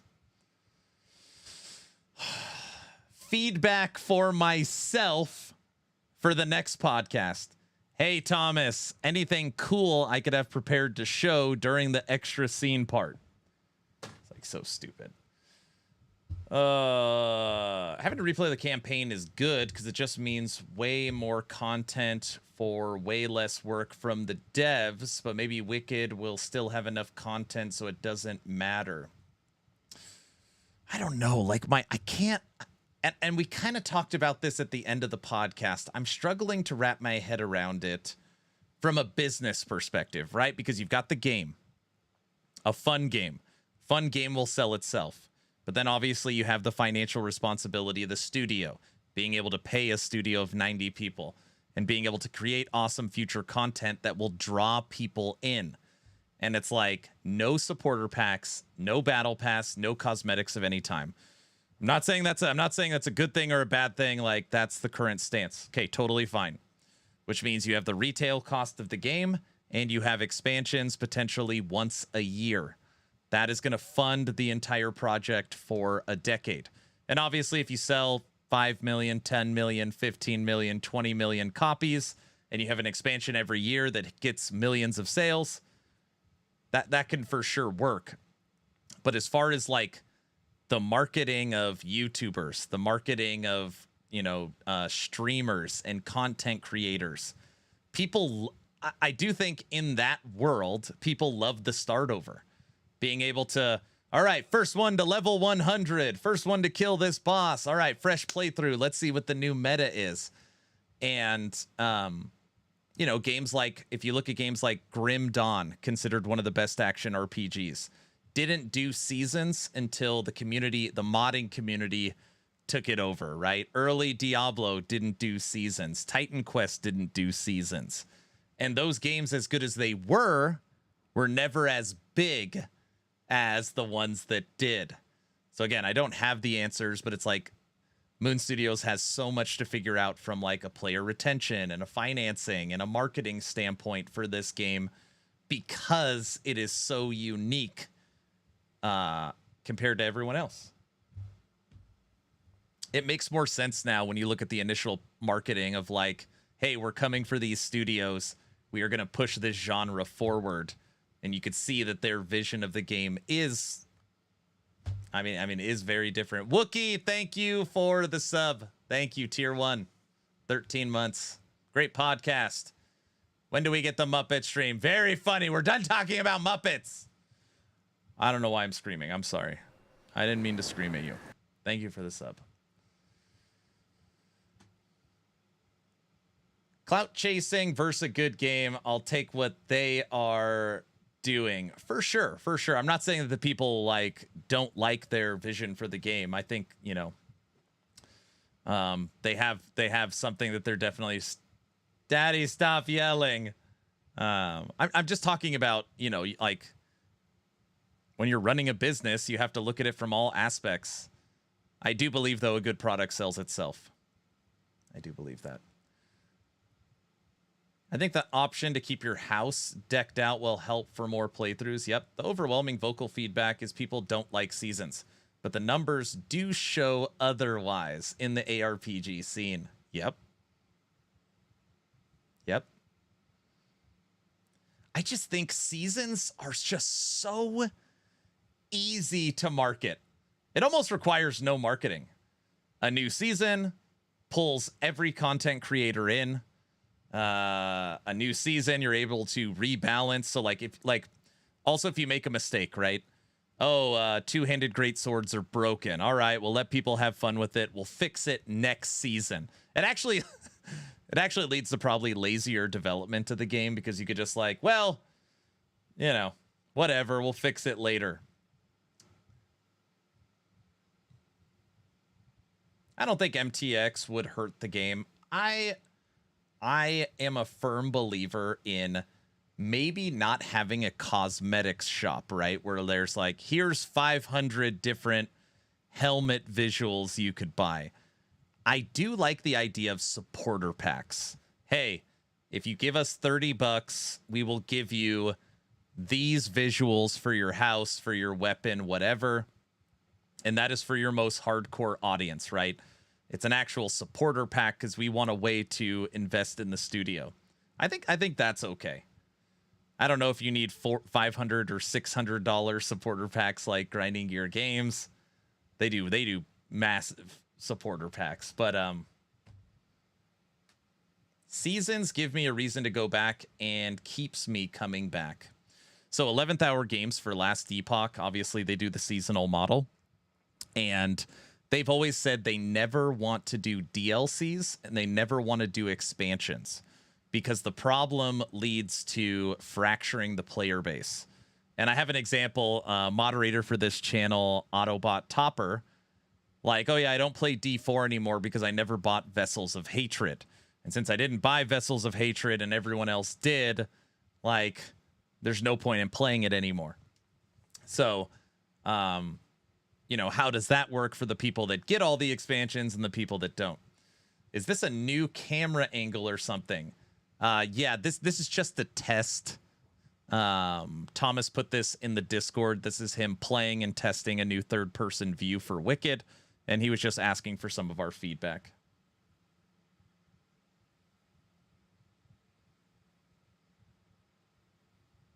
Aaron, have you heard anything about Titan Quest 2? It's been very quiet.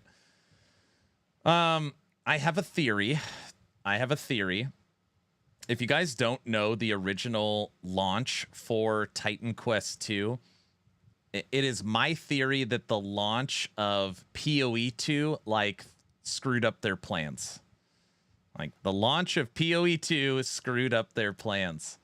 Titan Quest 2 was initially announced that they are going to launch early access with 3 playable classes, and you pick 2 of them, right? So imagine 3 ascendancies, but you get to pick 2 of them. So basically, no character customization. They said it's only going to have Act 1 with 3 playable campaign bosses, with 10 to 12 hours of content. So Titan Quest 2 early access, 3 playable classes that you pick 2 of, Act 1 with 3 mini bosses, and 10 to 12 hours of content. Okay. And the leaked console price was $70. I talked about this at nauseum. I was like, what? What? $70. So then, around the time that we're supposed to get the early access of Titan Quest 2, PoE 2 launches, right? And if you guys remember, like if you go back in the Wayback Machine, Grinding Gear Games turns on their marketing machine and it's like 3 acts of the campaign, 6 classes, 12 masteries, full endgame with multiple endgame mechanics, pinnacle boss, right? Hundreds and hundreds of hours of content for you to explore, charging $30, right? Could you imagine it looking at the Titan Quest 2, what they're about to drop for over double the price compared to PoE 2? And everything got delayed.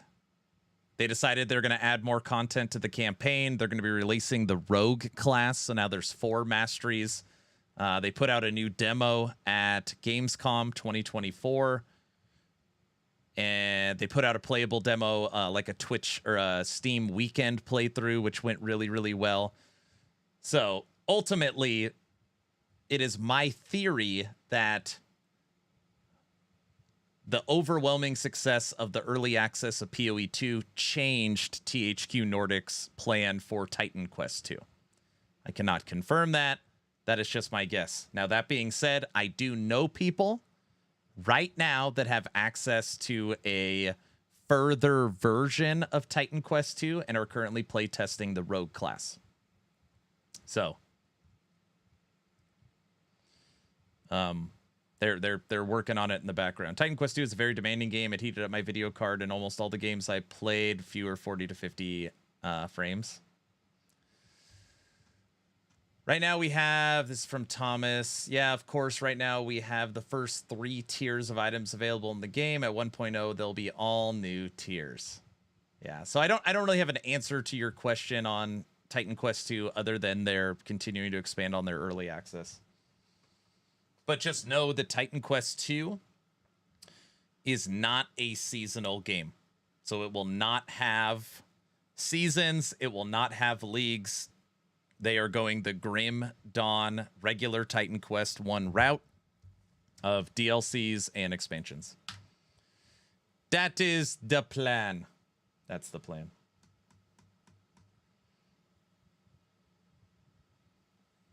Thanks for the update. You're very, very welcome. I know that was like a really long-winded answer. Man, I don't want to end stream. That podcast was so much fun. All right. What can we do? We've been grinding through Torchlight Infinite. Do I want to play Torchlight? Not really. Start a new character in Last Epoch. I got to update Shaman. No, we're good. It was good. I don't want to start another game and playing it right now. Play some Wicked. No, I'm not going to play some Wicked. Wicked requires a certain mindset for me. I can't. I'm too pumped up right now. I can't play Wicked.